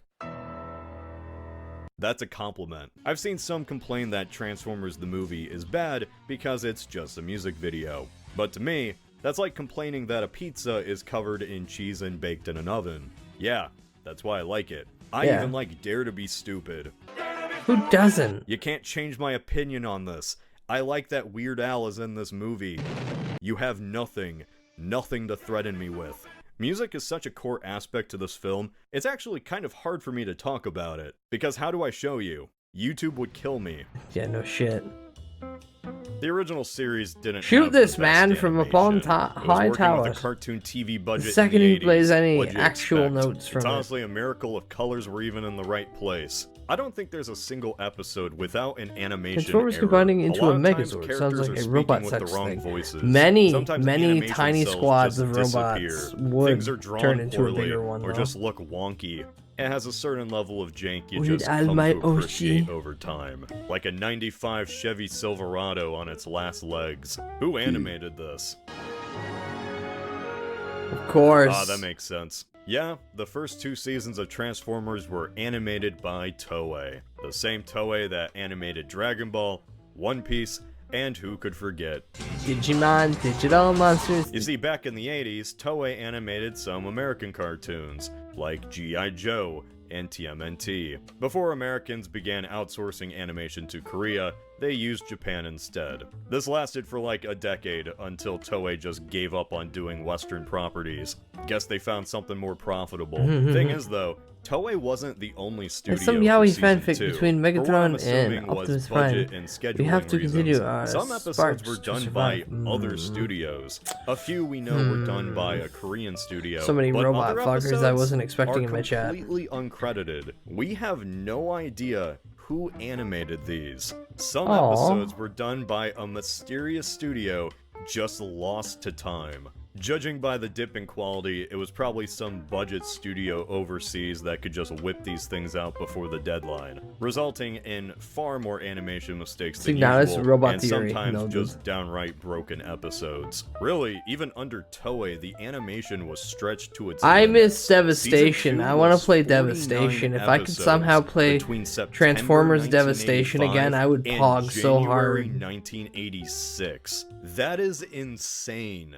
Most network sitcoms don't even do that. Today, there's a whole discussion about the working conditions for animators, especially in Japan and Korea. But back then, there was just no consideration. I cannot imagine Transformers what it Devastation like. was a God, those licensing poor with animators Platinum must have been expended faster via than your average Hasbro. Imperial Guardsman. They didn't Sure, renew the Toei license. might You not can't have get been that game working on anymore. every single episode for season 2.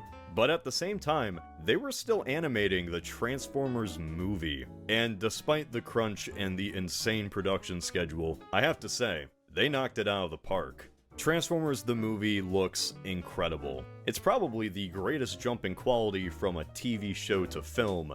Transformers the movie was such a leap in quality. No, I'm just though, saying that Transformers this is Devastation. what people think of when they think of G1. The bold color No wonder why choices, Transformers the simple confuse me with robot anime, designs because that this are is still technically anime. animated fluidly. Hell, just Unicron himself. I wouldn't wish animating Unicron on my own worst enemy.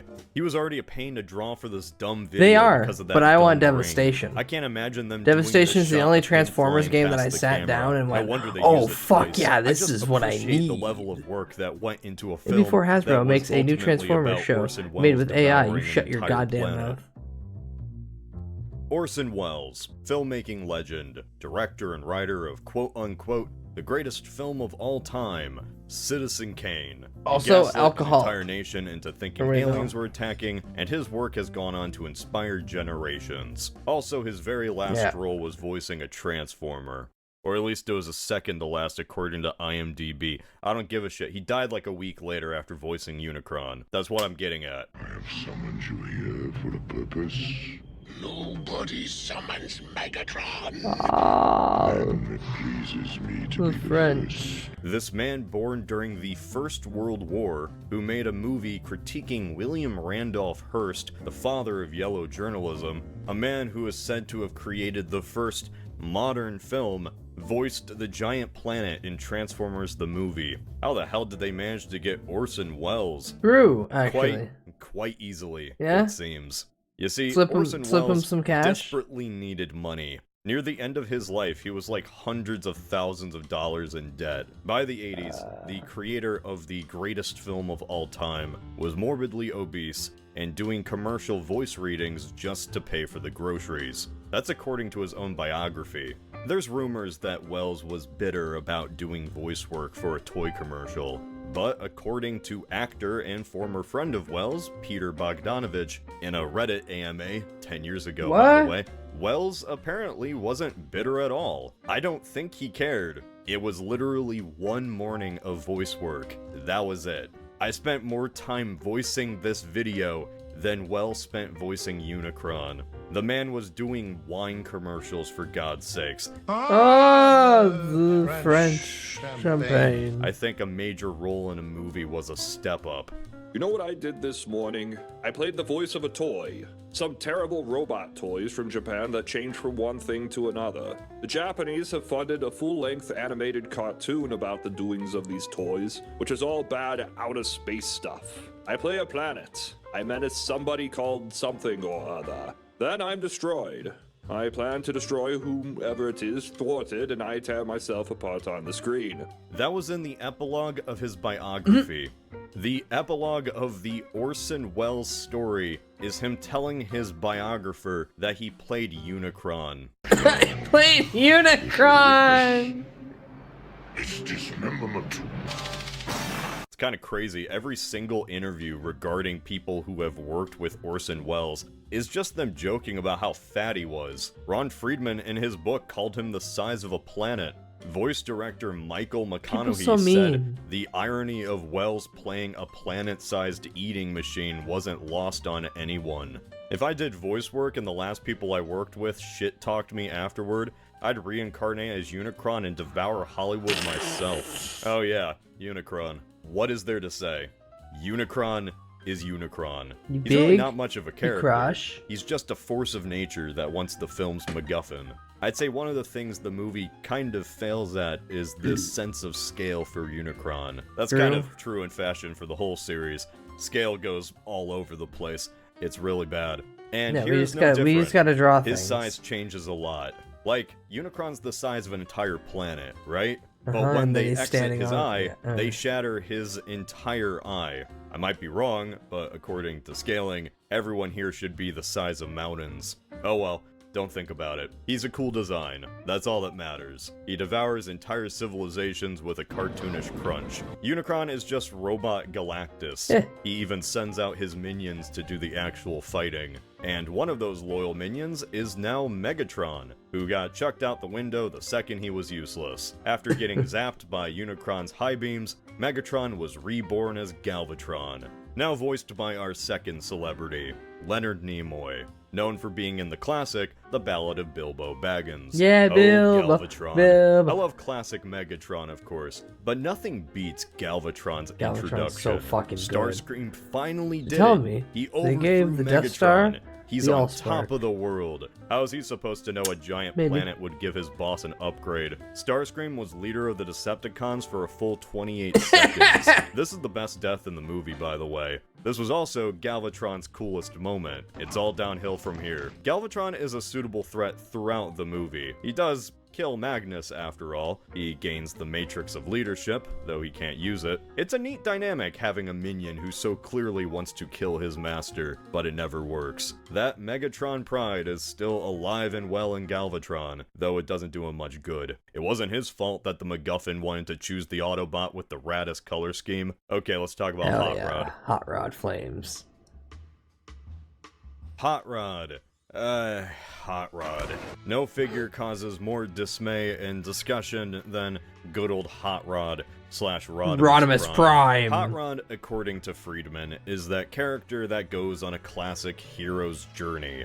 He starts off as a smartass kid, undergoes tribulations, learns from that experience, and eventually becomes the hero. There's also some Chosen One elements going on here. Man, it sure would have been nice if the Matrix let Ultra Magnus know he wasn't worthy. Guess he had to find out the hard way. The Matrix of Leadership chose Hot Rod instead, as the new leader of the Autobots, transforming him at the end of the movie into Rodimus Prime. The whole next season would now be about the adventures of Rodimus and these new Autobots. What's he talking about? We're gonna get killed. I'm sure kids were going to love seeing more of this character. This shouldn't be too surprising, but people aren't going to accept a replacement character with open arms immediately after seeing the old one get killed. Especially if that replacement character debatably caused Optimus's death. Yeah. Oops. So let's break the scene down. Should've just shot. Beats Megatron. Megatron begs for mercy. Optimus pauses shooting to question Megatron. This was a distraction though, as Megatron reaches for a gun. Hot Rod notices this and pounces on Megatron to stop him. Optimus can't get a clean shot, and after Megatron wrestles Hot Rod off, he shoots Optimus. Gonna be real with you, doesn't look too good for old Hot Rod here. If he didn't get in the way, then none of this would have happened.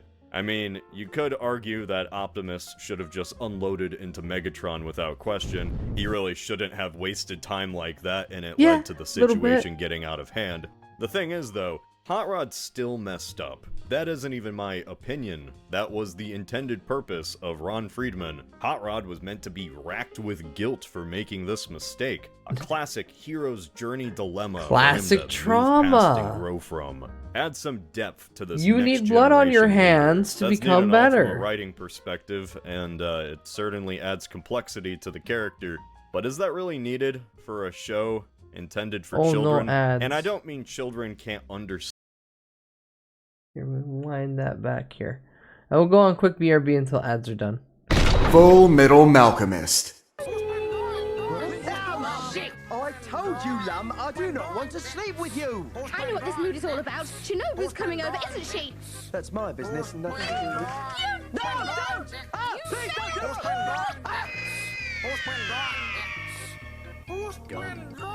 It's the grand opening sale for the new noodle restaurant. I'll just have the omelet, I don't fancy it. Anime is a prime example of why 2 moves just wasn't enough. I give up.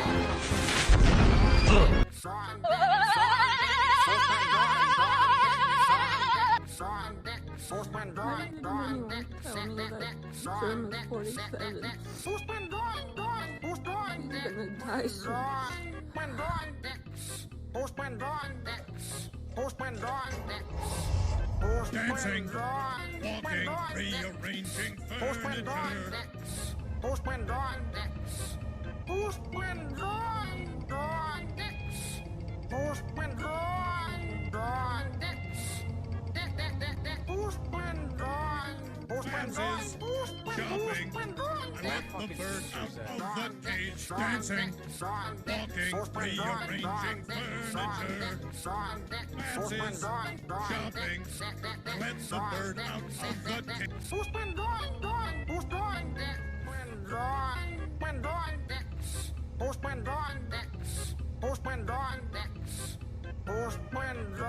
shopping, let the bird out of the cage. Dancing, walking, rearranging furniture. Dances, shopping, come rope. Let the bird out of the cage. Dancing, walking, rearranging furniture.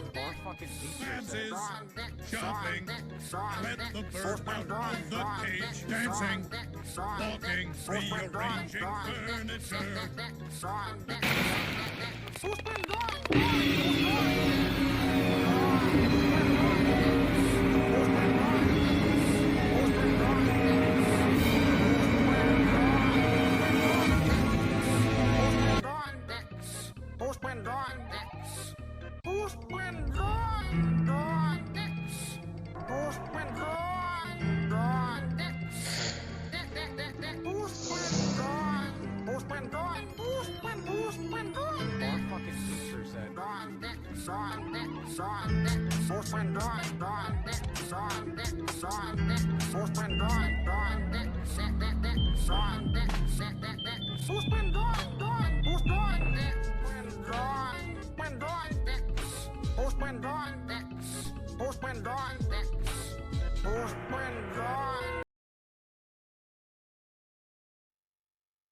Full Metal Malcolmist.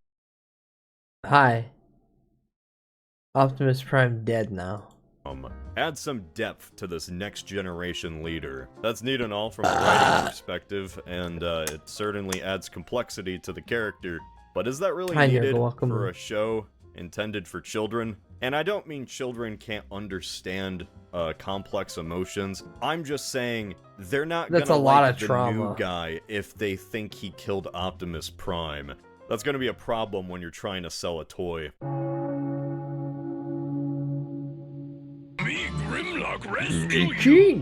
No, say it. Say the line. You can't just talk about the movie without giving context on season 1 and 2. You also can't just end with the movie, because Transformers the movie was in a lot of ways just the start, the grand pilot for Season 3, and Season 3 was in a lot of ways not really a Season 3 at all. Had this series been released today, it might have been called a spin-off. This is not the same show as Season 2.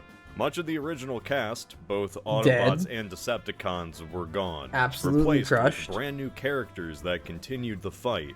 Whatever storyline existed in those first 2 seasons ended with the movie. Optimus and Megatron were dead. The Decepticons lost the war. So, Season 3 begins with not only a 20-year time skip, but an entirely new status quo, with the Autobots fully in control of Cybertron. This is like the Zeta Gundam to the original mobile suit. If you're not a Gundam fan, I swear that metaphor makes sense. Basically, some familiar faces are still here, Char is mucking about, but everything is different. There's a time skip where our brown-haired protagonist has become a family man, and also like half the episodes are in space. Yeah, gone are the days of really fighting on Earth. Now every I want to episode see is on a pirates, and I want to different see planet, red Cybertron, mermaids. or just a barren rock. Now most backdrops are dark skies or alien worlds. Things are kind of off. For one, yeah, Optimus was gone. What a shock. Replaced now with Rodimus leading the next generation. But so too were the original showrunners. Flint Dille, the story consultant of the movie, took over as one of this season's story editors, alongside comic writer Marv Wolfman, who created the Teen Titans, and Steve Gerber, who created Howard the Duck. Oh now, God, no, I have not no Howard. evidence for any of this. I wasn't in the studio, but I'm pretty sure the tonal change entirely came from these 3, especially Dille. If you watch these episodes in order, you know what I'm talking about. There's a shift in tone.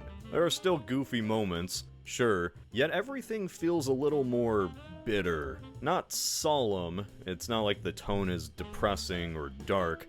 I wouldn't even call it darker or edgier. It's not like this is the Snyderverse. These adventures Remember Howard aren't any the Duck? more I don't dangerous wanna than they remember were Howard in the Duck. Season 1 or 2. But it feels like everyone's reactions to these situations is now different. It's kind of a crazy shift, because we go from happy-go-lucky robot adventures where nobody really thinks about what's going on, to characters being more self-aware, introspective. I don't want I them don't know to be how else to self-aware. I want describe them to this. be wacky. Like a typical Season 1 episode What would about have Steel Megatron starring activating the Googleplex Annihilator or something. I remember and the Meteor Autobots are like, Man. "We'll Do you stop remember you, Meteor Decepticons," Man? and they fight without a second thought.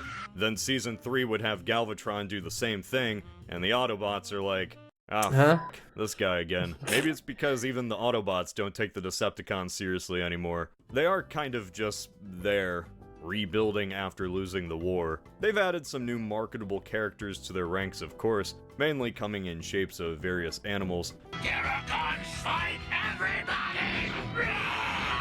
We got I love robots the too Predacons now. and this dumb Godzilla-looking idiot. At least they're unique-looking, unlike, others. The Decepticons are now controlled by Galvatron's team. They all look the same, so it's kind of hard to keep track of who's who. They just feel like We a have to downgrade of compete the against original Zoids. squad of goobers.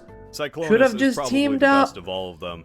That includes Galvatron. Remember the dry and calculating tone of Leonard Nimoy? Galvatron really seemed like an upgrade of Megatron as a force to be reckoned with. Remember when I said him shooting Starscream was the top of the mountain for his character? Well, that's because it was. At the start of Season 3, we learned that Galvatron survived flying out of Unicron's head, and he crash-landed on some alien planet. He's still alive, technically. He's a lot different. I don't know if it was either bonking his head or from the aftermath of Unicron's mind control, but for some reason now, Galvatron is just insane. Oh, good. Not like insane as a metaphor for just how evil he is. Like, oh man, Megatron's drilling into the planet. What a madman. I mean, Galvatron has Actually actual mental kooky. issues that are detrimental Zoids are to also him and owned his by friends. Hasbro? Why didn't He's they just team up? paranoid, Yeah. constantly having episodes. Poor Cyclonus has to be the caretaker to his insane uncle. I It speak gets the so truth, bad, damn his it. own team sends him to a therapist on the therapist planet. Zip me! It's all coming back! Hell, since they couldn't have Leonard Nimoy anymore, he even resorted to sounding kinda like Megatron again, with Frank Welker returning to voice him. Reunite the Decepticons and raise our empire And I guess Frank Welker just decided to make him as funny as possible. Fair. Like a bizarre mix of Megatron and Starscream. While the Decepticons show up from time to time to be a threat, they aren't the only threat. Remember the Quintessons? Well, they were the OCs of Flint Dillon. Hey, bitches and bros Ah! and non-binary hoes. Hi, Sammy. Hi, Sammy. And a Welcome script back. for the movie that was Swords are run by eventually it's a scrapped. cartoon. Yet, Hasbro just has now a in license. many ways, in Yeah, which charge is of why season don't they 3, just Flint petition Dillon to have could a do whatever he wanted. You better cross believe those collab. Quintessons were now everywhere. In season 3 alone, Welcome they're home. prevalent in at least 11 episodes, a third of the season. God we learned damn. that the Quintessons were the original overlords of the Transformers. Just like in the rejected script, he just went with it anyway. This Might was as a well. piece of lore that remained forever in the series canon. And as much as I'm making fun of him adding his own OC, I love the addition of the Quintessons. To have another alien race in this universe that Still still gotta work holds tomorrow. an No! eternal grudge against all Transformers To be is a fair, it's also an fascinating opportunity idea. to double And their dip on schemes dinosaur throughout the robot season autism. are really I just love to dinosaur fuck robot over autism. everyone. They try to sell doomsday devices to both sides in a war. They try to brainwash everyone in the galaxy to want to kill each other. And who could forget the They episode know where how they shit wanted to destroy Hasbro's been for Space the last 20 Japan? years. Yeah, there's Space Japan, don't worry about it. No, I Really, mean, like, they should have jumped on Quintessons, that or the first, Quints, like, as everyone few calls years the them Wids as an were actual around. in-universe slur, are just behind everything. We're long They shot past JFK. ever getting it. Wake up, people. Wake up. They Season shot 3 JFK, really oh my opens God. up the universe. While the last 2 seasons were just about the Autobots dealing with Decepticon shenanigans, now it's the Autobots dealing with everyone's shenanigans. And they look sick and tired of it. And each episode, the bots kind of just visit another world that has a unique attribute to solve whatever problem it has. There's a planet of pacifists that get taken over by Decepticons because they're just that weak. There's a planet where everyone sings like they're in an opera. There's Space Japan. Is this just Star Trek? Yeah. It's Not a lot just of Star people Trek. like season 3. And look, I get it. The animation is pretty bad. It was outsourced to Korea, and I'm pretty sure the Philippines. There were many production issues, and the episodes themselves weren't the best written. Even with all those issues, I still think there was another reason, other than the most obvious one. Yeah, the reason I the think dead a guy lot of over 80s there. kids didn't like season 3 that much, and so many regard it as the weakest season, is really because it's just Star Trek, with Transformers, dealing with alien issues, facing off against an existential threat. Hell, Spike and his family even represent Earth now on the galactic stage. Yes, Oh, since I that's brought up hilarious. Spike is like the coolest Red space Redding, guy ever just now. accidentally Starscream. He's like Flash Gordon. Good for him. All Oh, Sam wow, he was got a dying Flash off Gordon screen. upgrade? Damn. Anyway, the galaxy and its various antics are the main focus of Season 3. To every other alien species, Transformers aren't even particularly special. They're just normal Yeah, big sized deal. The robots. fucking toaster Aliens figured are out just it is a huge. toaster. Huge to humans, at least. Or humans are just really, really small. As an adult who likes Star Trek, I find all this world building pretty interesting. A set of limited characters dealing with new situations. Because unlike the last few seasons, the cast for Season 3 is pretty limited. Which is nice, honestly. We get to flesh out these new Autobots over a longer period of time instead of just switching them out for someone else. And that's something I could easily see kids getting bored of. If you watch a show called Transformers, you're expecting the main plot to revolve around Transformers. Even if all of this had been different, even if the aesthetic was as bright as Season 2, even if every episode still focused on the Autobots and Decepticons, Oh, Season it just 3 was shot him still right in the kinda face. doomed from the start. Well, All yeah, 'cause you got Rodimus nobody Prime. liked Rodimus Prime. Flash Gordon's influence. Rodimus permeates, yeah. Prime. And Flash Gordon. Rodimus Prime. Man, people hated Rodimus Prime. Fuck Rodimus Lots still Prime. do. At his worst, he's a loser who killed Optimus Prime. At his best, he's a mistake who got reversed. That word mistake is used a lot for Rodimus. Misstep, misfire, misinput. It was a misinput. Misinput! You calm the fuck down! He's not Optimus, and for some, that already is enough to hate him.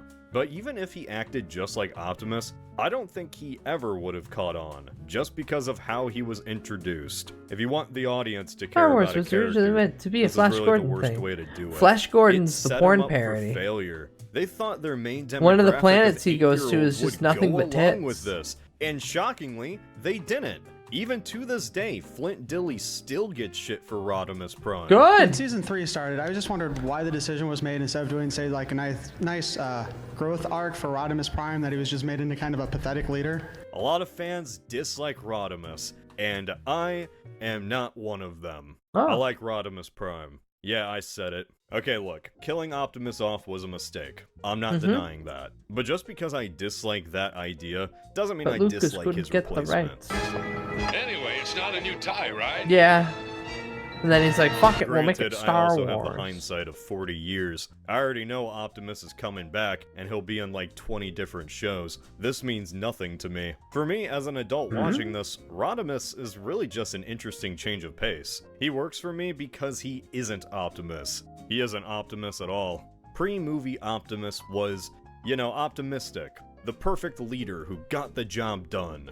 Rodimus, meanwhile, is just kind of dead inside. Honestly, he's half the reason the show feels so different in Season 3. And no matter what happens, hold your positions! He's fed up with whatever situation he gets thrown into. Like, even he knows how long this series has been going. This has been going on for a few dozen millennia now, and I don't see it changing. I'm sick and It's fucking almost tired of surreal to this. have a God character damn it. like this in this series. One who is very blunt Maybe I should have and just dry. fucking He really doesn't like act a curb leader. stomped Well, Megatron. basically, you'll have two choices: suffocate or smother. Or maybe we can dock at that, well, whatever, up ahead. Like, at heart, he's still just Hot Rod, one of the guys, the sibling that had to take control after the death of a parent. And while to some that's what makes them hate Rodimus, to me that's what makes him work so well. He's just Yeah, winging he it. just As an adult, had to Rodimus figure is it out. hilarious. He has no filter. His personality isn't one of a noble prime, but he also wants to be a noble prime. He wants to one day even be a throws him in the fraction wall. of the leader that Optimus was. If Imposter Syndrome was a character, it would be Rodimus. Half the time, he wonders if he's even cut out for this. He's full of self-doubt. His own Autobots doubt him. And he wonders all the time. my if God, he's Optimus the had Star same Scream! struggles. That's kind of the theme throughout Season 3. Becoming a leader is something you learn through trial and Nothing error. ever Not everyone bad is perfect with happens it to at the first. Kennedys. Not even Optimus, as we come to learn. With each episode, though, Rodimus learns a little more, leaning on his small group of friends for advice. Hell, if we want to go back to the Star Trek analogy, Rodimus is really just Captain Kirk. Despite the popular idea that Kirk is just this funny womanizer, or basically just William Shatner, Kirk in the original series had a lot of contemplative and stressful moments. He knew that the lives of his crew hung in the balance from his decisions. He'd often heed the advice of others stand like there, Spock or McCoy. chew And really, now that I think about Siri. it, Cup is basically Rodimus's McCoy. Rodimus has a surprisingly complex Fuck, it is and just Star subtle Trek. character for an 80s cartoon. Almost too subtle. Like, as an adult, I get where they're going with him, but to a kid, all they see is a leader who isn't Optimus, and all he does is complain. So he's just a worse Optimus. Maybe one day he would have been like Optimus, but that day would never come. Rodimus really was just doomed from the start. Yeah, the you way just bring him up Optimus back was and shoot killed him. disappointed kids and About pissed off parents. 2 hours Hasbro after was flooded with letters after the movie's we release. shot Optimus. Angry parents telling them how much the movie upset their child. By the time of Season 3, those Kid hated Hasbro every execs second of this. realized Oh. how much they fucked up. They killed their golden goose. There was truly only one thing they could do to satiate an angry audience. They had to bring Optimus back. Yeah. So spoilers, Optimus comes back. Comes back as a zombie, that is. His disheveled corpse freaking out both characters on screen and the children at home. Just like they didn't know how much Optimus dying would Just like devastate children. Jesus. According to interviews from the team, they didn't realize how much bringing him back as a zombie would rub salt into the wound. But is this really the end of Optimus Prime? Find out in tomorrow's exciting episode, The Return of Optimus Prime. They said in the 8th episode that he was coming back, and then he didn't until the end of the season. At a certain point, I'm wondering if they're just messing with kids for fun. I wonder if little Timmy cried in his room for 2 more weeks. By the end of season 3, they finally bring Optimus back to life. How did they get his body after it apparently exploded in the middle of space during the zombie episode? He's back. Okay? Optimus Prime just got better. What he wanted. Optimus retakes the matrix of leadership, becomes the leader of the Autobots again, and everyone just moves on like nothing ever happened. Like that episode with Principal Skinner we all just ignore. You know the one. At least you can say that canonically G1 Optimus' story did not end on a hospital bed. Good way to wrap up the series on a positive note. Now they can go off and do dumb headmaster shit. At the same time, and this feels dumb to say, I kind of feel bad for Rodimus. Like, he's not real, it's not like this decision put him out on the street or anything. He's a fictional character, so he doesn't have any real feelings. I guess in the show, he was actually kind of excited to stop being a Prime. He was more than happy Cool, I to no give up longer the Matrix, have all of this actually. responsibility. Turns out he really Fucking just take wanted it. to go back to being Hot Rod. It's all kind of weird in retrospect. So many episodes were about Rodimus not feeling like he was up to the task. Whole plot lines culminating in him becoming more of a leader. I guess in the end, he was right to self-doubt. He really never could have been as good of a Prime as Optimus. I guess he just really didn't even want the job. Props to the haters. It's kind of sad, in a way. This character that wondered if he was ever good enough just got it confirmed in the actual canon that he wasn't.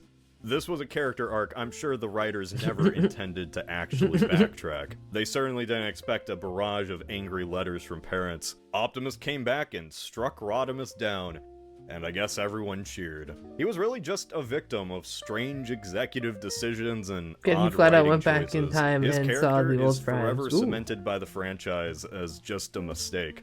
Something that had to be corrected. As nice as it is that Optimus came back, him in the head. making Rodimus an oops that had to be corrected really just weakened an already weak Season 3, cementing it as the runt of G1. All those moments of Rodimus doubting or learning from experience now just feel useless, like wastes of time. He was really just keeping the seat warm until Optimus came back. Even then, I don't know if Optimus truly did come back. Like, he did literally come back to life in Season 3, but in my opinion, he doesn't feel like the same Optimus, like ever again. For the rest of the franchise, Optimus Prime changed after his death. Well, yeah, Both in you how come he back was written fucking with new and how he knowledge was and also perceived. You know the saying, allegory you don't know what you Jesus. have until it's gone? Well, what happens when that thing comes back? You cherish it more. Before his death, Optimus Prime was almost goofy, like a lot of Season 1 and 2. They weren't worried about putting Optimus in silly situations, making him look dumb.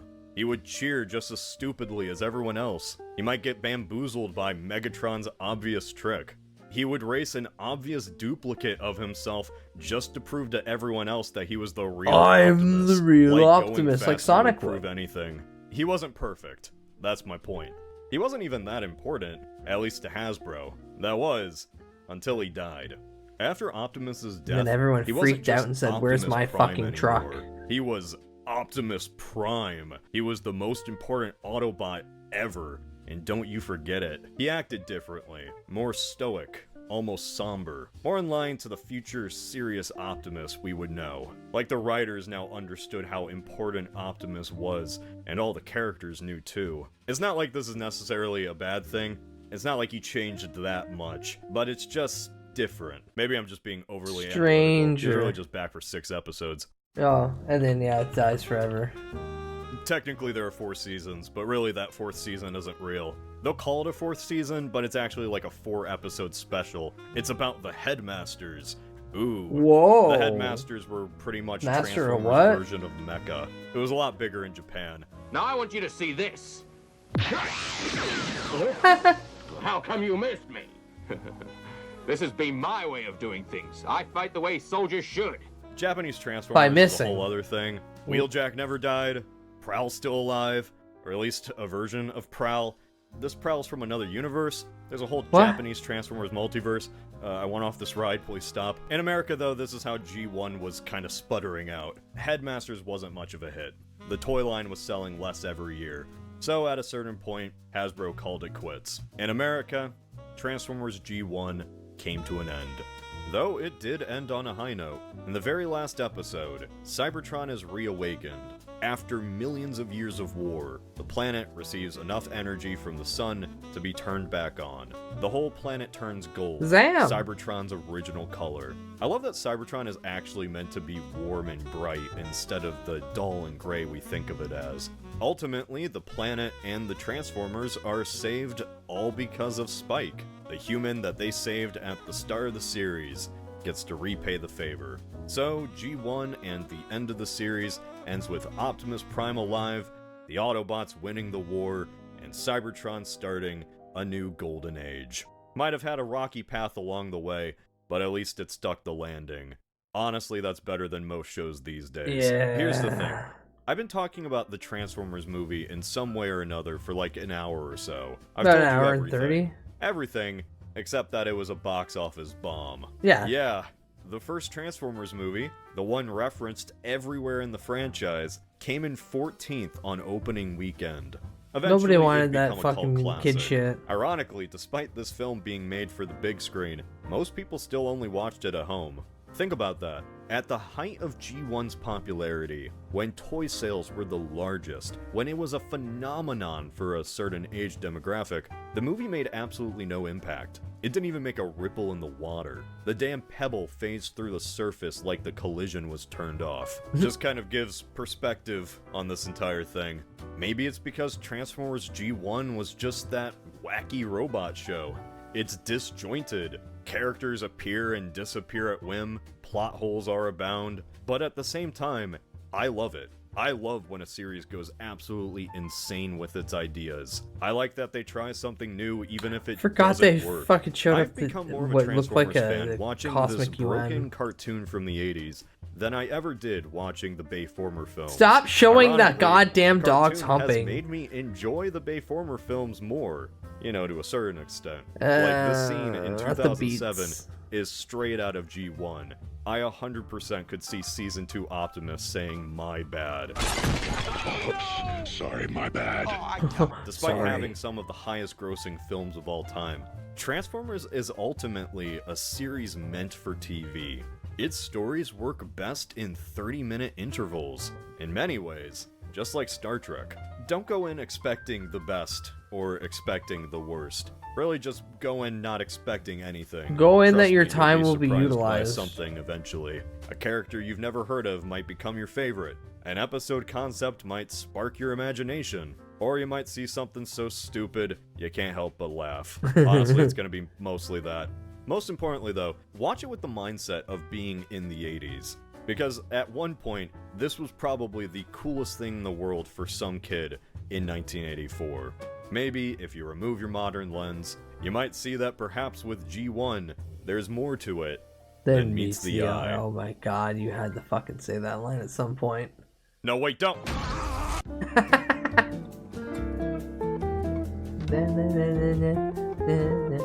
Pointless Hub does good videos, and I recommend them. They also have some like alternate history channel, which I care not for. But this channel is good. Alright, And just what does your doohickey do? what? Optimus, don't ask me that. Optimus, don't ask me that. I can't believe I watched a video about Transformers. Transformers are based. And now, doohickey don't. You should watch the Cloverfield one. I've watched all of their videos. I've been following them for a bit now. Yeah. I began stream with my Kamiyoshi already streaming. The fucker went back to America. Sweden. Yeah, that's right. It's Here Joey. we go again. Come, rope. Well, as you may or may not know, I once visited the great US of A while back to finally see what America really was like. McDonald's And you, McDonald's and you. You know, meeting Vinny, Mike, and a bunch of million rats was quite the experience in New York City. Especially after hours of, well, practically having visited in GeoGuessr. Greenland. But you know, once Joey got back, a great wanderlust began to brew once again. After all, here in Sweden we call Doritos ranch flavor cool America. American flavor. And what other place can you get sweet chili sauce labeled sweat chili? Sweat chili.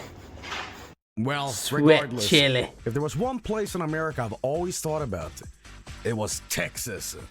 Oh my God, Joey how went to much more American Texas? can you get? Cowboys, country music, steaks, quack, barbecue shoes. Hell yeah. It all sounded great. But there was just a little problem that struck just before I was gonna go. I got sick. Now I know. You're gonna say, you sound really weak and you sound really bald. Well, the thing is, once you plan something like this, you really can't cancel it. There's no going back, right? But whatever. I was not gonna let that stand in the way. You just gotta grow some balls and get a clue. All I knew was that it was gonna get really hot in Texas compared to Sweden. But I was gonna see the real America this time. None of that garbage here where we call a bunch of products American stuff. No. No. Dog, It was time hot dogs in to take jar. another trip to America once again. It was time for Trip to America 2. Joel Country lives fried in Texas Sweden. trip. Joel lives in Sweden. That's why he's visiting America.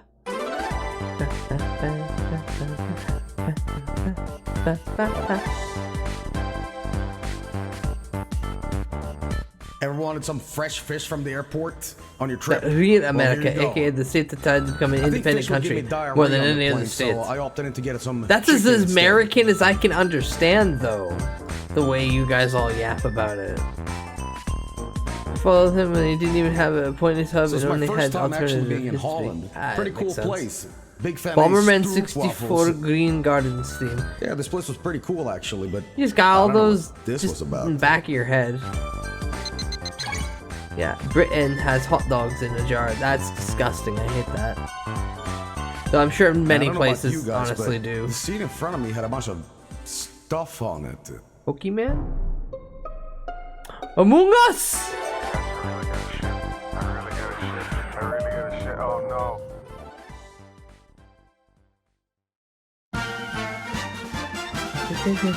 Holy shit, I'm in the USA.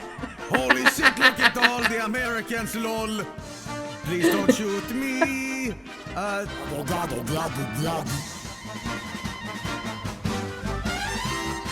Lamau America. Lamau America.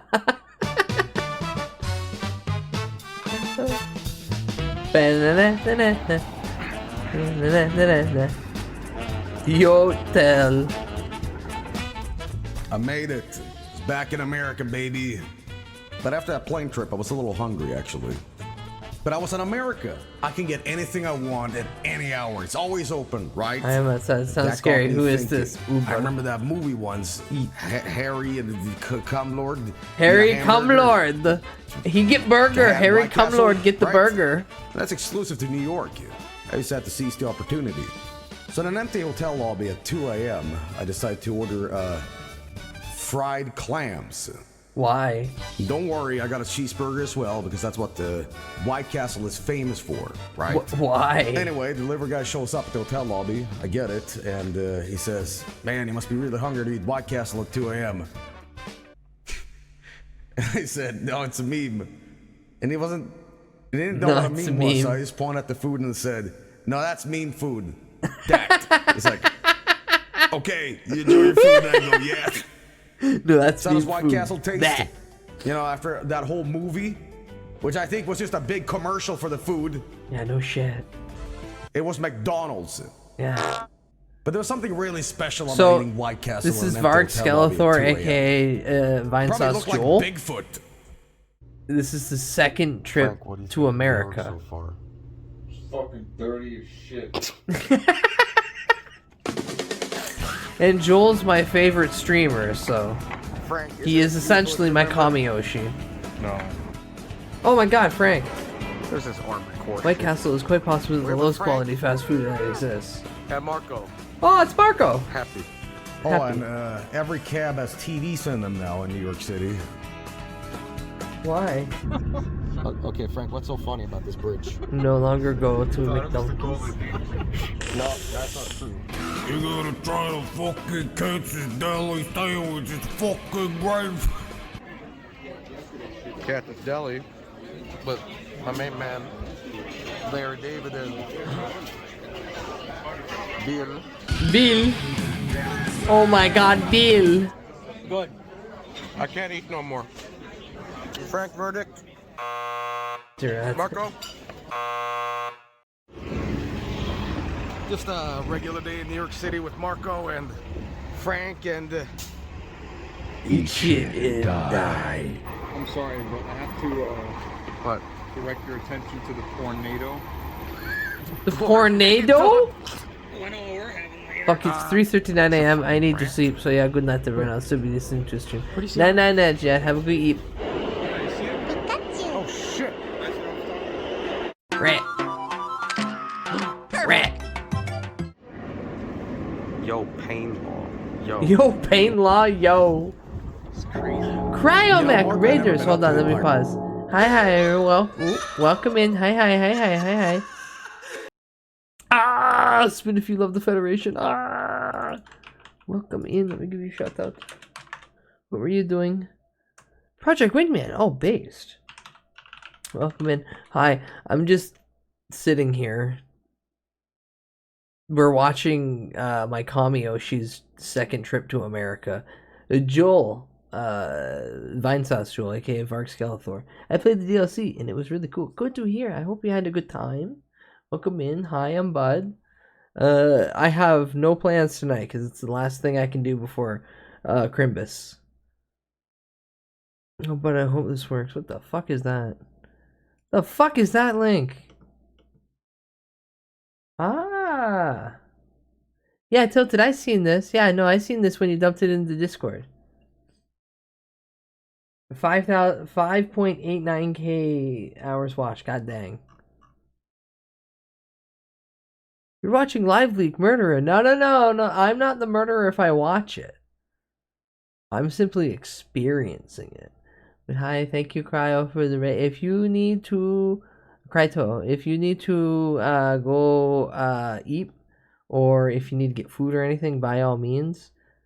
Otherwise, we just chilling watching mind rotting garbage, as the Lord intended. Empire State Building. I was trying to freak him out, but ironically, in the end, I was the one who kind of started freaking out. Realizing he was so high up and it's so windy. He's going to die. Jesus. Go to a pharmacy in America and you find... That's how it is in a civilized nation. Oh, fuck I love mind rotting garbage. Same. Museum of Sex. Museum of Sex? Journey to the Erotic Carnival. Marco. Well, guys, we made it to North Korea. Right next to Portugal, and oh, this is the Netherlands. It was a lovely day in New York City, so naturally we had to make it worse. I went to Museum of Death. Say hi, Mike. Look, it's Mikkel. Me and you? What do you say? And the big balls. Marco. Wonderful. Kiss it, Marco. Kiss it. No. Damn, you were my top streamer. No way. Hold on.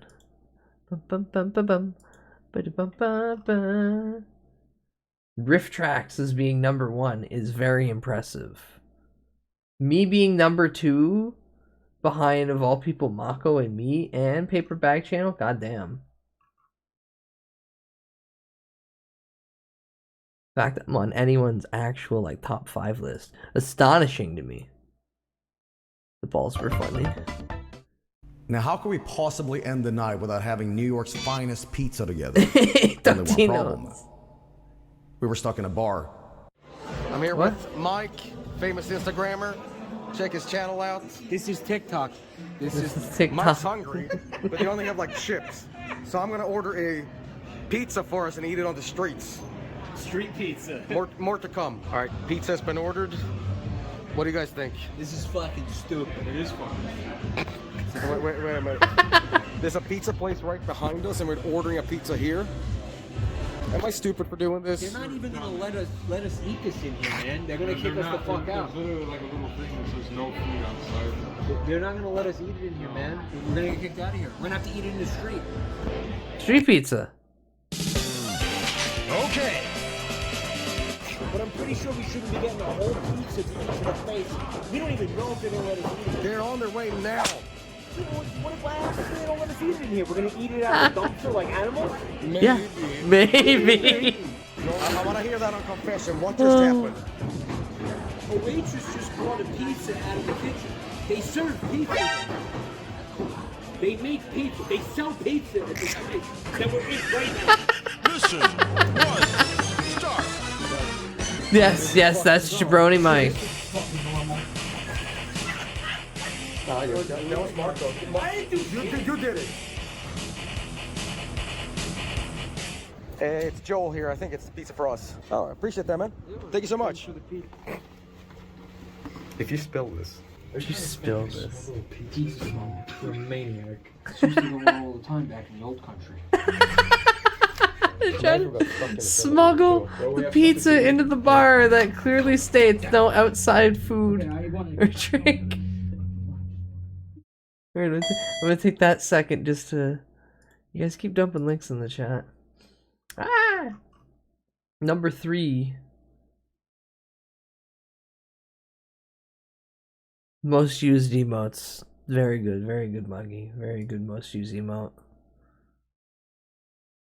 I was initially gonna go with that one instead of the lick that I have. I still like the lick that I have. It's a framing device.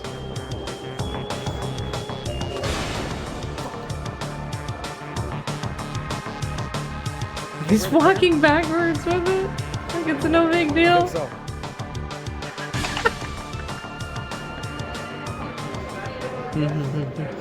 My goodness, we did it. This is actually a mission success. Yeah? Alright, listen. This is half my effort. So we gotta touch tips. No, wait. Now it's good. Now it's good.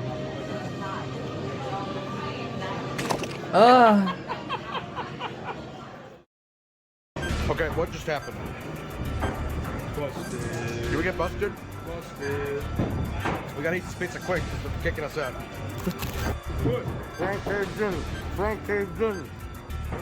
Perfect. Alright. It's alright. That's actually a good pizza. You picked a good pizzeria. Bro, this video is not sponsored by Daddy's Pizza Cheese Beer. Drink the cheese beer. Drink the cheese beer. Drink the cheese beer. Drink the cheese beer. I don't taste the cheese. The cheese. A dud! We managed to escape in the night. We didn't get the death sentence. No electrical chair for us. But Marco did die anyway. Marco got that French toast. Oh. Rest in peace, Marco. America. Just one fentanyl pill can kill you.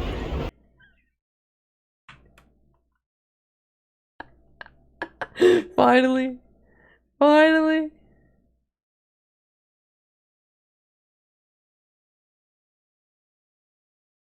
Remember, kids. Fentanyl can fatal. Fentanyl can fatal. Don't do fentanyl. Fentanyl can fatal.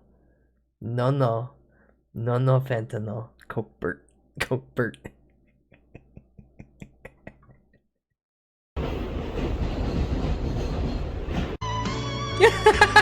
No, not Super Mario. Why they kill Super Mario? Cracker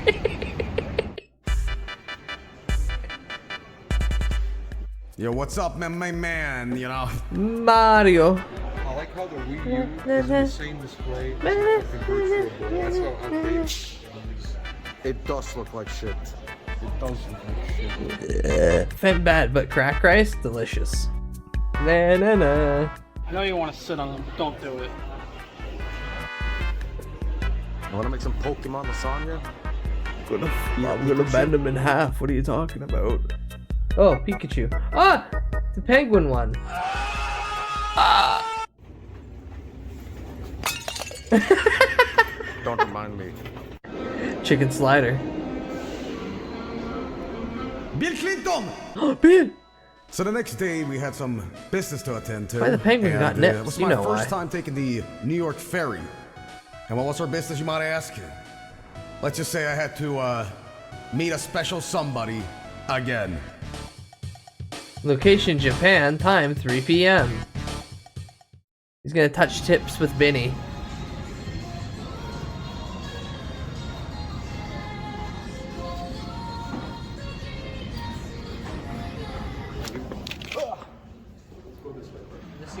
Super Street Fighter 2!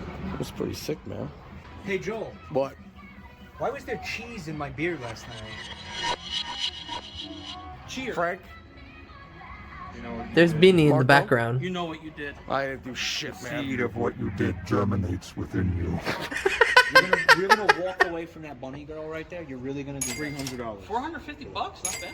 You're gonna leave her in the Demonetized on YouTube. Alright, so Vinny and Mike has been telling us about a mysterious smell. Good smells. And it turns out it's from this. What is that? Croissant with cream. Oh. Creamy croissant. Oh. Doesn't matter what it is, just dive. Cream my croissant. Just eat it. Just bury your face in that. Okay. Diabetes. Just get on it. Diabetes. Yeah, just dive in.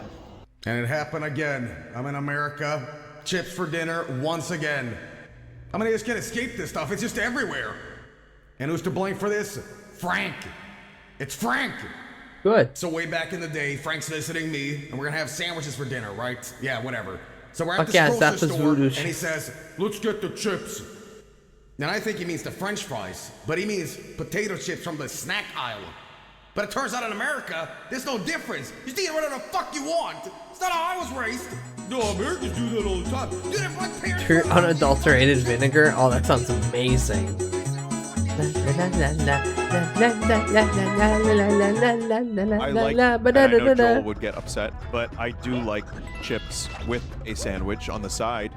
Not for dinner, for lunch. So it's just Frank gaslighting that all Americans eat chips for dinner and Swedish people are weird for not doing it. Okay, I'm over it. Okay, I get it. Okay. Okay. Hey Joel, do you want some potato chips for dinner?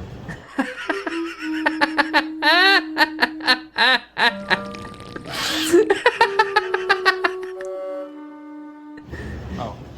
Oh. Ah, it's so good. Oh, it's So now so that the good. whole crew was assembled, I was applying for the day.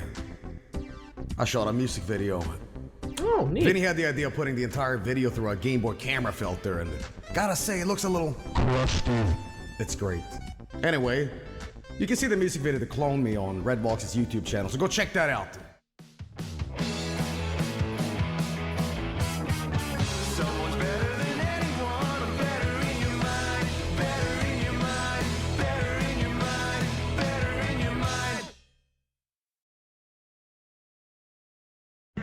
Holy shit, I met Vinny!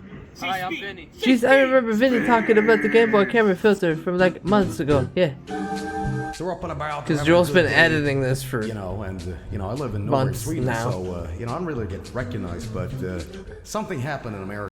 I do have to point out though, because he Off says, his is YouTube channel, so go check that out. that Joey? That bald fucker over there? No, that's his regular basis.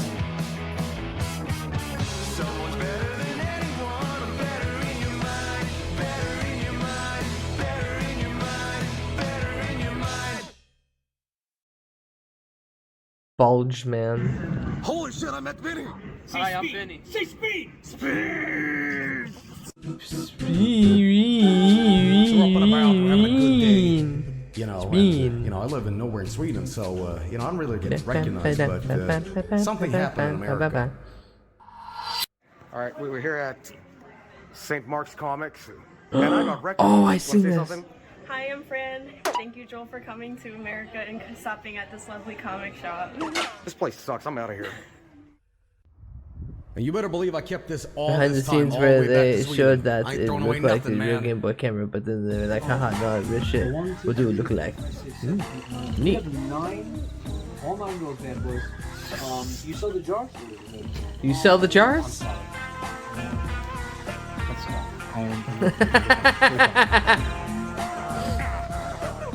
Hey, get that rat. Where the fuck's this? Where's the rat? Where's the rat? That's Rat? a bad rat. That's a leaf. Oh. You're a fucking moron. Yeah, that might not be a rat. God damn it. Yeah, my bad. Fucking Oh, he's drunk.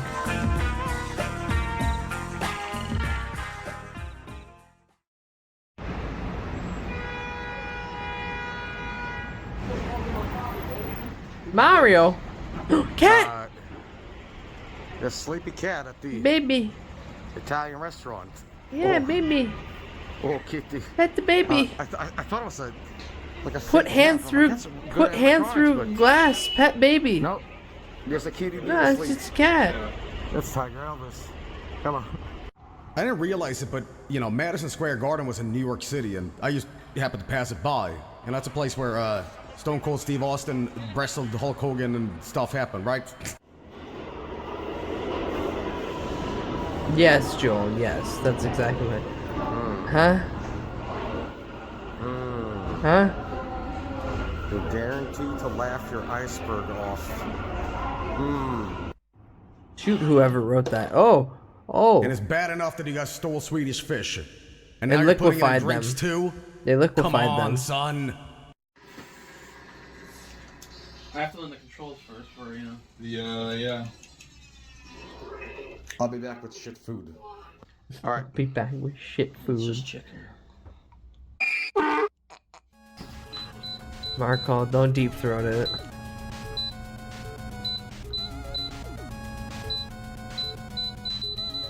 What are you trying to do? I'm trying to figure out what this is. I'm trying to figure out what this is. Okay. Hold 15. this. Hold Nice job, 15. you fucking broke it, you dumbass. Hold this. Hold this. nuts. I was getting ready to come over here. I grabbed. Are you recording me? Yeah, because I want to settle this argument on tape. All right, I'm literally getting ready. deep to, throat like, the take a tornado. train. I'm downstairs, and I took another quick handful of popcorn as I was leaving out. What's the fucking problem? Well, why you got popcorn for no reason just laying around? Because I'm going for the popcorn lung challenge. Okay. It's where you eat so much popcorn, it gets all up in your lungs, and you get lung corn, and you die. Sadly, we had to leave pretty soon from New York. Texas was up ahead, but it was always a Texas. treat hanging out with these rats again.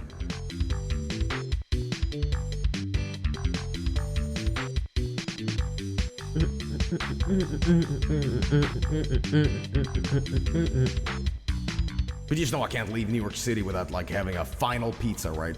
And this airport pizza was legitimately the best pizza I had on my trip. I'm not kidding.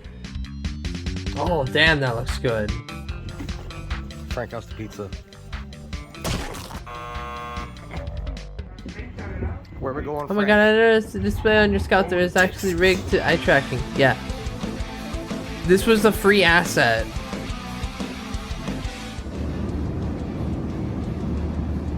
Real Sigma Gaming. Also, I can do this with it. And I quickly found out that Spirit was the worst commercial airline. Oh my This was the food that was god! offered. Ramen noodles and beer. And then I come back. I found that Spirit Airlines was really bad. No, come back. The guy over the PA system was basically saying, guys, and oh my god, you can't miss this. Right now in play, guys. It was like listening to an ad, and it went on forever. Just, guys, you can't miss this. You People gotta expect get and cool. all, You gotta but I have went it. to New Sounded York like a City. I would crypto go scam. to every Jewish city I could find. I would go to a nice. I would legitimately want to go to a nice. Oh. What? I would go to a couple delis, man. Big sandwich, deli mustard, pickle. Oh yeah, I found out Americans clap when they land a plane. Huh? We didn't get boarded by terrorists and flown into a building. Yippee! Cow.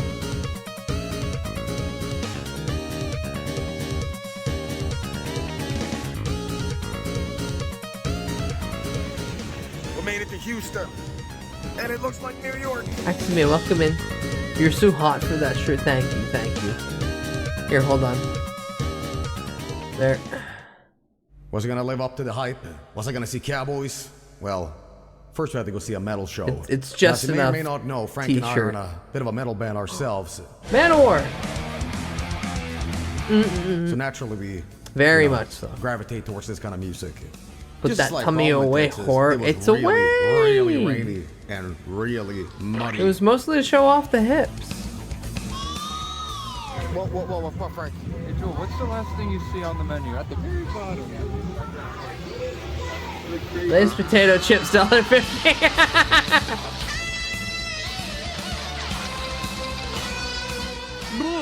Cool.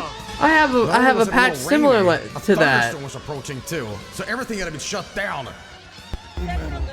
So metal, there's a thunderstorm happening. Audio dies. So our day was cut a little short, but you know, personally in Sweden, it doesn't thunder like it does in Texas, and wow. So what did the aftermath of the storm look like? Well. Where we can get the best food in Texas? A church. What? And did this blessed meal live up to What? expectations? They got those tornado-producing storms like Illinois. Yeah, I believe it. It's a lot of barren nothing for the storm just to gather Day upon. 2 looked a little more promising than the first one. Sunny weather. Actually, really sunny weather. But I'm sure that won't be a problem. Yeah, cardboard doesn't get wet. Genius.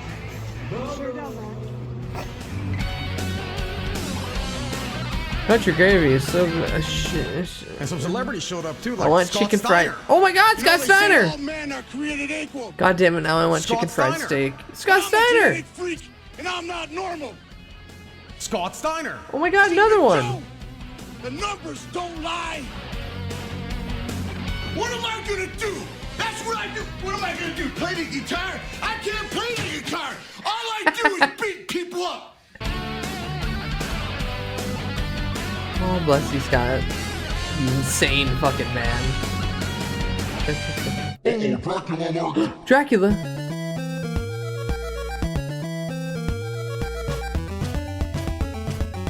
I get wood.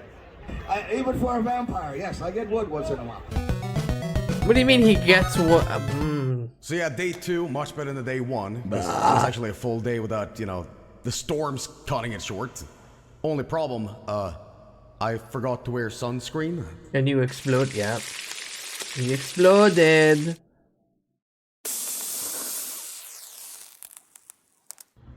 Our TV is a Wii, by the way. With as But I couldn't see an a bunch of metal erection. stuff in Texas. Monkey, you're not supposed to swear Gosh here. darn it, I want to see Texas steaks, cowboys, and get myself a cowboy boot. Barbecue shoes? No cowboys yet. Gotta find them. After this, we gotta give him the cowboy. Moggy, what the hell? Don't say the frick word. Oh, steak. And there was Texas I haven't had steak. good protein It was in a steak while. In Texas. Oh my God, Really good. steak. I mean, I loved it, but you know, I honestly think we went to the wrong part of Texas. I don't think Probably. Houston is like the Texas I. Oh boy. Oh boy. Oh boy. What should we say? My quest in America continued. I was gonna find the heart of Texas. Sure, I had a little bit of Texas steak, but I wanted to see the cowboys. I wanted to see the prospectors. I wanted to see gold, damn it! I think I have been to the Big Texan. Tasty cocky. Ah, tasty what? Corned beef. Is it really true that you Americans eat like dip in a jar? You know, I don't know, man. But hey, get your chips, I guess. Sure got a taste of that Texas sun, you know what I mean? Golden hope Prospectors was was California though. He's Swedish. Cowboy hats and boots. He's Swedish. He thinks the whole country is just like one state. And they were closed. Ha.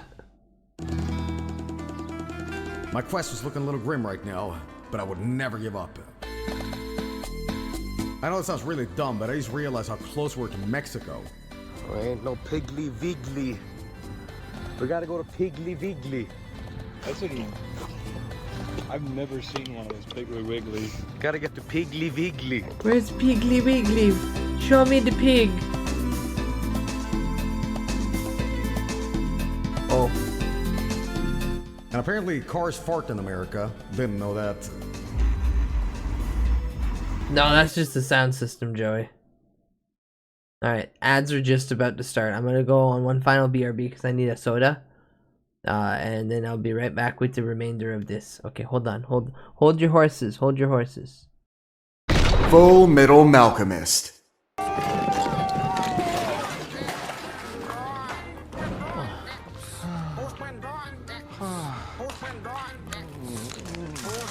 Oh God, I think I'm getting seasick.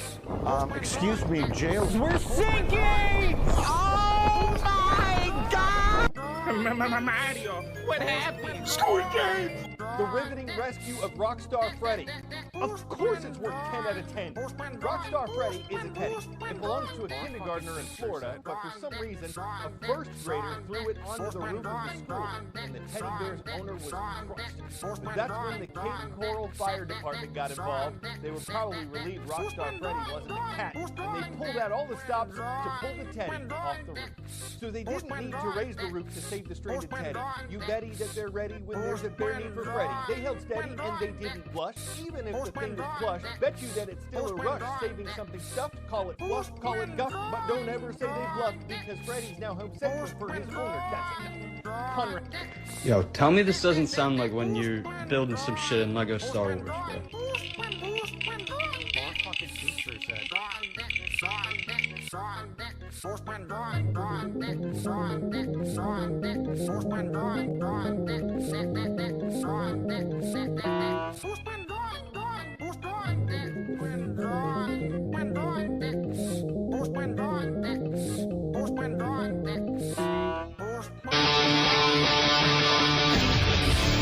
And now, Raw and Dragon Guard present WWE Backlash. You, in case you didn't know, that...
Questo è un momento così...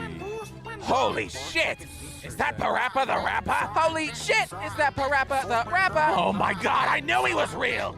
Your music saved me!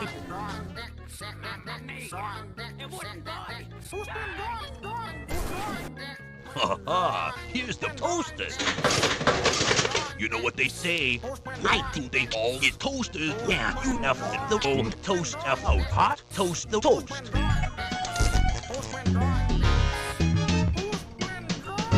What the fuck?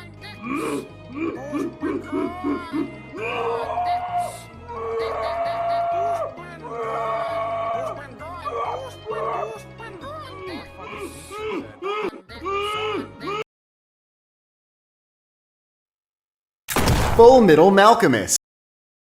I return. Oh. Keep forgetting that just kind of happens if I don't click the right buttons. I should be able to figure out how to rebind those. Anyway, hi.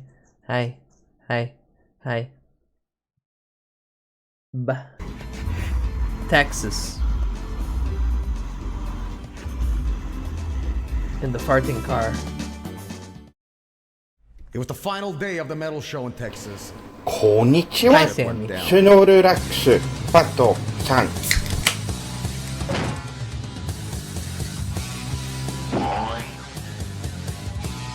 So when you're not being mangled to death in a mosh pit, some maniac gets a goddamn trash can and throws it into the pit. Hell yeah. But why stop there? Why don't you crowd surf in it too?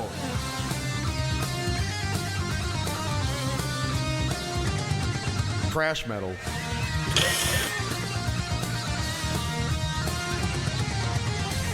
Didn't find cowboys, but I found thrash Jesus.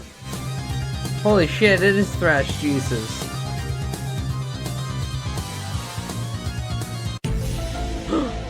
Alien!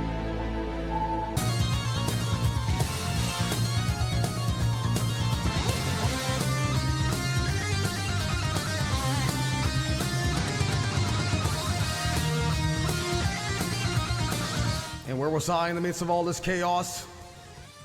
Well, In the back?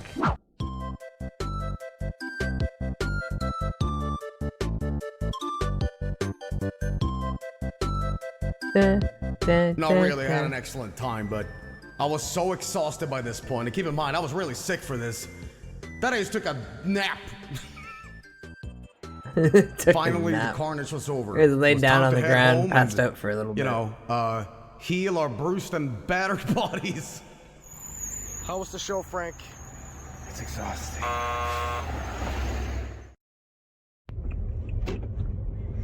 Who was here tonight? Oh man, there was a lot of bands. There was Well, we have a joke. Yeah. What does the band name Demolition Hammer say to you? Does it mean construction? And it ain't no Metallica. Next no stop, Metallica. Florida. But do you remember that little storm on day one on the metal concert? Yeah, I wonder where that went. Turns out that storm had moved to Florida. And you know what that means? Flight was canceled. And our hotel was kicking us out. Couldn't get another day in. We did manage to find another flight that day, but it was way later. So, I really liked Houston, loved spending time here, but we just didn't know what to do that day. Squirrel! Look, Karupi! Hello, Mr. Texas Squirrel. edition. Bye.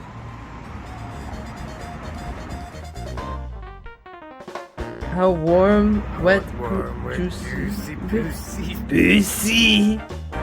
It's warm, wet, juicy, pussy. So what's the best way of spending your entire day? You go to an arcade that serves cider. Hell yeah.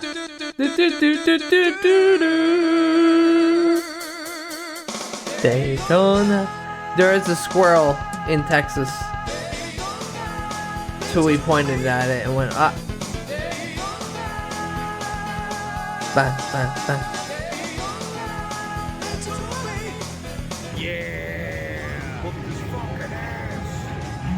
Hey Frank, what's Star Trek about? Violence.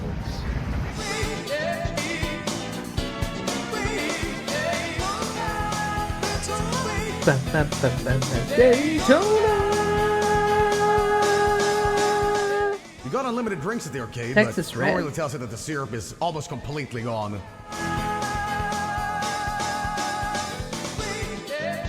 SpongeBob right there, the squirrel in Texas, yeah. But then, in the corner of my eye, my main man.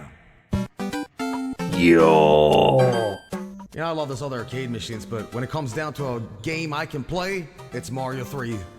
Mario. And if it was gonna take all day, which was kind of the point, I was gonna do it. Beat the whole fucker in a sitting. Where's the Mario? Where is the Mario? Oh no. I was on World 8, and I was gonna show Bowser what's up and what's not up. And then the emulator died. Ba ba ba ba.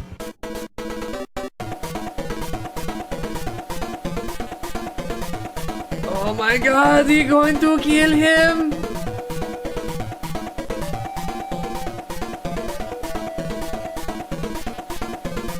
Why'd you do that, Joel? Oh. talking about. All right, third time. Fuck you, Bowser. Who's the man? Who's the man? Damn, how manly. Anyway, did you know that you can actually beat this shit by not even moving? Yeah, I'm not even kidding. Yeah, whatever. Apparently, if you're small Mario or big Mario and you crouch down as he slams down, it doesn't do any damage. Let's see if this is true. Holy shit. You can just stand there. Yeah, I don't care. Standing here, I It's so easy. For years I realize. thought this shit was hard. Bye. That is so easy. Incredible. And I'm freaking out for no reason, man. Ah, that sucks.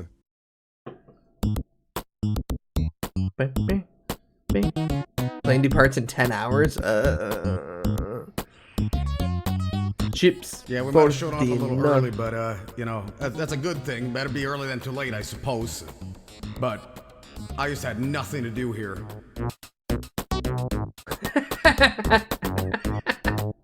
Dr. Phil. Armadillo poop. Frank, I got a confession to make. Sleeping on the floor sucks.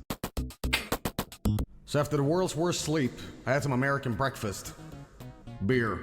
Yeah. Anecdotal thing, by the way. These things you call Danishes is not from Denmark. They're actually from like Austria. Oof. The Danish. Oof. And they're good. Remember my little quest about finding cowboys in Texas? Yeah, I managed to find 0. But then? When I just didn't notice it, something showed up. Oh my gosh, JBL! The real American hero.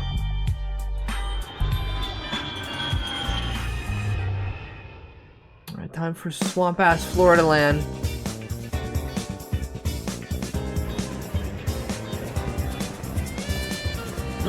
There she is! So Frank's home in Florida along with me. Well, here's the big problem.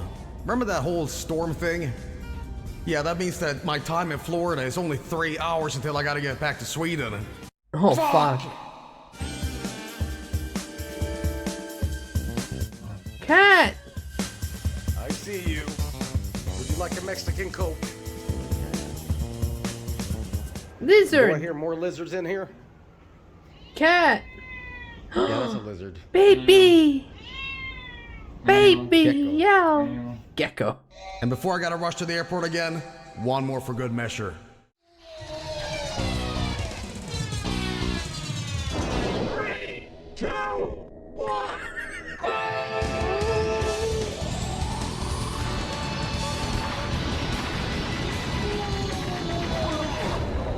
Winner!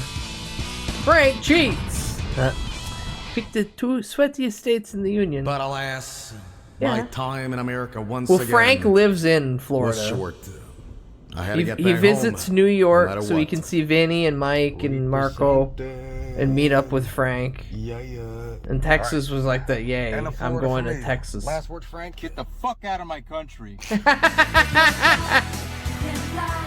You can reach beyond the sky of the rainbow. Make it count, son.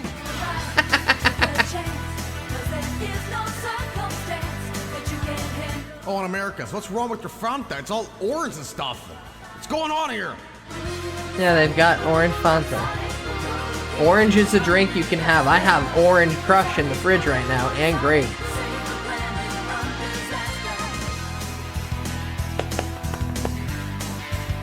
Yay. The Swede didn't die. Streamer, where is the blue blur?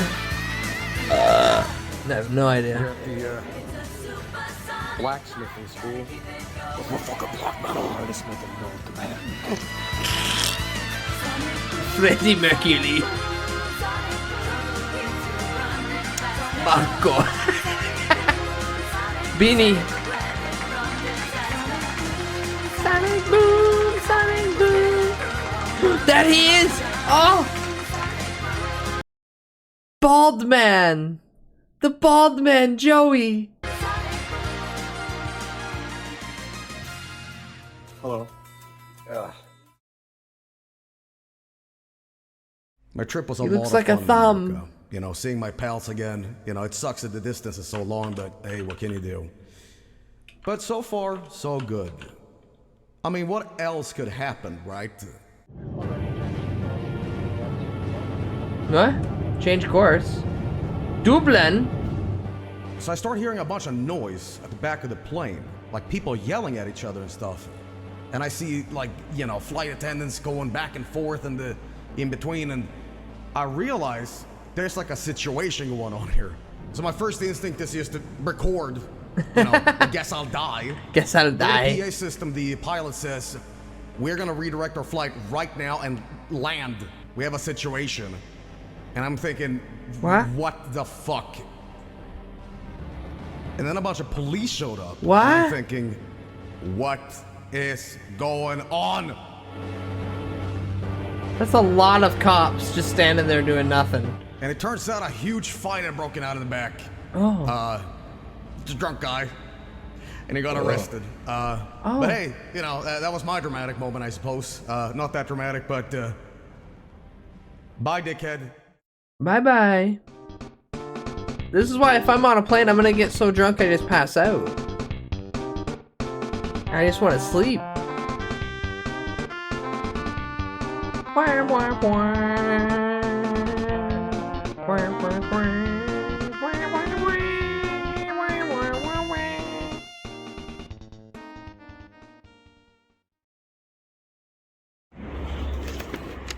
Rat! Rat! It's a rat!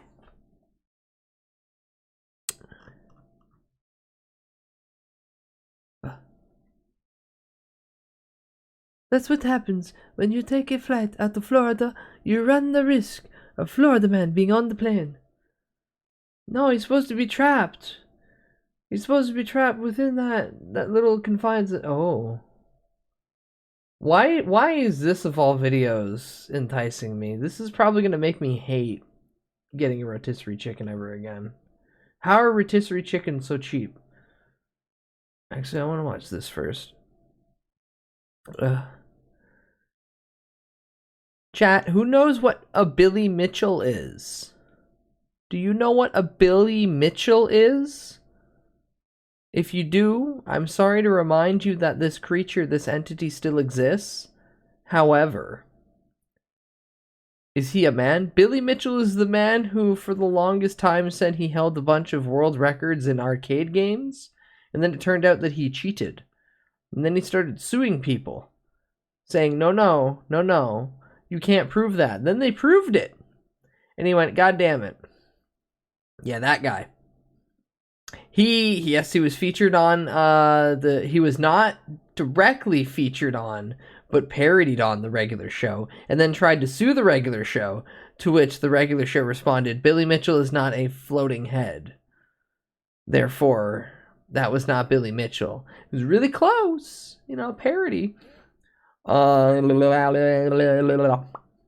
So he tried suing, or currently he's suing Carl Jobs, a guy who on YouTube is an asshole, but he does content. Billy apparently also lost his current court case with something else. 23-0432 Mitchell versus Race. Hello, you absolute legends. This is Billy Mitchell's lawyer, and these are the justices of the Supreme Court of Florida. Billy is trying desperately to stop his ridiculous and frivolous lawsuit against the world's greatest being thrown out,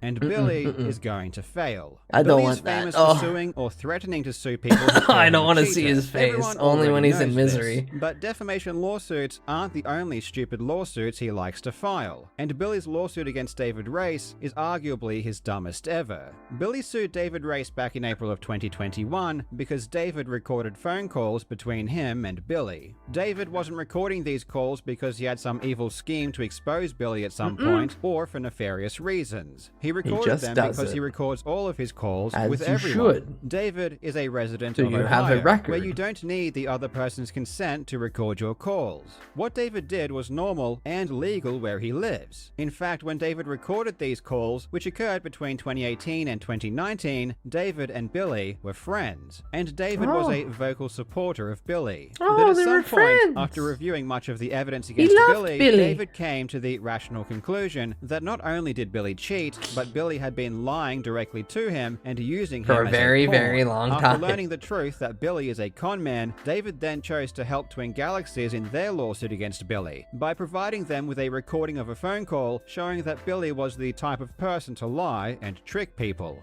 Billy was pissed that David was now helping Twin Galaxies. So Billy did what Billy does when he is upset with someone. He sued him.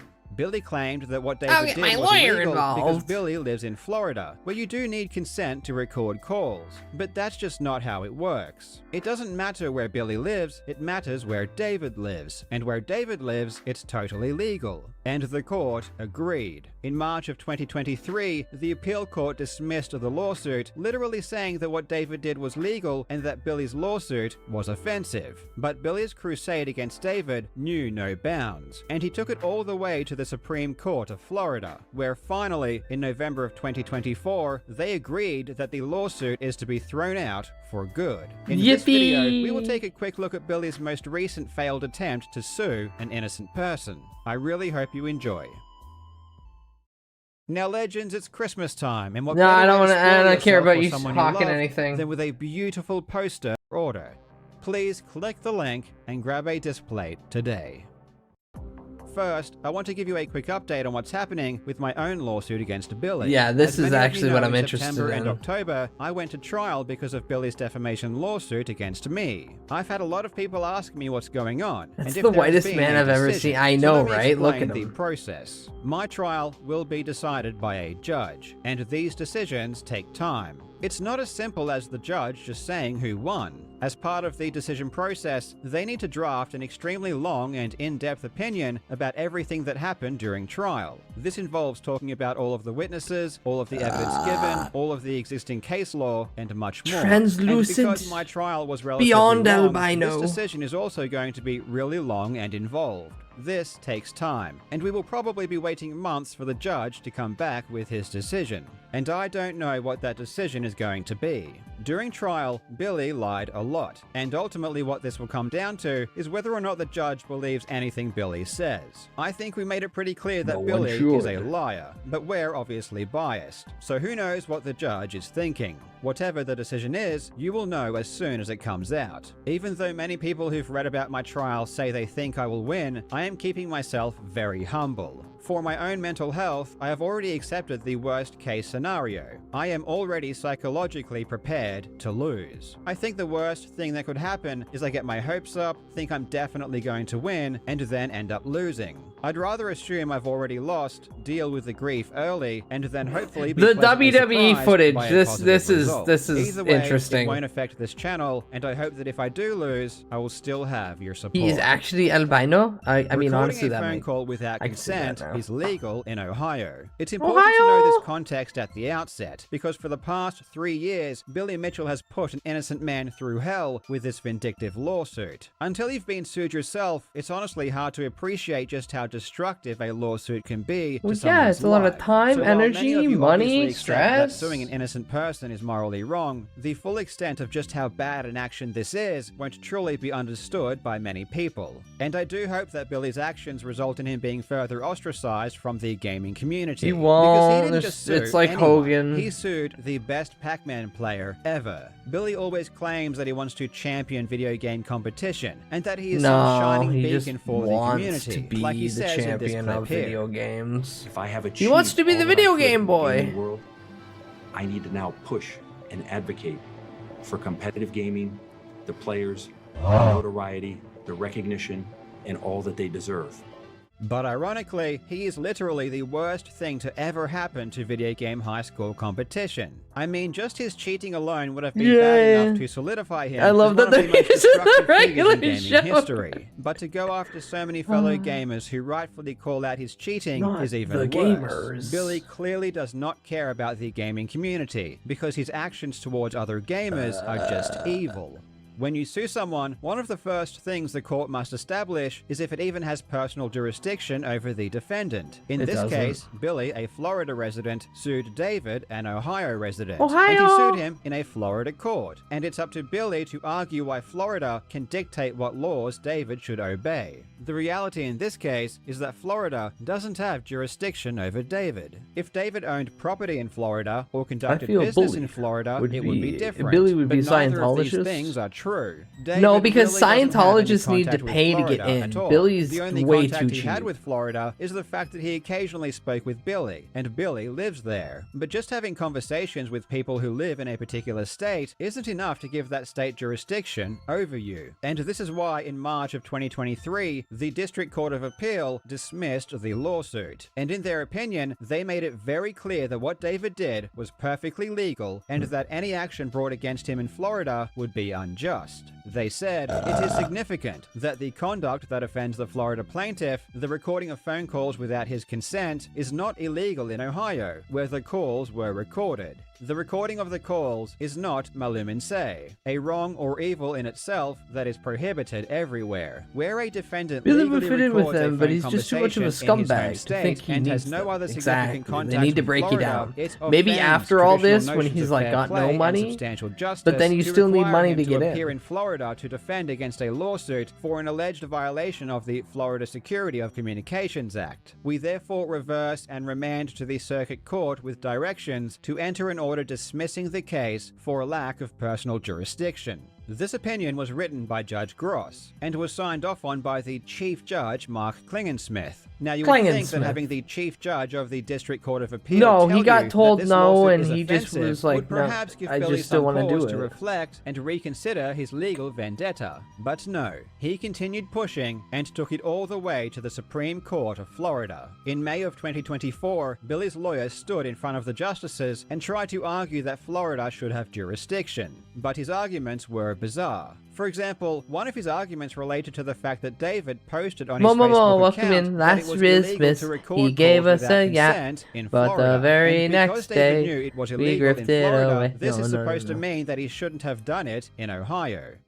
So, I mean, so I Hey, understand hey, that hey, there's a hope sense well, in hope which well. This is some murky thing about where's the conversation occurring and everything. But Gridded the whole point away. of all this Gridded personal away. jurisdiction Sorry, stuff I'm seeing Billy is to Mitchell and focus on Grift what comes the into my brain defendant is first. doing and the connection between what the defendant does in the forum. I mean, everything the defendant did, the recording, the speaking, I mean, it was all in Ohio. In what state was he in? Ohio. Ohio.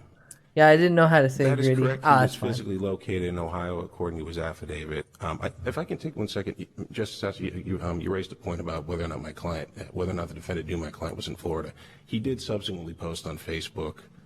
He that posted on Facebook went that he to knew he was in justd.com Florida. and So copied clearly he knew Florida that one statutes, law that we don't allow Chapter 934, recording. and copied it on there and said, We're it is watching an illegal update for on us Billy to Mitchell's record current a phone call case, unless like they're- law unless all parties have consent. court Are cases. crazy. I have questions Because about he's that suing as a well. I bunch think of people because if he's we answer insane. The Chief's question. Then. They're This like, you missed argument is, of Tibbert course, and May being irrelevant, blitz because as hell David and caroling lives to in lyrics Ohio they wrote. and was in Ohio at the time. But There's this is just what Billy's VODs. lawyers love to do. I'm They throw out aware. nonsensical arguments hoping But to also, confuse I'd the like to situation. stream too. Billy's lawyer honestly looked like a bumbling buffoon when he was trying to explain why I Florida can, Harper, should if have you want, I can just jurisdiction. stop streaming.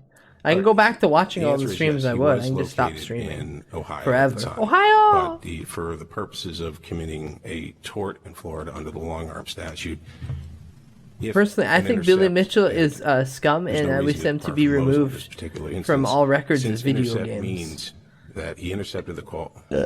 Since excuse me.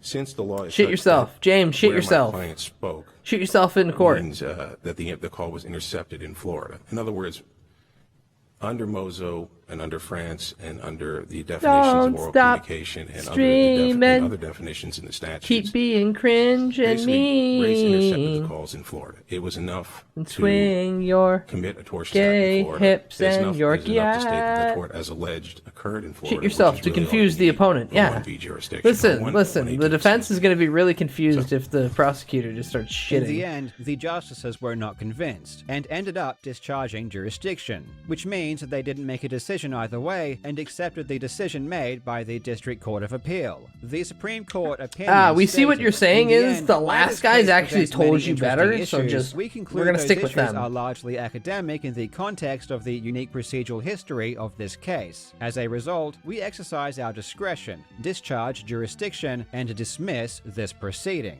And that's it. It's over. After 3.5 years, David Reyes has finally won. For Sweet. good. For the past 3 years, I have heard Billy claim over and over that David illegally recorded his calls. He even declared this in his other lawsuits. Why are you suing Mr. Reyes? I'm suing him because he illegally.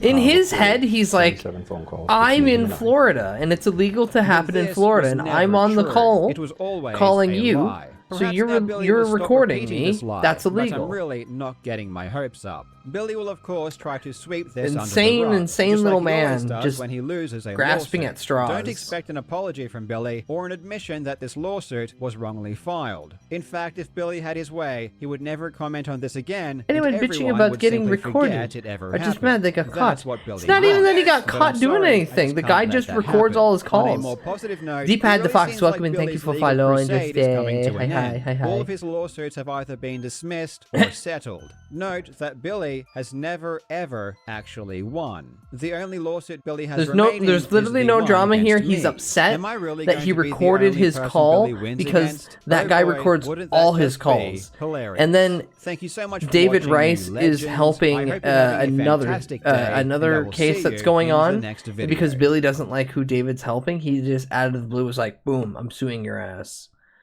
Actual lunacy. What the heck is my boy Curb doing up there? So that's me. Hold on, let me.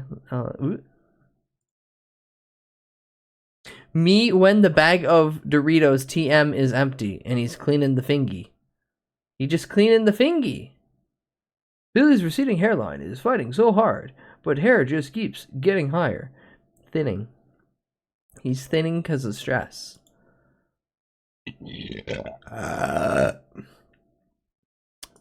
He's getting the dust off.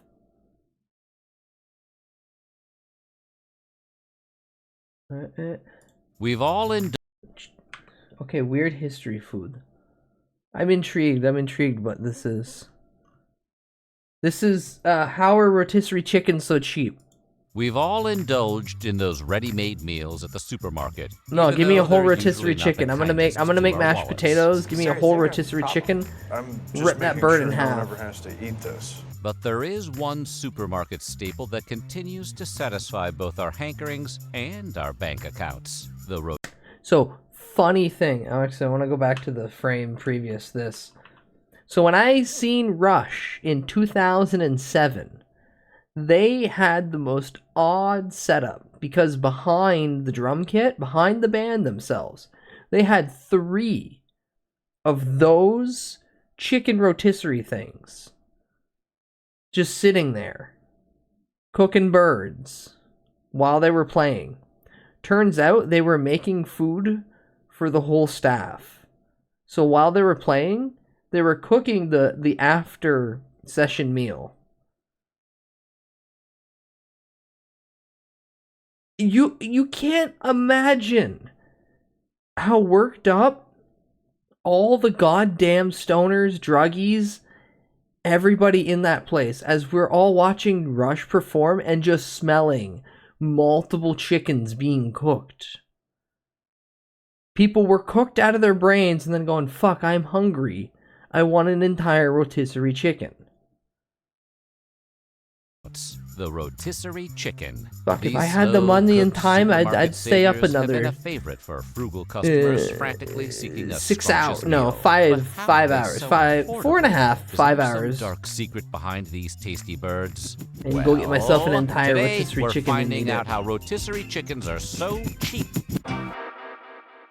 But before we get started, be sure No, to shut up, subscribe shut to up. the Get to Weird the History chicken. Food channel. After that, leave us a comment and let us know what other mealtime favorites you would like to hear about. Okay, time to go for a spin. In medieval times, the period, not the restaurant, European citizens ditched the There are handheld lost leaders. sticks Shut up, of their Fudgy. I'm primitive trying to watch the forebears video. in favor Of course more they're a lost sophisticated leader. devices. Using hand-cranked levers, medieval cooks spun various meats from above a fire or coal-lit hearth Various until the food meats. was adequately appetizing. I assume they're Beef, cheap because pork, they and are roasted reject duck were birds that popular are too choices light among to medieval be sold as families, raw chicken. But there was one protein in particular that always seemed to satisfy the lords and ladies of their time. Also, even though Chick-fil-A quite was a plausible. long time coming. In fact, one legend asserts that King Richard the Lionheart got himself into hot water over a rotisserie chicken. What? According to the story, he was rumored to have ducked into a local dinery for roasted chicken behind enemy lines. The king's enemies, lured by the luxurious odors of fire-cooked fowl, seized the Lionheart at once and arrested him. Worth it. Unlike the French fry, the term rotisserie has its origins he in got France. caught wanting to The get a French chicken? word rôtir, Shit, that's or the to exact roast, way I was would. expanded to rôtisserie, meaning a Rôtisserie. restaurant or shop that sells cooked meat. Eventually, Parisian shops began selling skewered and fire-spun birds to the public. And by the late 1400s, rotisserie chicken had become The littlest, gayest boy. mainstay. In fact, the most famous emperor in French history was a die-hard rotisserie fan. Prior to his unceremonious exile, Napoleon was said to be incredibly fond of spit-fired poultry. Such an aficionado was Napoleon that when he journeyed to the Egyptian Ziggy capital, Piggy. he was said to have toted 3 roast chickens along with him. By the 1950s, roasted chicken consumption was gaining traction across the globe. Due to Out of all the ever-evolving farming proteins, it's still my techniques, favorite. Chickens ready for culling were no longer relegated to the oldest hens in the hutch. But for one Peruvian farm, roasting young chickens was a necessity. Struggling to make ends meet, a Swiss expat named Roger Schuler decided to try out a new recipe. Charging just 5 soles for an all-you-can-eat cold-cooked chicken feast, Schuler's farm became a hotspot for diners in the capital of Peru. Around the same time, some 6,000 miles away, a former World War II Navy officer by the name of Ernest Morgado was making his Hula own chicken stake inventor? on roast Ooh. chicken. Hawking his teriyaki rotisserie stands at fundraisers all across Hawaii, Morgado's innovations led to a Guinness World Record for hosting the biggest rotisserie bash of all time. With nearly 50,000 pieces of roast chicken served for charity, this Hawaiian take on rotisserie was a clear sign of things to come. Because in 1991, an American country music legend brought rotisserie over to the Atlantic. Debuting in Coral Springs, Florida, Kenny Rogers Kenny Roasters was helmed Rogers! by the titular troubadour and former Kentucky governor turned KFC CEO, John Y. Brown Jr. Featuring rotisserie chickens by way of wood-fired spits, the chain quickly expanded Holy shit, to it's hundreds Kenny of Rogers. locations. Unfortunately for I'm the just island always and the reminded street of maestro, the MTV another US sketches where chain they was about have to take Will roasted Sasso play chicken Kenny to the Rogers. next level. Hey guys, Originally I'm known Kenny as Boston Rogers. Chicken, this regionally beloved rotisserie spot eventually blossomed into Boston Market, the place you go when you want to spoil yourself. Yeah, when I go with to a America home-cooked at some meal point on in a the budget. future, hopefully, With a I just want to full-blown commitment go. to bringing I want to go to rotisserie chickens wherever Americans, Boston locally Market is the expanded best from the Northeast barbecue, to hordes of and be like, locations across impress the me. country. Known for heavy advertisements Give me and your a chicken, rapid give me takeover your of quick beef. service poultry dishes, the folks in Give me Boston your have ribs. certainly That's the only cornered pork I wanna market. touch is Perhaps ribs. knowing when to fold them, Kenny Rogers soon shuttered his stateside roasters and shipped his spinning spits overseas. But as it would turn out, even the mighty Boston Market could be toppled. Burdened with debt due to their franchise crusades, the big Boston soon trembled in the shadow Pulled of pork, a yeah, brutal pulled pork. competitor. Deciding to cut out the middleman, I would dummy so markets many and pulled pork grocery stores sandwiches got and in little, on like, the rotisserie action. Hawaiian With better buns. prices, easier access, and a whole new reason Almost to like stop sliders. And shop, grocery store rotisserie quickly became the new normal. As one of the least expensive options for families perusing the markets, rotisserie chickens are a dependable option for just about anyone. In truth, buying a fully prepared bird is a fraction of the cost of making one at home. Yeah. With a lower price than an uncooked chicken from the same store, and an absolutely unobtainable preparation method, buying your chicken to go is easily the cheapest route. But with so much meat for so little coin, one starts to wonder what's really going on behind the scenes. Pulled pork and brisket are the best barbecue sandwiches. Unlike their fancy You get a pulled pork wood-fired or coal with a simmering brisket. counterparts, the supermarket rotisserie is an entirely different kind of bird. You get half a usually chicken. roasted in large industrial So you ovens. get the common breast, the rotisserie wing, chicken is roasted and until it one reaches leg, the and appropriate the food thigh. temp and traditional brown skin. So we got but the pork. unfortunately for clean diet foodies, these store-bought birds also come with a few added ingredients. Fuck it, give me a First, porterhouse the too. chickens are injected with a predominantly saltwater-based slurry, in addition to additives including sugar, MSG, and any number of FDA-approved preservatives. Not only does this hot shot of brine keep the chickens plump and moist on the spit, the injection also adds that touchstone savory flavor. Oh, we it's so the often MSG that I associate with love. Okay. rotisserie. So while it may not Y'all exactly mean sound hangy appetizing, is like the New end Zealand result, Islander barbecue, but they magically delicious. oven cook it Early underground. leaders in the art of that sounds supermarket good. rotisserie, Costco introduced their line of ready-made chickens in 1994. Yes, long before AJ and Big Justice busted onto the extra-wide aisles, Costco was one of I the don't very like first purveyors of when rotisserie. did this come out? Served on hot holding 19 racks in hours the ago? grocery Jesus departments, Christ. I was like, how these the fuck did pre-bagged this birds were video an instant reference favorite for shoppers, shocked to the see such low Costco prices. guys? In fact, rotisserie chicken sales have been on the climb ever since their inception. In a stunning leap, Costco locations saw an increase in rotisserie sales to the tune of 20 million Jesus, chickens that's a lot from of dead 2022 chickens. to 2023. And if the popularity of YouTubers and big deals are any indication, it seems as though there is no stopping the Costco roasted chicken phenomenon.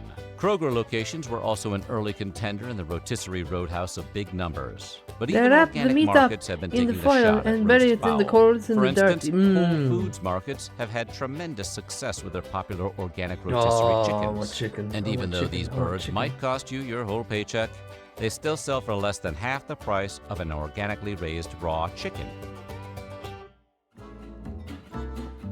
Although the supermarket rotisserie chicken has been injected with hard-to-pronounce goodies, and even though these Jesus, birds lady, get how many roasted over chickens do you decidedly less need? interesting heat sources, They're not the gonna low-cost last that aspect long. usually has little impact on overall quality. As so-called loss leaders, products sold at a loss to lure in customers and hopefully get them to spend more money on other items, rotisserie chickens are a welcome gamble for savvy grocers. Think the Costco hot dog. Hey, we Costco did an chicken is episode on $5 that. Although USD. rotisserie Shut the chickens fuck are up. rarely consumed in store like the Costco Shut the hot fuck dog, up. I paid unless you're $10 some for kind my. of Well, Kroger that's probably hole. about They at this still point give almost the shoppers one same. more reason to But stop still, by oh my and grab a god, few I want to go items. get Think drunk, of the rotisserie walk in a chicken as a pile Costco, of buy a unlimited chicken, and breadsticks get a from thing of the Olive potato Garden, wedges, or a free sit soda refill at the at a gas pump. fucking picnic Because even table though and these just deep bare sales of hand freebies destroy may that. seem like a dumb decision, retailers know exactly Mario would starve what for they're that Costco cooking. chicken. And Many for the people would modern starve for shopper, that Costco that's a chicken. net positive. Because before Boston markets and grocery stores got a hold of the concept, rotisserie chickens weren't always such a steal. In fact, when adjusted for inflation, the price of a cooked chicken in the 1970s was far more expensive than they are today. What's the bad news? Don't tell me the bad news. Since 2009, Costco has maintained the low price of $4.99 for an Shit. entire rotisserie chicken, with Big Macs reaching Yeah, it's like $12 astronomical a chicken figures, here, yeah. and in an age when a foot-long sub could break your budget's back, this is kind of a big deal. This is But kind of aside from amazing. their blue light special appeal, rotisserie chicken prices come with a bit of a cost, because much as they were in medieval times, the chickens selected for roasting are often pretty old, like way past retirement. These are Roger Murtaugh chickens. With hundreds give a or shit, even meat's thousands meat. of raw chickens shipped to individual grocery stores each week, some of those birds simply don't fly off the shelves. Rather than take a financial hit and waste the life of an unfortunate feathered friend, many grocery stores instead choose to utilize their spoilage. That's right, most of your store-bought rotisserie chickens were probably set to expire, because once the chicken is past the sell-by date, it can no longer be used to make profit. But by injecting these spinning hens with preservatives to then roast for hours, an entirely new product is formed. One that brings in droves the days of hungry the customers. $5 football. And hey, don't fault your local market too much for pulling the nearly Subway spoiled chicken over our eyes. spiral image in your examples of these methods that mind stores because you deploy brought it every day. up. From Yeah, clearance Subway items is dangerously close to fucking the waste sugar bin, bread. to going away racks filled with products that will never again see the light of day. Deep discount shopping knew is a it. Still pretty makes common sense to me.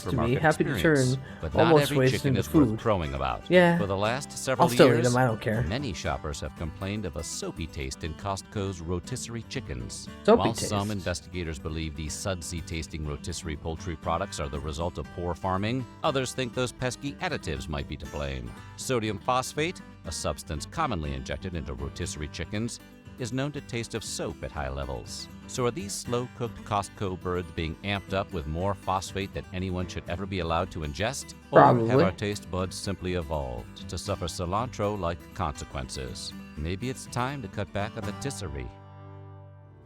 No, fuck you. I'm gonna go buy a rotisserie chicken. Although in the next few rotisserie days. chickens continue to be a leader in sales for many Since I grocery cannot stores afford like a Costco, steak. the overall impact on consumers and retailers has God, yet I be want to go revealed. down to With the their butcher and get a continued insistence on fucking $5 good big birds, steak, Costco like a claims it T-bone is or close something. to selling 100 million units a year.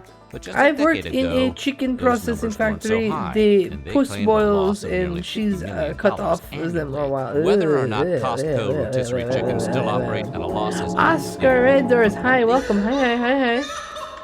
Welcome in. What the heck were you doing? Marvel Rivals. Well, I hope you had a good time shooting people. Neither adoring Jeff or curb stomping him. Hi, welcome in. We are watching Slop before I take a short break for the holidays. But hi. Did you know that chickens are stuffed with a bunch of MSG and brine so they can be sold again as rotisserie chickens? I'll still eat them. Thing is certain, shoppers want their roasted hens. People worldwide now eat more chicken than ever, and in America, that has led to supply chain issues and Well, welcome in. If you if you need to go get something to drink nice or to have a golden hunk of penny-pinching poultry a meal to or depend something, on. So by what all do means. you think? Are you a fan of rotisserie chicken? Yes. Let us know in the comments below. And while you're at I don't care. I still want rotisserie chicken. All right. Now the video I've been excited for a little bit. It's the new What Happened Shadow Man edition. I have rotisserie chicken so rarely. I literally want to stay up another few hours. For a second, Go to the grocery store, buy an entire rotisserie chicken, eat it, and then go to bed. But I'm like, then I'll wake up all gurgly. living in the land of the dead tends to be I'm very hankering for chicken fragile, now. and I sometimes always the only hanker thing for keeping it chicken. from breaking is a promise. So that's why Hyperstrange and New Blood have teamed up to unearth the brand new It's an ad. expansion, Dead Man's Promise to Blood West. The Oh. immersive horror stealth FPS that's earned almost 4,000 reviews, with 90% of those being positive over on Steam. In Dead Man's Promise, you control the It's an shaman ad. who's entered a deal with the god of The outside of the death to rotisserie do is their also dirty work pre-flavored throughout a before they get to the mist-covered store. bog, an entirely new map. Share the that's chicken meat dense with as Queenie. hell, with I have over tried to give 40 Queenie weapons and like people artifacts, food. 12 new She likes her traits, and kibble. 11 fresh eldritch She is a enemies to strange little slay. child. And of course, it This wouldn't game was be cool. Blood Didn't know West it was without a DLC. recognizable voice guiding you Oh. along the way. So that's why Red Pepper, the original voice of Shadow Man, returns to play the mysterious new protagonist with a debt to pay. And best of all, if you happen to already own Blood West, you can purchase Dead Man's Promise at a discounted price. And you can fire it there up you go. even if you haven't finished the main campaign. It's available right now on Steam and GOG, so be sure to Gone. grab your most cursed dolls, most poisonous staves, and hellbearer paws so Hell- you can start harvesting Hellbearer some paws. souls. Thanks There you again, go. If you already own it, Hyperstrange then and you New get Blood, 30% off for the sponsoring DLC. today's episode. And without further ado, Shadow let's Man. enter Dead Side. Hello and welcome to another dark, dreary, and occasionally eerie episode of What Happened, the YouTube-style pop culture media show that strives to illuminate the darkest shadows of the video game industry. And this week, we'll be doing exactly that as we pry open the decaying, Acclaim. sticky tomb of Acclaim, who are Don't call it absolutely sticky, in Matt, contention for being please. the publisher I've covered the most in the entire history of the show. The late 90s were an especially trying time for them, equaled only by the 2000s, which were even worse. Unfortunately, one Which ended particular in- franchise one got would say caught up in the disaster, middle of others would these say, hard times, to the finally point one death. might actually think they're on the receiving end of some type of voodoo curse. So grab your dead-side pistols and moldiest teddy bears as I answer the question, what happened to Shadow Man? He died. In 1994, Thank you, Acclaim thank were you, thank arguably you. at the Hold on. top of. Let me get rid of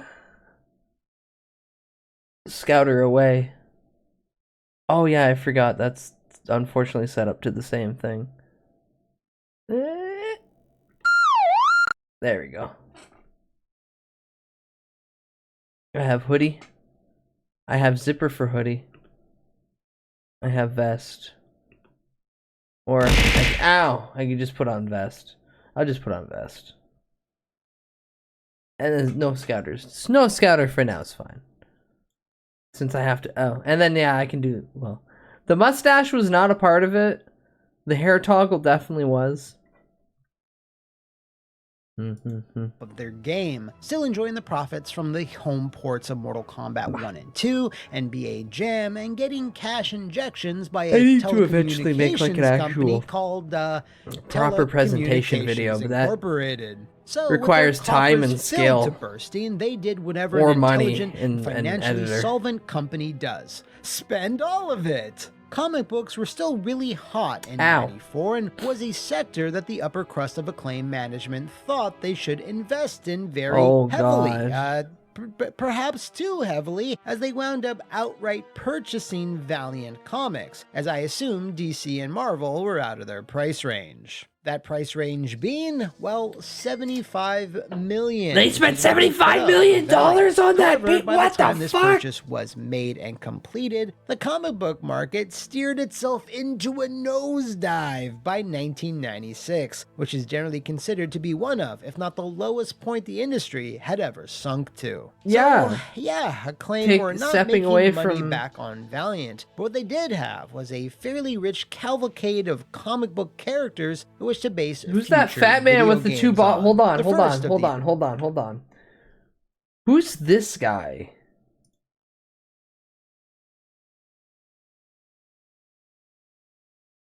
Who's the guy in frame double fisting booze? That's not Blob.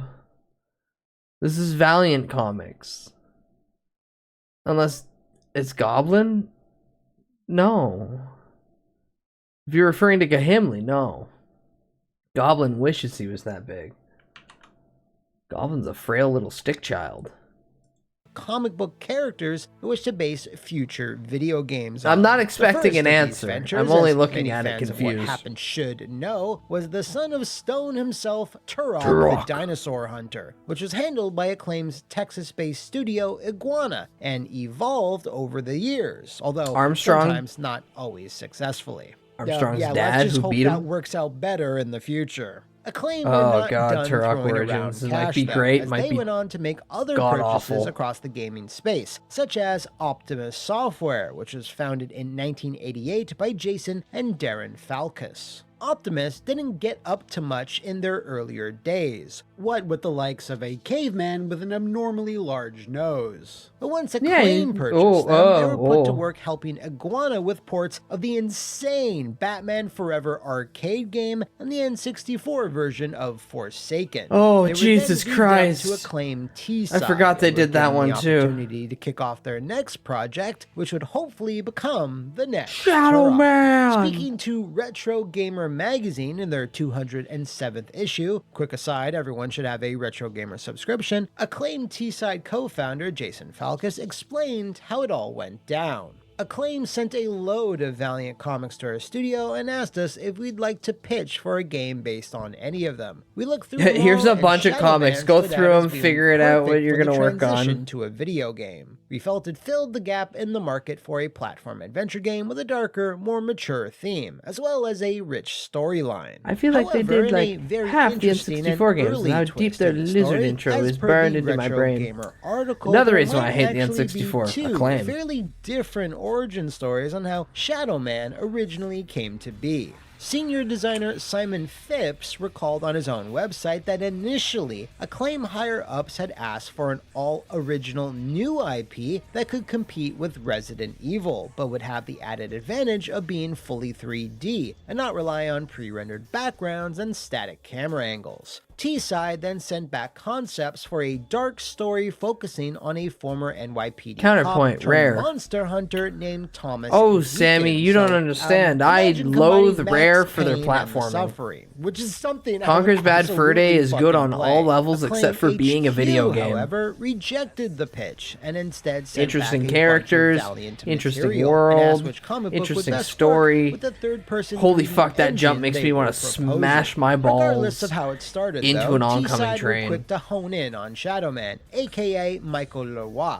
who protected Remove the bear my between the land of the thumbs. dead, appropriately named And then Deadside, eat- and the living world. eat my kneecaps. Jason Falcus They also was did aware this GoldenEye, was which T-Side's sucks. opportunity to really 'Cause the prove that they could N64 is deliver not a good something controller. special. So he made sure to prioritize Shadow Man's development, saying to Retro Gamer, Shadow Man was very close I'll give it to my this. heart as it was an opportunity for us to Mario show Kart's we could fun. create a new game IP and make our mark as a creative force. It was an excellent storyline. It took the main Unless you characters have from the dual comic stick, and I don't added wanna in a play your fantastic mix of shooting original game. characters and some really imaginative locations between the two worlds. Jack the Ripper was a particularly brilliant addition. Now, Jack in the an Ripper even was out of more nowhere and it was interesting hilarious. twist, T-Side were not only taking on Shadow Man, but they were also starting pre-production on another Valiant comic to video game adaptation at the same time, which, as you can imagine, would cast a bit of a shadow The best on FPS on the entire platform when the studio. platform already sucks is not a high bar, in my opinion.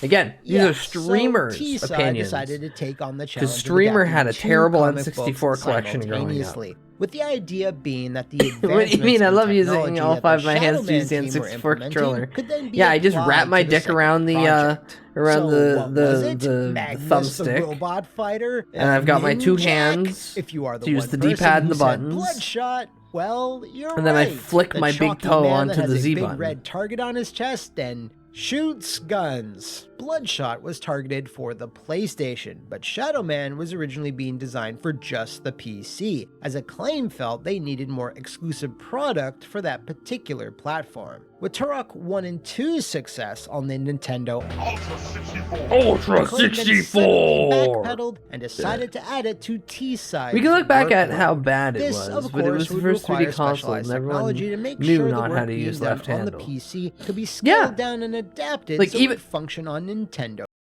As a child, I did not enjoy these games. I understand that a lot of people have a connection, but I dare anyone to go back right now and play GoldenEye with an N64 controller. You're gonna hate it.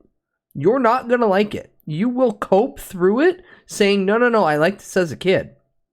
You're not gonna like it. I knew all the way back then, no, this game sucks. You know what I liked multiplayer better? I like Conker's Bad Fur Day's multiplayer is better. Yeah, GoldenEye's rough. That shit's step, turn, step, turn, step, turn, turn. There's no fluidity.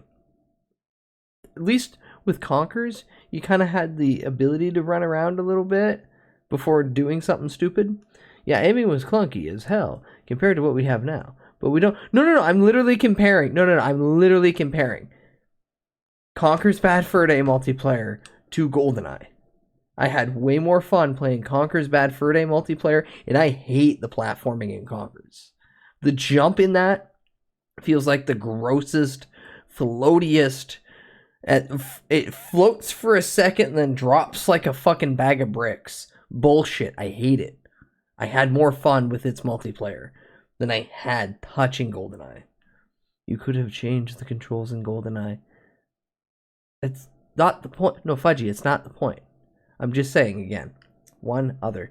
I played the hell out of the N64 South Park multiplayer. Both control schemes are horrible. That game's so bad. Oh god. Even Matt and Trey will say the old N64 South Park games, Chef's Love Shack, South Park Rally, and the standalone South Park game, they're very fucking god awful. I've beaten them all. They're very fucking god awful. Should not be touched by human hands. Should not be consumed by people. But they exist. And their existence is important. Because then you can take it up in comparison to the Stick of Truth, a game that they actually worked on. You can go, see, this is what a South Park game is. But what I'm saying is, you play the GameCube 007 games. Those are fun games.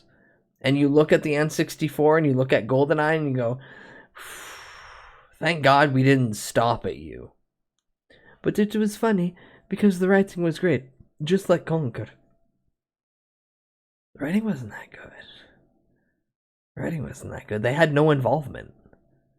It was just people trying to parody what was there, but it wasn't a genuine news story. It was just, this happened in the show. Okay, so what happens if that yes and? I won't write that down. The best jokes were just walking up the houses, opening up the door and going, someone's fucking in here. Oh wait, no.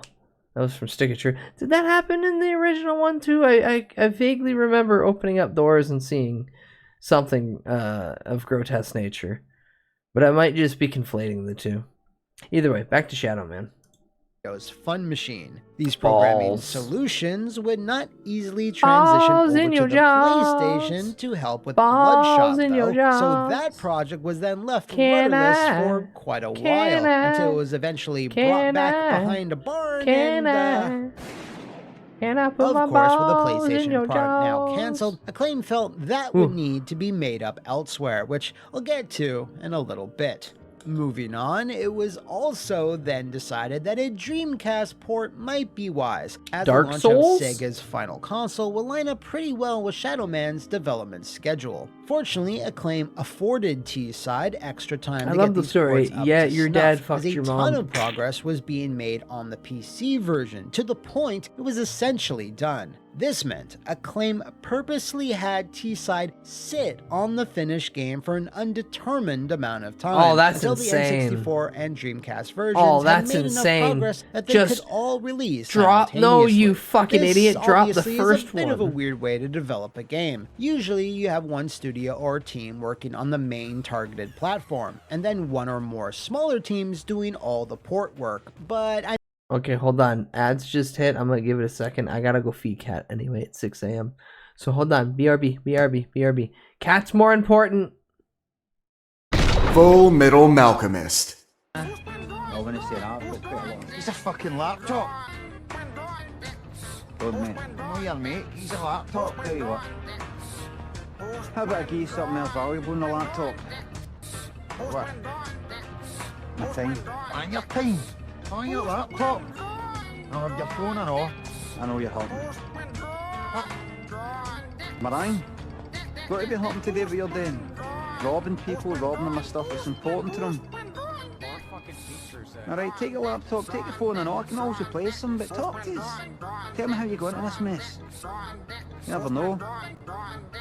Might just help you out. About 5 years ago, I had this big fallout with my stepdad. Right, getting this couch he got off his brother, so like carrying it around, so he gets a bit knackered, no, like stopped for a wee break. So sitting down and we're chatting away, getting on brand new, for about 3 or 4 minutes.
Sorry, that's my balls.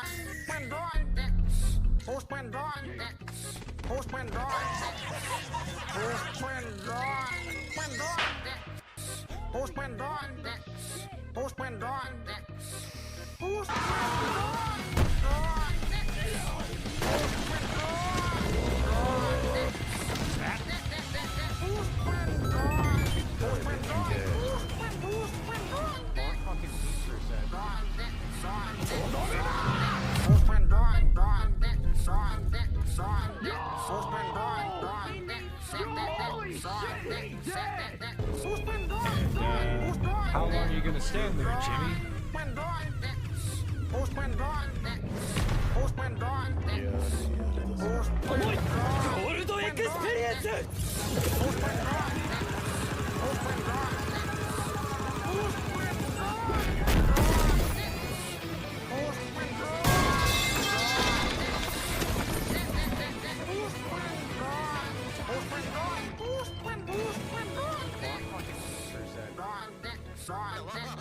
Will you save the planet and all mankind? Fuck off! I understand, all right. You'd rather marry her than me. Well, go ahead then, you two-timing little shit. Oh, shit! I told you, Lum, I do not want to sleep with you. I know what this mood is all about. She knows who's coming over, isn't she? That's my business and nothing to do with...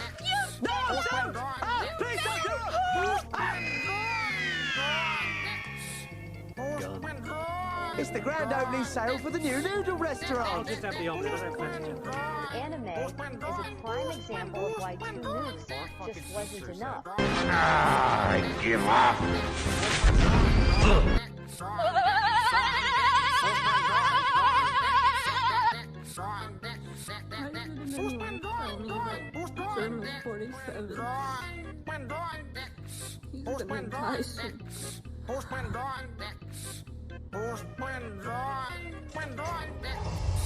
Dancing, walking, rearranging furniture.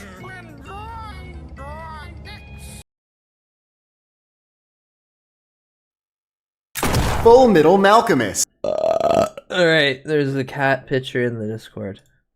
You can see the cat in the Discord. I woke up baby with a flash of the camera, and she was startled. And then I shook the food bag, and she was fine and okay with everything that just happened. She was happy as could be.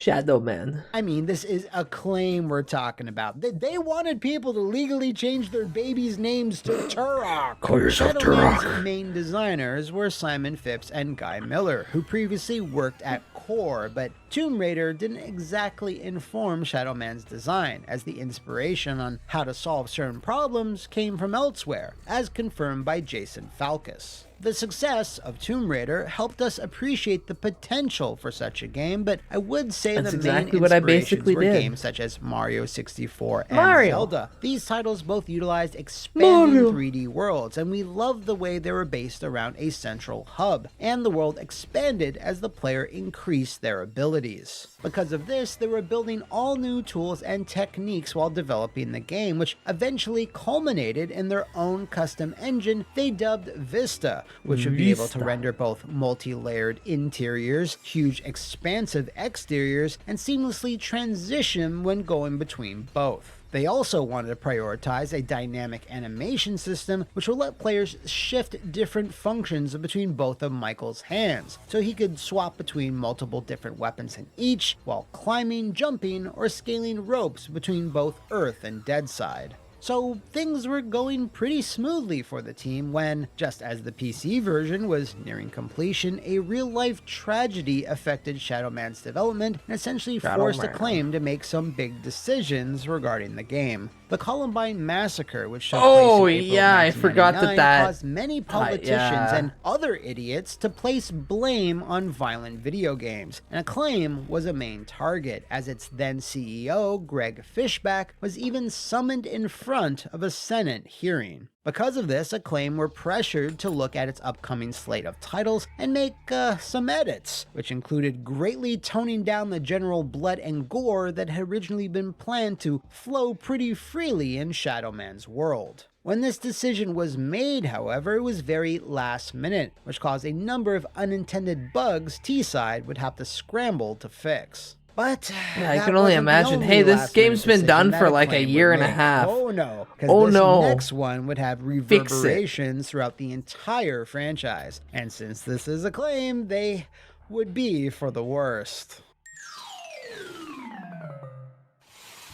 With the cancellation of Bloodshot, Acclaim wanted something else to make up for that missing slot, and thus a PlayStation version of Shadow Man was ordered, which didn't exactly thrill anyone at T-Side. We understood their reasoning. It was a big opportunity to get the game on the biggest platform, and but yet it was a you technical took nightmare so to fucking execute, long to and do we that. weren't very happy with the end result. One such example of said nightmare and the rush to get it out the door was T-Side having to make hasty cuts in several areas, as they were struggling to get the game even running on the PlayStation hardware. Of the 600 sound effects made for the game, only 90 made it into the PlayStation port, as there simply wasn't time to compress and implement them all, along with all the other technical headaches the team had They to held fix. on for So unknown because of these time and other shortcomings, with the PlayStation PC version port saw basically a being significant done. bump down in review scores when compared to the other ports, and because this type of game was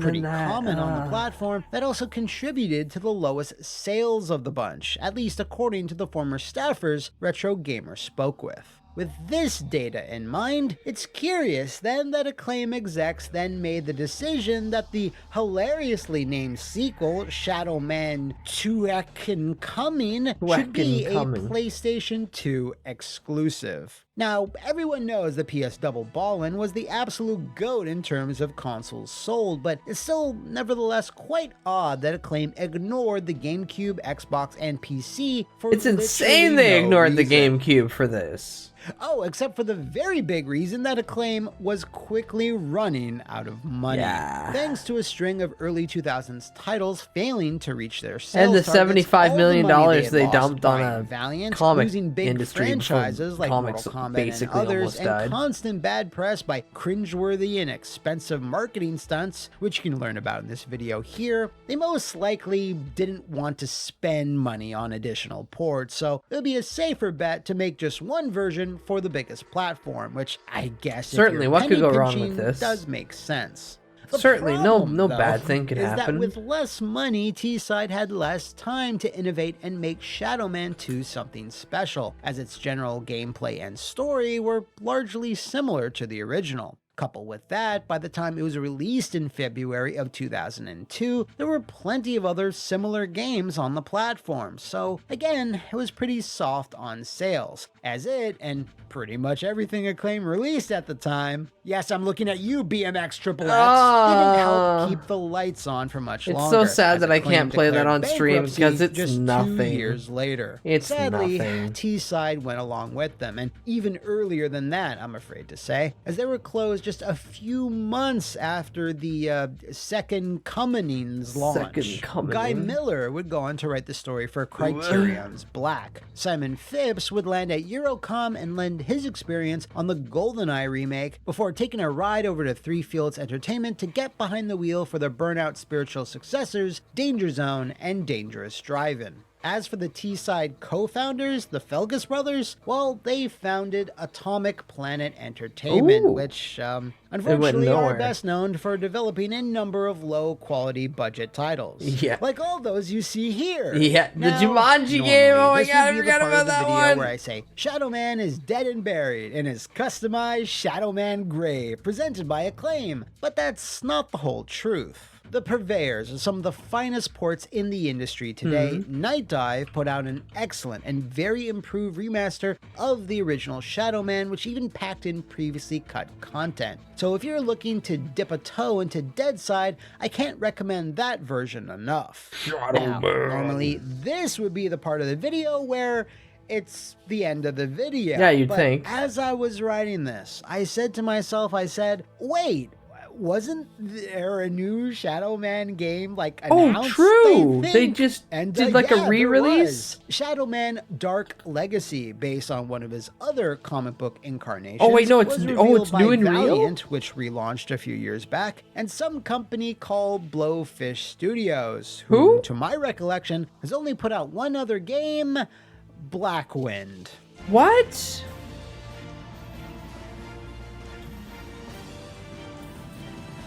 So a proof of concept. Yeah, so nothing else has been revealed about Dark Legacy aside from a brief teaser, some environmental screenshots, and the promise of bloody, visceral action. But it's been about 1 year and 7 months with no word from either company, so I don't know. Maybe It's they anyone's shot their guess load if this early? game will ever manage to creep out of the shadows. So, I will say that at least this is a slightly more positive ending than most of the episodes where I cover a older legacy franchise, as fortunately Shadow Man doesn't seem to be we're gonna get even trapped worse in stuff. Deadside just yet. And if you know of any other terrifying tales of video game or movie development, shout them out in the comments below or enter the boggy haunted bayou that is my social media. See you next time, and thanks for watching! Bye, Matt. Thank you again for your historical recollection of sloppa bullshit.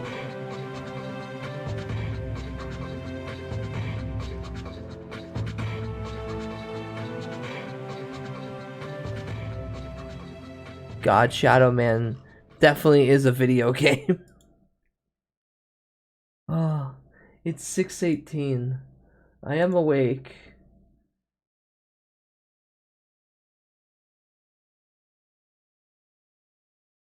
But it's too late in the stream to start playing Wind Waker. Because as I notice, Ajingus is waiting on Nikkei bullshit.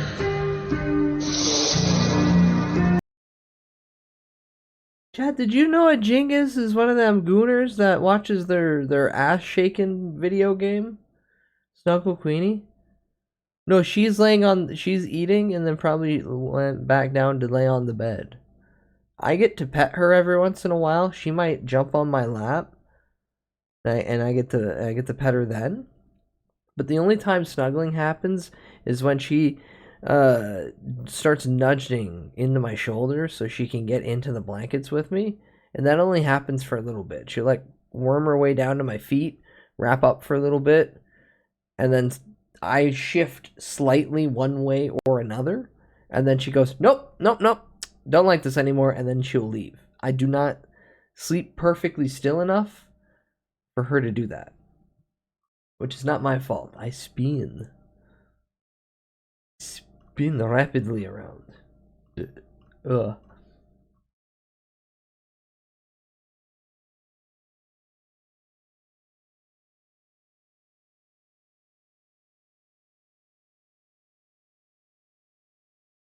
The problem? The solution? It's E. And Steve Harvey, too. Wow. Oh, none of you can... Oh, here we go. Hold her in your arms like the baby she is.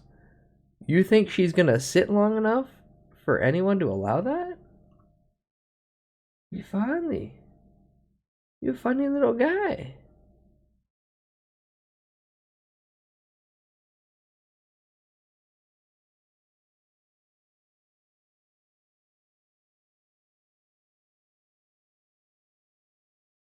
Here we go.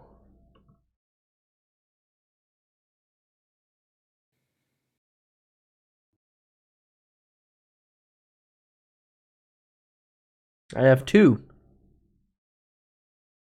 2006 Canadian IMP ham steak in mustard sauce review. And the first ever camera phone. I want camera phone first.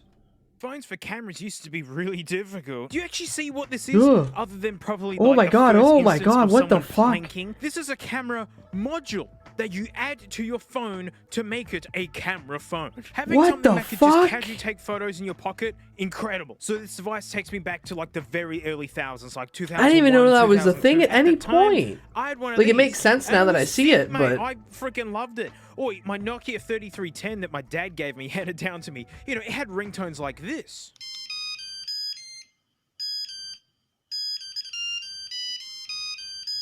Well, this doesn't work because old, but It's don't worry, dead. this is funnier. Like 90s Samsungs. Look at that pirate ship. You know it's Holy good. shit. It's tiny. Listen to the noises though. Wasn't that pirate ship worth it? Trust Samsung to give you up and down for UI that goes left and right. Like, Samsung had sucked for a long time. That's insane for that UI. Oh,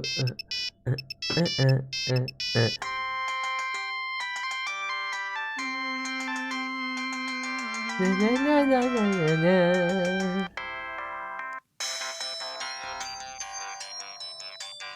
And this nugget could do it. Oh, I it was was buying festive. ringtones off the telly, all that stuff, right? And this was the phone before the one we're really talking about. So this phone means a lot to me. I mean, because I've always been nuts about tech, right? And phones are probably the ones that robbed a lot of my life. And also, this was the first thing I ever bought that was really worth something with my own money. I was like 13, working on a vineyard out in the middle of nowhere, and it's what I blew my first paycheck on was one of these. Totally worth it, no matter what that 50-year-old farmer thought. Vodafone Live. called I'll me a talk more about that yuppie. later. How are you?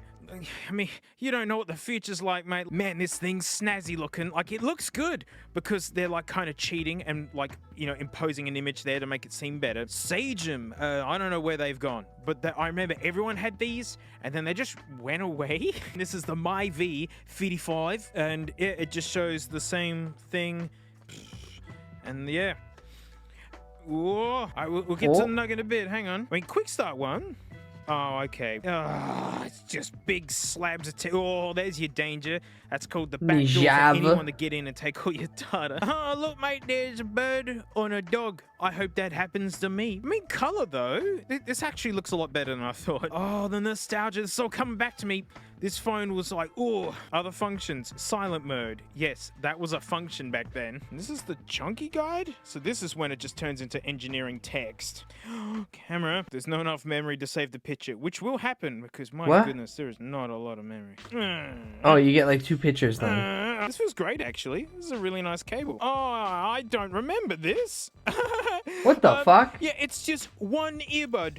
Just one. That's Oh, it. I It's remember so you can those. hear your Oh, I call remember And yell those. back through the call. This was during the days where every stinking company had their own connector. Everybody. So here's a stupid mono earbud for a phone that no one's using anymore. All right. Here it is. You can kind of tell like Yeah, the dead modernness technology. of Gotta the love display as it. to how like black it is when it's off. And this looks really black. Kind of looks modern if it wasn't for the fact it had a stupid keyboard and a big forehead. Yeah, and the buttons feel good. You know, this is back when buttons had to feel good. It was the only way.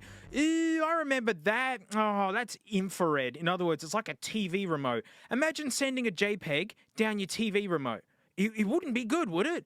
And it wasn't. It'd get I think I got there. one It would gift get worked there. down infrared, and yeah. So compared to my old 3310, look how big the screen is in Clinky, comparison clinky, for yum, yum, basically yum, the yum. Real same kind buttons of to handheld lick. size. Like, Hi, this please was a welcome big in. screen Hi, like when the hi, original hi. iPhone came along. Not that oh, long phone. later, really. This is small nowadays, but this really was. Legitimately, I want to Anyway, get shut one of the them like stink up. Let's turn it on. I've charged either a it. flip Should work. phone or one of the slide phones with a real keyboard underneath. Oh no, maybe I lied to you all. I have a slight reaction I would get rid to of my that, smartphone in intro an sound instant as like a because day-to-day this was my phone. first phone where I needed Infrared was to wake good up because for there an was alarm, TV remote because I had apps. my first True. ever job and it was over the summer, so You I could had fuck to with get up people. and I would hear that in my sleep before the alarm would go off. So Yeah, wow. Old memories. Let me in. Yeah, 2003.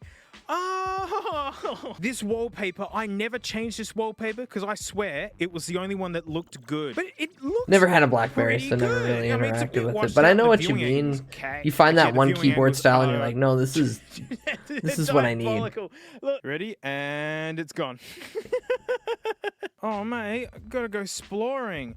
I mean, we'll get to the camera, don't you worry. But, like, straight up, games. I was 13 Snake. years old, and, like, this was my handheld game console at the time. Gulo's Tale. Oh, is this soccer barn where you gotta push the boxes and then, like, to get out? Oh, Game Loft. Oh, man. They've been in the game for a long time. Wowzers. Whoa.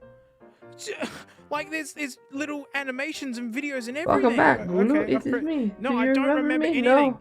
I mean, I did remember eating all that fruit. 1,000 years ago, I robbed them? Wow, this is dark. And my whole species was punished because I ate all the fruit? Whoa! This Mario! is a platformer! Super Mario! Whoa. Heck! Huh? You could throw things and everything. Like, when you get the right angle on this screen, this looks pretty good. Oh, this way. Oh, I gotta get more fruit. Wasn't that how I It wound was so up much in this easier to predicament? text, Was stealing all and the you fruit didn't mistype controls shit so like all these buggy touch screens. That's why I just turned on swipe for mine and just trained the autocorrect. But I don't do long form conversations in text to begin with. Wow, a platformer, yeah, a So I can thank just you, swipe please. real quick and be like, now I'm I done. remember this one. This was the one I Heimer, played welcome in. Yeah, heaps. thank Jeez, pods. like 20 Serbian years ago. strike. 20 years. So I always like these kind of games. Does it shoot for me? Shmup. No. I remember now. Oh no, why did I play this all the time? I have to mash the middle button, like the key 5. Oh man, so I have to swap fingers. Well, you know what? Actually, I was going to say when there's nothing else to do. That's a lie. I went out and rode bikes. He's from my and went to the skate hometown. park. Nice. You know, this is when like it was raining and like my sister was on the computer and I couldn't get on the internet or something. That's when I play this. Wow, that's. He's gonna You see keep the playing more it. games bit, and that really. He almost got more locked games. in. You could get on the internet and waste your phone credit getting other things, which were kind of No the same network. gameplay depth. Haha. It was like this gated internet thing. It was good. Like as a kid, it was nice. Like you couldn't like do anything awful. I mean, you couldn't afford to use the internet for too long anyway. You could Google on this, but I think it would use like $2 of your phone credit. I mean that. How disposable the damn. internet's become is crazy. But yeah, I remember downloading free games like once a No, month. I and they'd also put up remember there. that, And just- absolutely, I'd always. Oh, you want to use the internet on the phone? Do you have $5? Look at these What? apps. You got Yeah, a that's how much data calculator, it's gonna a cost you. converter, alarm. Oh, I remember the alarm. Yeah, it's an alarm. Big deal. I mean, here's messaging. You know, you can make a bing bong. You know, it's T9. What more do you want? Hello. No, there's no messages left on this. I checked. And look, sounds. Like, yeah, and someone was like Sounds. buying things off the telly or something, and they're still on here.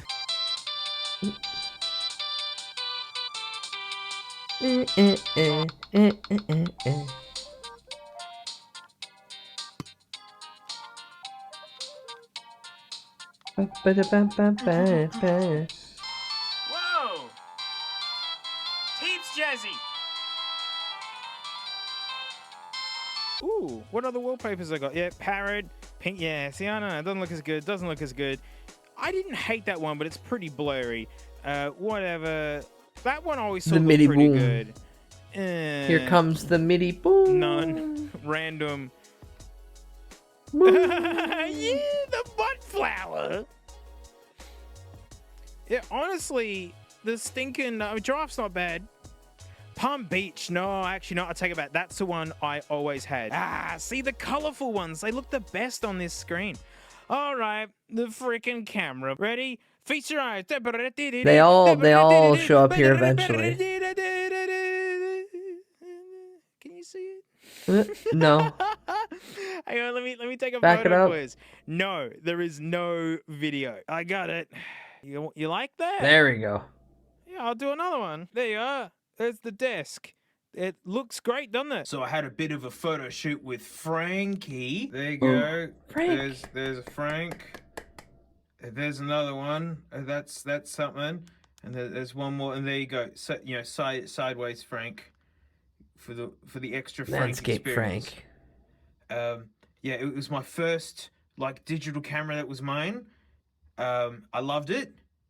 And it stinks. I mean, it looks of course so it stinks. futuristic compared to... I mean, a lot of mates were still using stuff like this, and this was absolutely, going for it. It's because I had my fancy schmancy job, and because I worked for it. I absolutely worked for it. Although this isn't my phone from when I was a kid.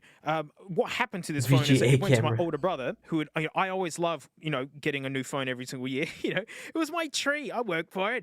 And then my bro would get my secondhand phones, where he would grind them into dust within 8 months. So Ooh. It had Into no chance. dust, It was you gone say? a long time ago. Well, that's it. Thanks so much for watching. You can pre-order a Frank or One Grit plush in the link below. It's the last chance to do this, and it takes a lot of work. If you jump into my float plane, mate, we can listen to Merry Mixmas.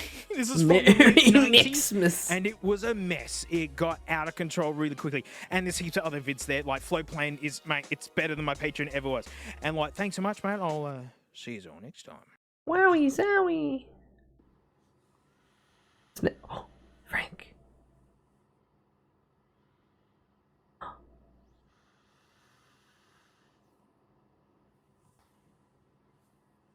Slowly moving away. Alright. It's Steve MRE.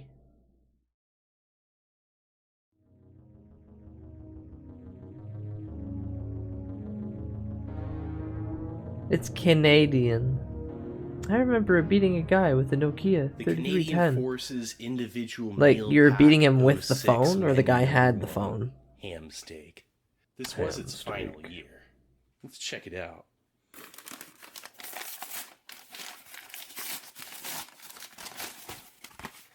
Okay. Ham steak with mustard sauce. I just realized I've had the same cell number for 20 years now.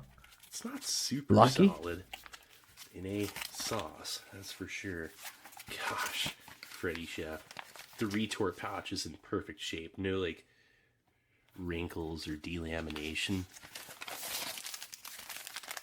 Peaches and cream flavored oatmeal cereal, type 1. Instant coffee, type 1. And that's actual freeze-dried, and they're 2.4 grams. It's generous. Maybe 2 of them. We'll find another one in a second. This is a mango beverage base. Man, they don't make that one anymore. Irish cream hot chocolate. Ooh! I'm telling you, a creamer. Look at this. Petite pain. It's not pain hamburger. It's a little loaf of bread. 57 grams. That's insane. Tiny little It's loaf some of bread? The best ration bread. Pineapple tidbits. Now with the fruit. Trident. Trident. But they gave you a fucking pack of Trident? Amazing. And here's the other coffee and creamer. You get your strong, heavy duty paper towel. Not bad. Here, one sec. Oh. Big spoon. Never a dull moment. Okay, let's see here. Ketchup, 15 grams. And it's quite shelf stable, let me tell you. It is something else. A little pack of salt, that's useful. They don't have that anymore. Moist towelette or wet nap, what have you. A nice old pack of sugar, you get 2 of those. 100 Damn. grains. Whatever that means, but it's kind of a lot. It feels like 6 grams. They if I counted. had to They guess. counted each little bit Something of sugar. like That's that. all you get. And Matches. let's test one of these out real quick. I want to know if the 06 match was worth. Oh.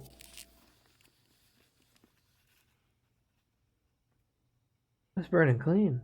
As clean as chemicals can. Wings Food Products. I've not come across a blueberry Campino yet. What the fuck? Those are hit or miss. Toothpick, grape jelly, little pack of pepper. Oh, yeah, pepper. 2 grape jellies. 2 grape jellies. They look pretty nice. Look at that appealing packaging. You know, that's purple. Hi, Arthur. Letters. I want the know bag slop. Feed right me, away bud. this I can't feed you bag You know, slop. it's like they're not trying to. This fool bag you slop's with, from like, 2006. Some other color That means of it's lettering. probably expired like the chickens are. Arthur, we learned that rotisserie Visual chickens recognition. No, are grape or a good percentage of them are like close to being expired chickens. They pump with a saline solution, and then it counts as a new product, and that's when they throw them up on the rack. Saline, MSG. I'm still getting my rotisserie chicken. I don't give a fuck. But technically, it's a more likely case. All right, let's get set on. I'm still gonna Conan the Barbarian eat a whole rotisserie chicken and like a side of potato wedges. God, I want that again. Freeze-dried granule in there. I'm going to eat this factor meal and pray it's not killing me. Fingers crossed that you don't shit yourself. Then again, it would be funny, especially if someone clipped it. Freeze-dried coffee.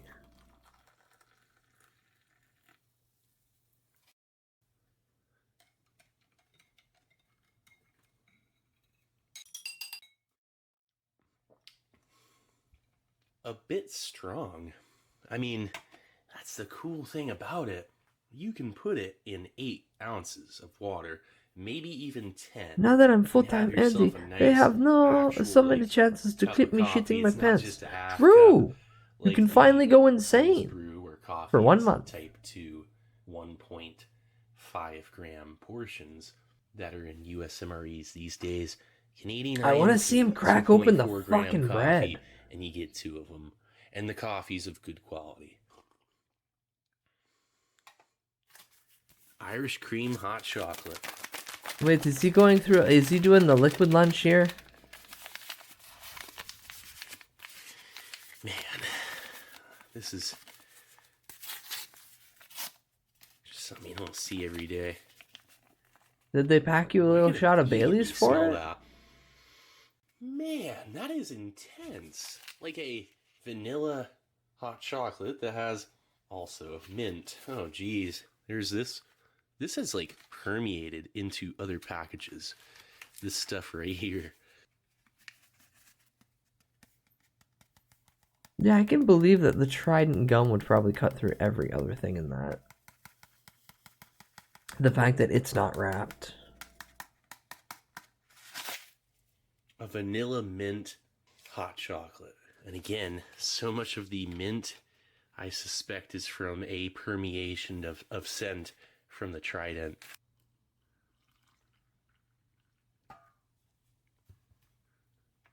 Oh, that looks so good. Oh, hot chucky. I want hot chocolate milk. God damn it.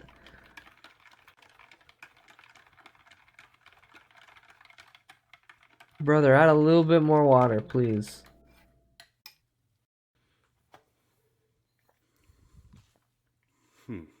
I can see how chunky it is. Add some water. You know, flavor of a standard hot chocolate to what this is. I mean,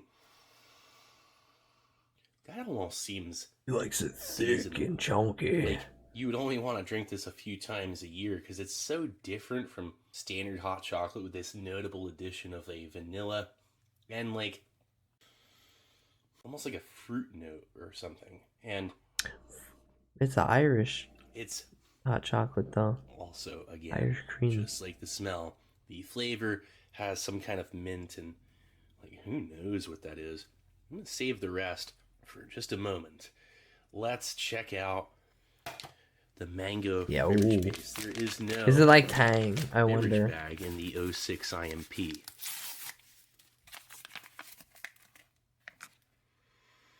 Mango. I mean, it actually smells like mango, but like a little bit artificial, and I don't know. I mean, it's just What do you mean a little bit artificial? You're smelling powder, sir.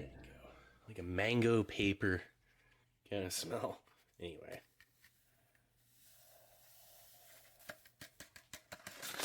The mango don't taste like mint. You've gone insane.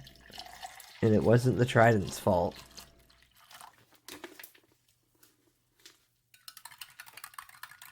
Put the creamer in as well. Fair, you know what? Yeah.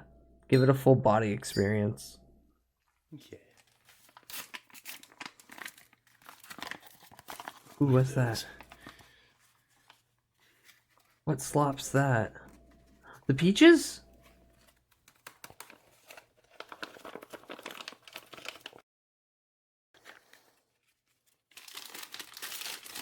Good old petite pain. Look at that. A little bit of a Tiny yeast bread. smell. Lets you know when it's bread. It's not scored, so you gotta cut it. Bread from 2006. Kind of thin on one side. That's okay. Put that up there. This one. I'll just put that right there. Old Freddy Chef knows what he's doing when it comes down to retort pouches. You'll see.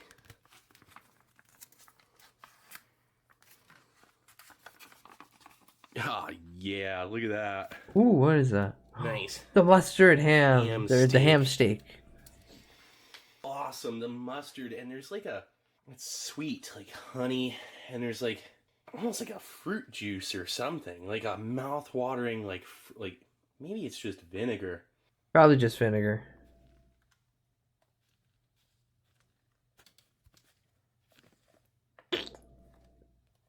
Ham steak.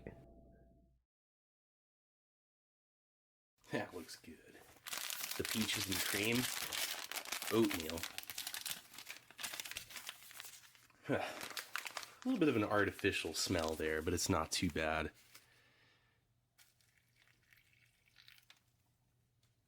I was wondering when he was just going to use one of the bags.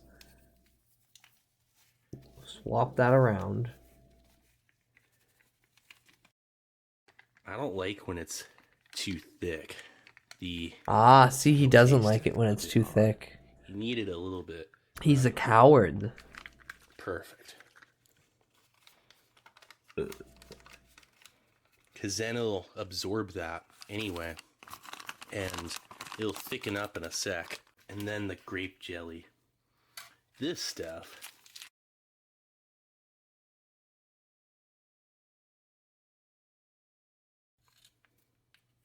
The whole thing of grape jelly?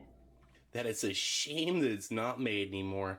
Because it's some of the best grape jelly that you could possibly have. It's smooth. There's an incredible amount of pectin. And it even has a little tartness. The fact that this isn't around anymore, well, you can't get grape jelly like this anywhere. A notable meal. Oh, I forgot the ketchup. Let's check out the ham. Whoa, that's pretty, like, fine. Like a tender piece of meat. Look at that. Okay. That does not look appealing to me, but I'm sure if I was in the middle of the war, that would look like piping hot steak. Yeah, it's a soft, very tender piece of ham in a mustard sauce that I find, man, that's incredible. It's a little bit sweet. My apologies, but look, that's the ham. That's the ham. Savory, tender, melt in your mouth, delectable ham steak. Ham with... You can't go wrong with that. Ham with macaroni and cheese. Oh my god, that'd be so good right now. It's perfectly fresh. Macaroni. It's always been a bit dry, but that's normal. I mean, yeah, that oatmeal's just right. A little runny, but it's easier to eat, and it's not like plaster. It, you know, you could like spackle a wall with. The peach flavor is strong, you know, so this is the way to do it. Because it tones down the flavor of peach, and you can actually taste the oats a little more. When it's too thick, it's too strong. And here. Yeah, that's oatmeal. Creamy oats.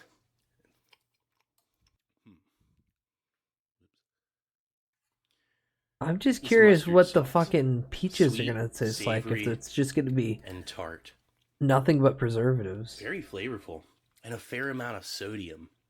I mean, again, sweet, salty, and tart. With the vinegar is a tartness and something that just seems to have potentially tenderized this ham over time. I'm not sure if the texture was always like this, but I can tell you right now, it's one of the most delicious pieces of ham I've ever had. I've never Fine-aged had such a ham. beautifully slow-cooked, like, rendered piece of, like, ham that potentially has, like, when suspended 18 years in vintage. this mustard sauce in a perfectly climate-controlled environment, potentially turned into a ham delicacy. It is some of the greatest ham you can ever have. I'm telling you. I mean, Sir, you're jazzing up this Irish ham cream, way too hot high. chocolate, it's pretty cool on its own, but we're gonna make an Irish cream mochaccino, army mochaccino.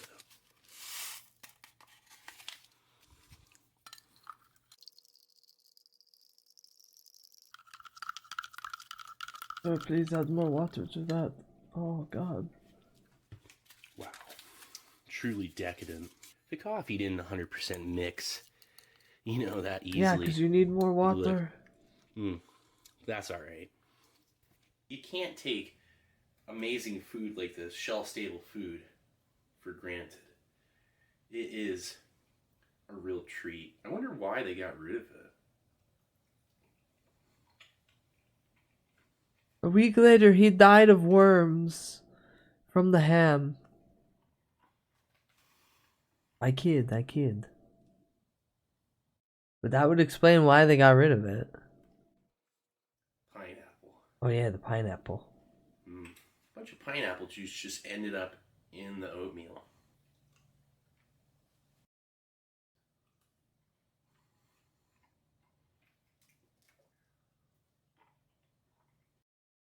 That is lean ham. And it's just the texture's so insanely satisfying. You know, like slow cooked meat. MRE Steve is actually cut as fuck. Yeah. Irish cream mocha. An intense chocolate. This is his like reward and meal. strong coffee Is getting an flavor. MRE that's like I added to, around 4 at least ounces. like a decade plus old. Fantastic. I feel like dunking that in there so it could absorb this one. They changed menus to keep soldiers happy too. this No matter how good it is, if you eat for 3 weeks straight, you get sick of it. True. The pineapple. Unless you're like hyper autistic and you're like, Sometimes I get into like hyper autistic like months where this is the meal I eat. I don't diverge from the meal. This is the meal I eat. Pineapple peach. You know, you could just Typically, add the peach it's and like pineapple together in a little bit of hot water. Roasted half water, potatoes half and chicken. juice. Very simple, very basic. It can be as plain as I want it to be or as flavorful as I want it to be. The mango drink. Mango. Let's check this Ooh. out real quick. You didn't use your pepper. Campino. What the fuck? You didn't use your pepper. That's a mild mango flavor.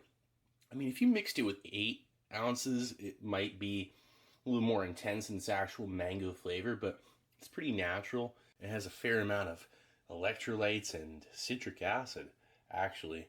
Salt. And maybe malic acid for a little tartness. That's actually pretty good. I'm autistic and I can eat mashed that potatoes coffee. for years. Harper, I will literally go and make a pot of mashed potatoes and then just sit with them in my lap and spoon feed myself. Whoa. It's not blue anymore. It's not blue anymore. It smells blue. That tastes like blueberry yogurt in a taffy chew form. Followed up by that last little sip of coffee. Heck, and the mango drink, might as well. Smells blue. Gotta get your electrolytes. Now that was a perfect breakfast. Just realized we didn't check this out. What kind of a review is this anyway? Yeah, you didn't review the pepper either. Mixed with the mustard ham. Oh wow. Oh, that's black. Nice. The ketchup is Oh no, never mind. exquisite. Just the lighting's bad. Sweet with vinegar. More vinegar than your usual ketchup. It's intense. So crazy that even the ketchup. Oh, I love the is of, vinegary like, ketchup you get at like notably different and higher diners and quality stuff. your average Stuff ketchup. that's The fruit made to jelly sit there. is out of this world. The ham was gourmet. The peaches and cream The ham. oats, I don't know about those. The Kinda ham makes sense was that they got gourmet. rid of it. I can't imagine It eating is it day after fantastic. day. That peach flavor was just too much. The pineapple tidbits, I heard that the pineapple that they get for those IMPs, well, that is pineapple that you want. And as for the coffee, well, very good coffee. My only Very complaint good about this coffee. ration is it could have used some chewing gum.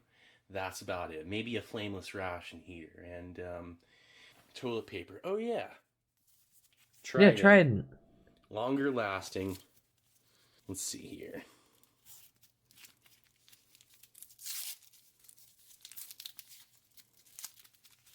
Look at that.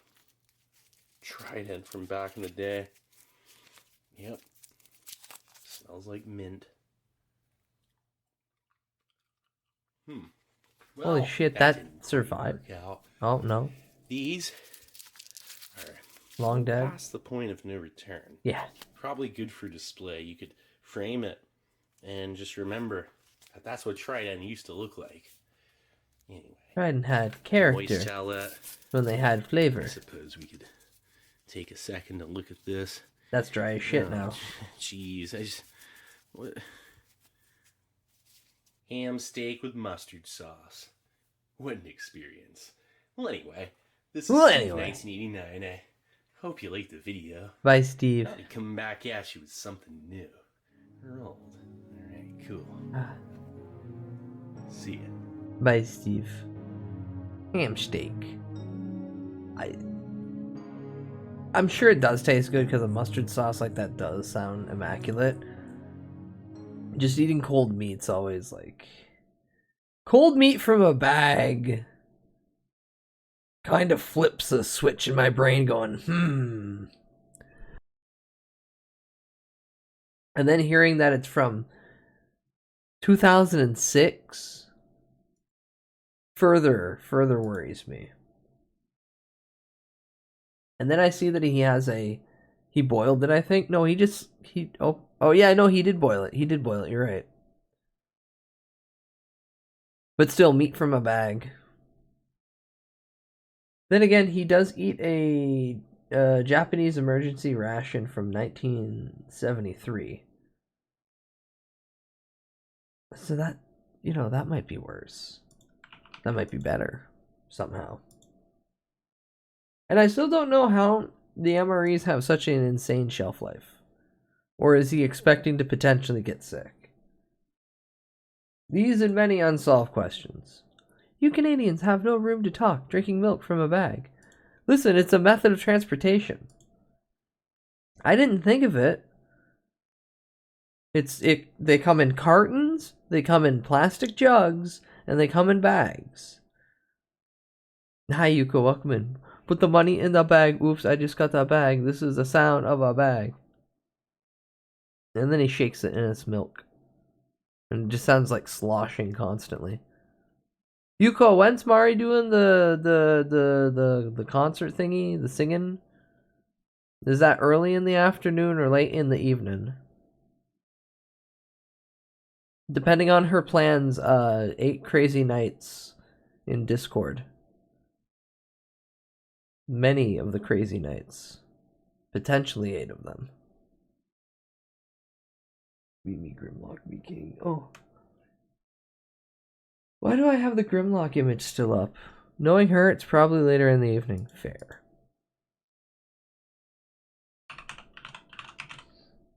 Well, I'll take away tonight by knowing that I need, when I have steady income again, to get this better drawn. Because Grimlock, with his little bow tie and his little platter of drink tray and his little apron, doing the knee lift up, he just needs the full maid dress. Grimlock just needs the full maid dress. And this is what I learned tonight from watching that hour and a half long video about the Transformers movie. And basically a G1 in totality. That's a good verbiage. Totality. But with that, I haven't eaten in close to 24 hours. So I might want to do this. I could be wrong. I could just keep going and let my insides consume me.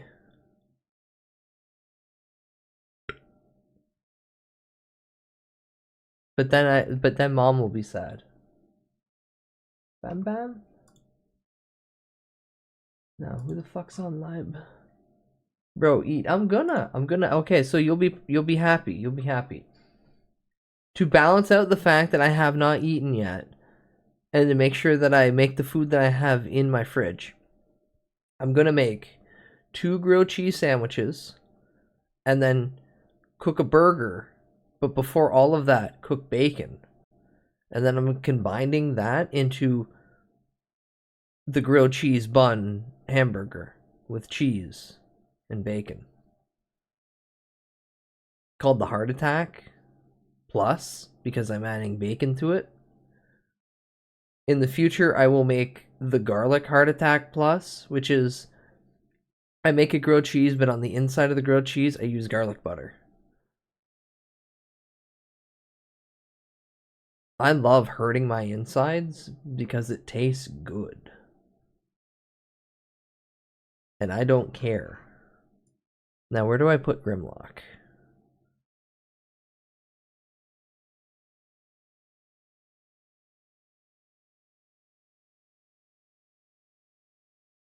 Grimlock serving goes here.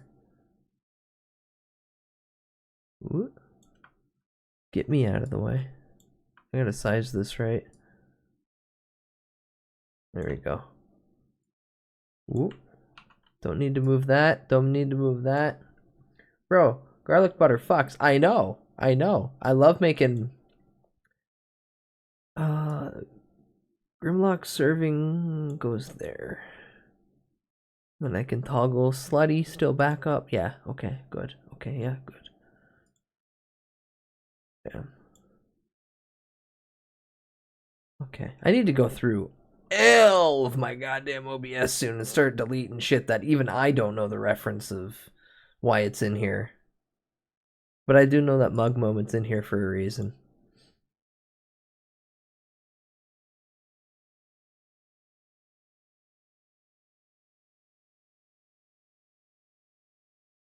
Okay. For realsies though, who the fuck's live? Almost 9 hours, probably not much longer. Literally ending as I click on it. Screaming in here earlier, Steve. Grand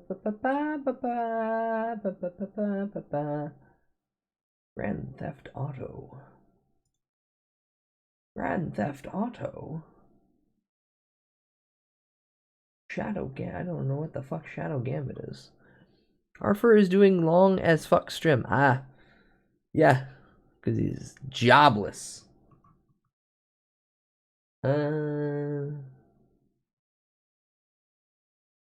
Fishbowl. Alright, coin flip.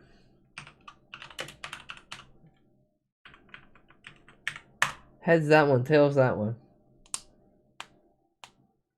Tails it is.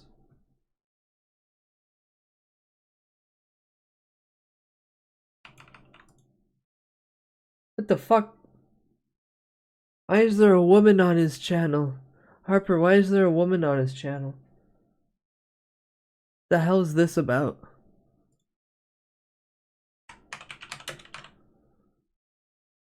Alright, I'm sorry in advance for rating a male streamer. I know, I get it.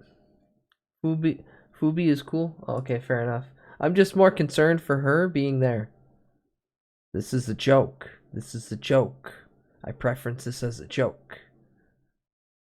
Anywho. I'm gonna go make big hamburger, which is actually 2 grilled cheese disguised as buns. My insides will hurt me. You need to pay for my medical bills. Please, chat. I deserve this. Understand.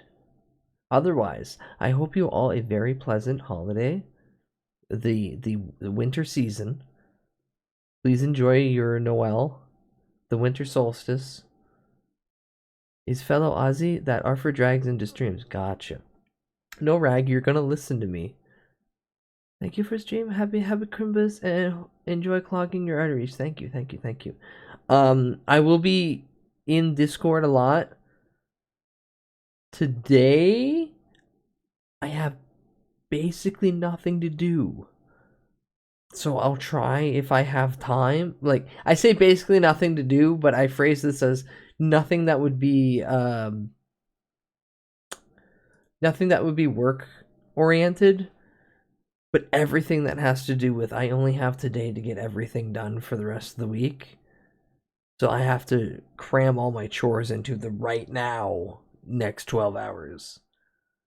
And I haven't even slept yet. Other than that, I should be back the 27th, whether that be the morning of or later in that afternoon.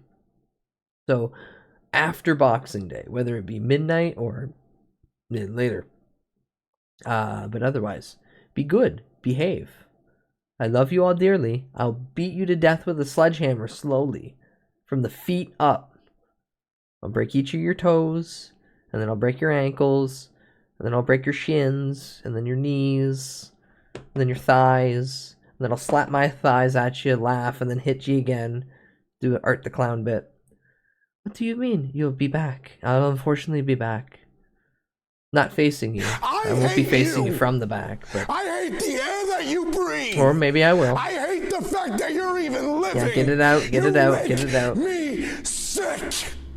Bang, bang, bang, with a ball peen hammer. Bang, bang, bang. Same air I breathe. Till you're a brown fucking stain in my carpet. Bang, bang, bang, bang, bang, bang. You goddamn bloody stump.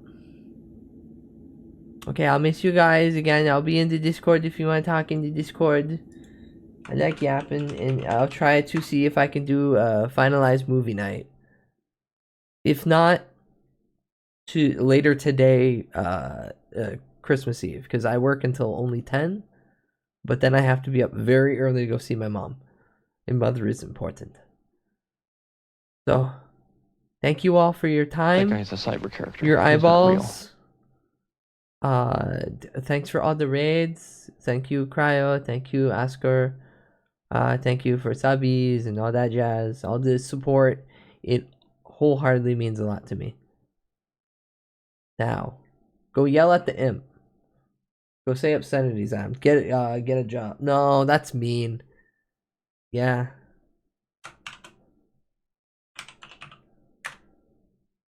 Seek employment.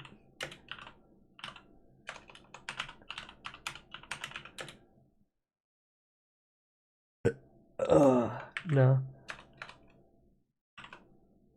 Someone got anything funny? I don't have nothing funny. I'm just starving. I want a big burger. I want a big burger. Cook me a big burger.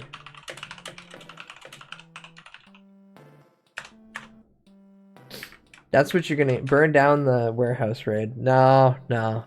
Cook me a big burger. We all collectively yell at him to cook me a big burger. Alright. Leave. Get out. I'm gonna go make food and then watch him on my phone, my tiny little computer. The gay little entities on my gay little tiny computer. I love you all. Now fuck off and die. Okay, bye-bye. Bye-bye, bye-bye. Bye-bye, bye-bye. Bye-bye, bye-bye. Bye-bye, bye-bye. Have a happy winter solstice and time with those you care for. Remember that could be anyone. And then get out.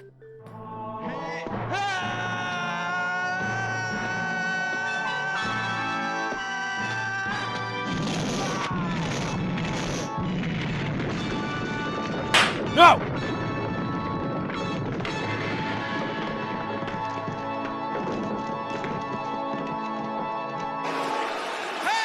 Konnichiwa, bud! What's up?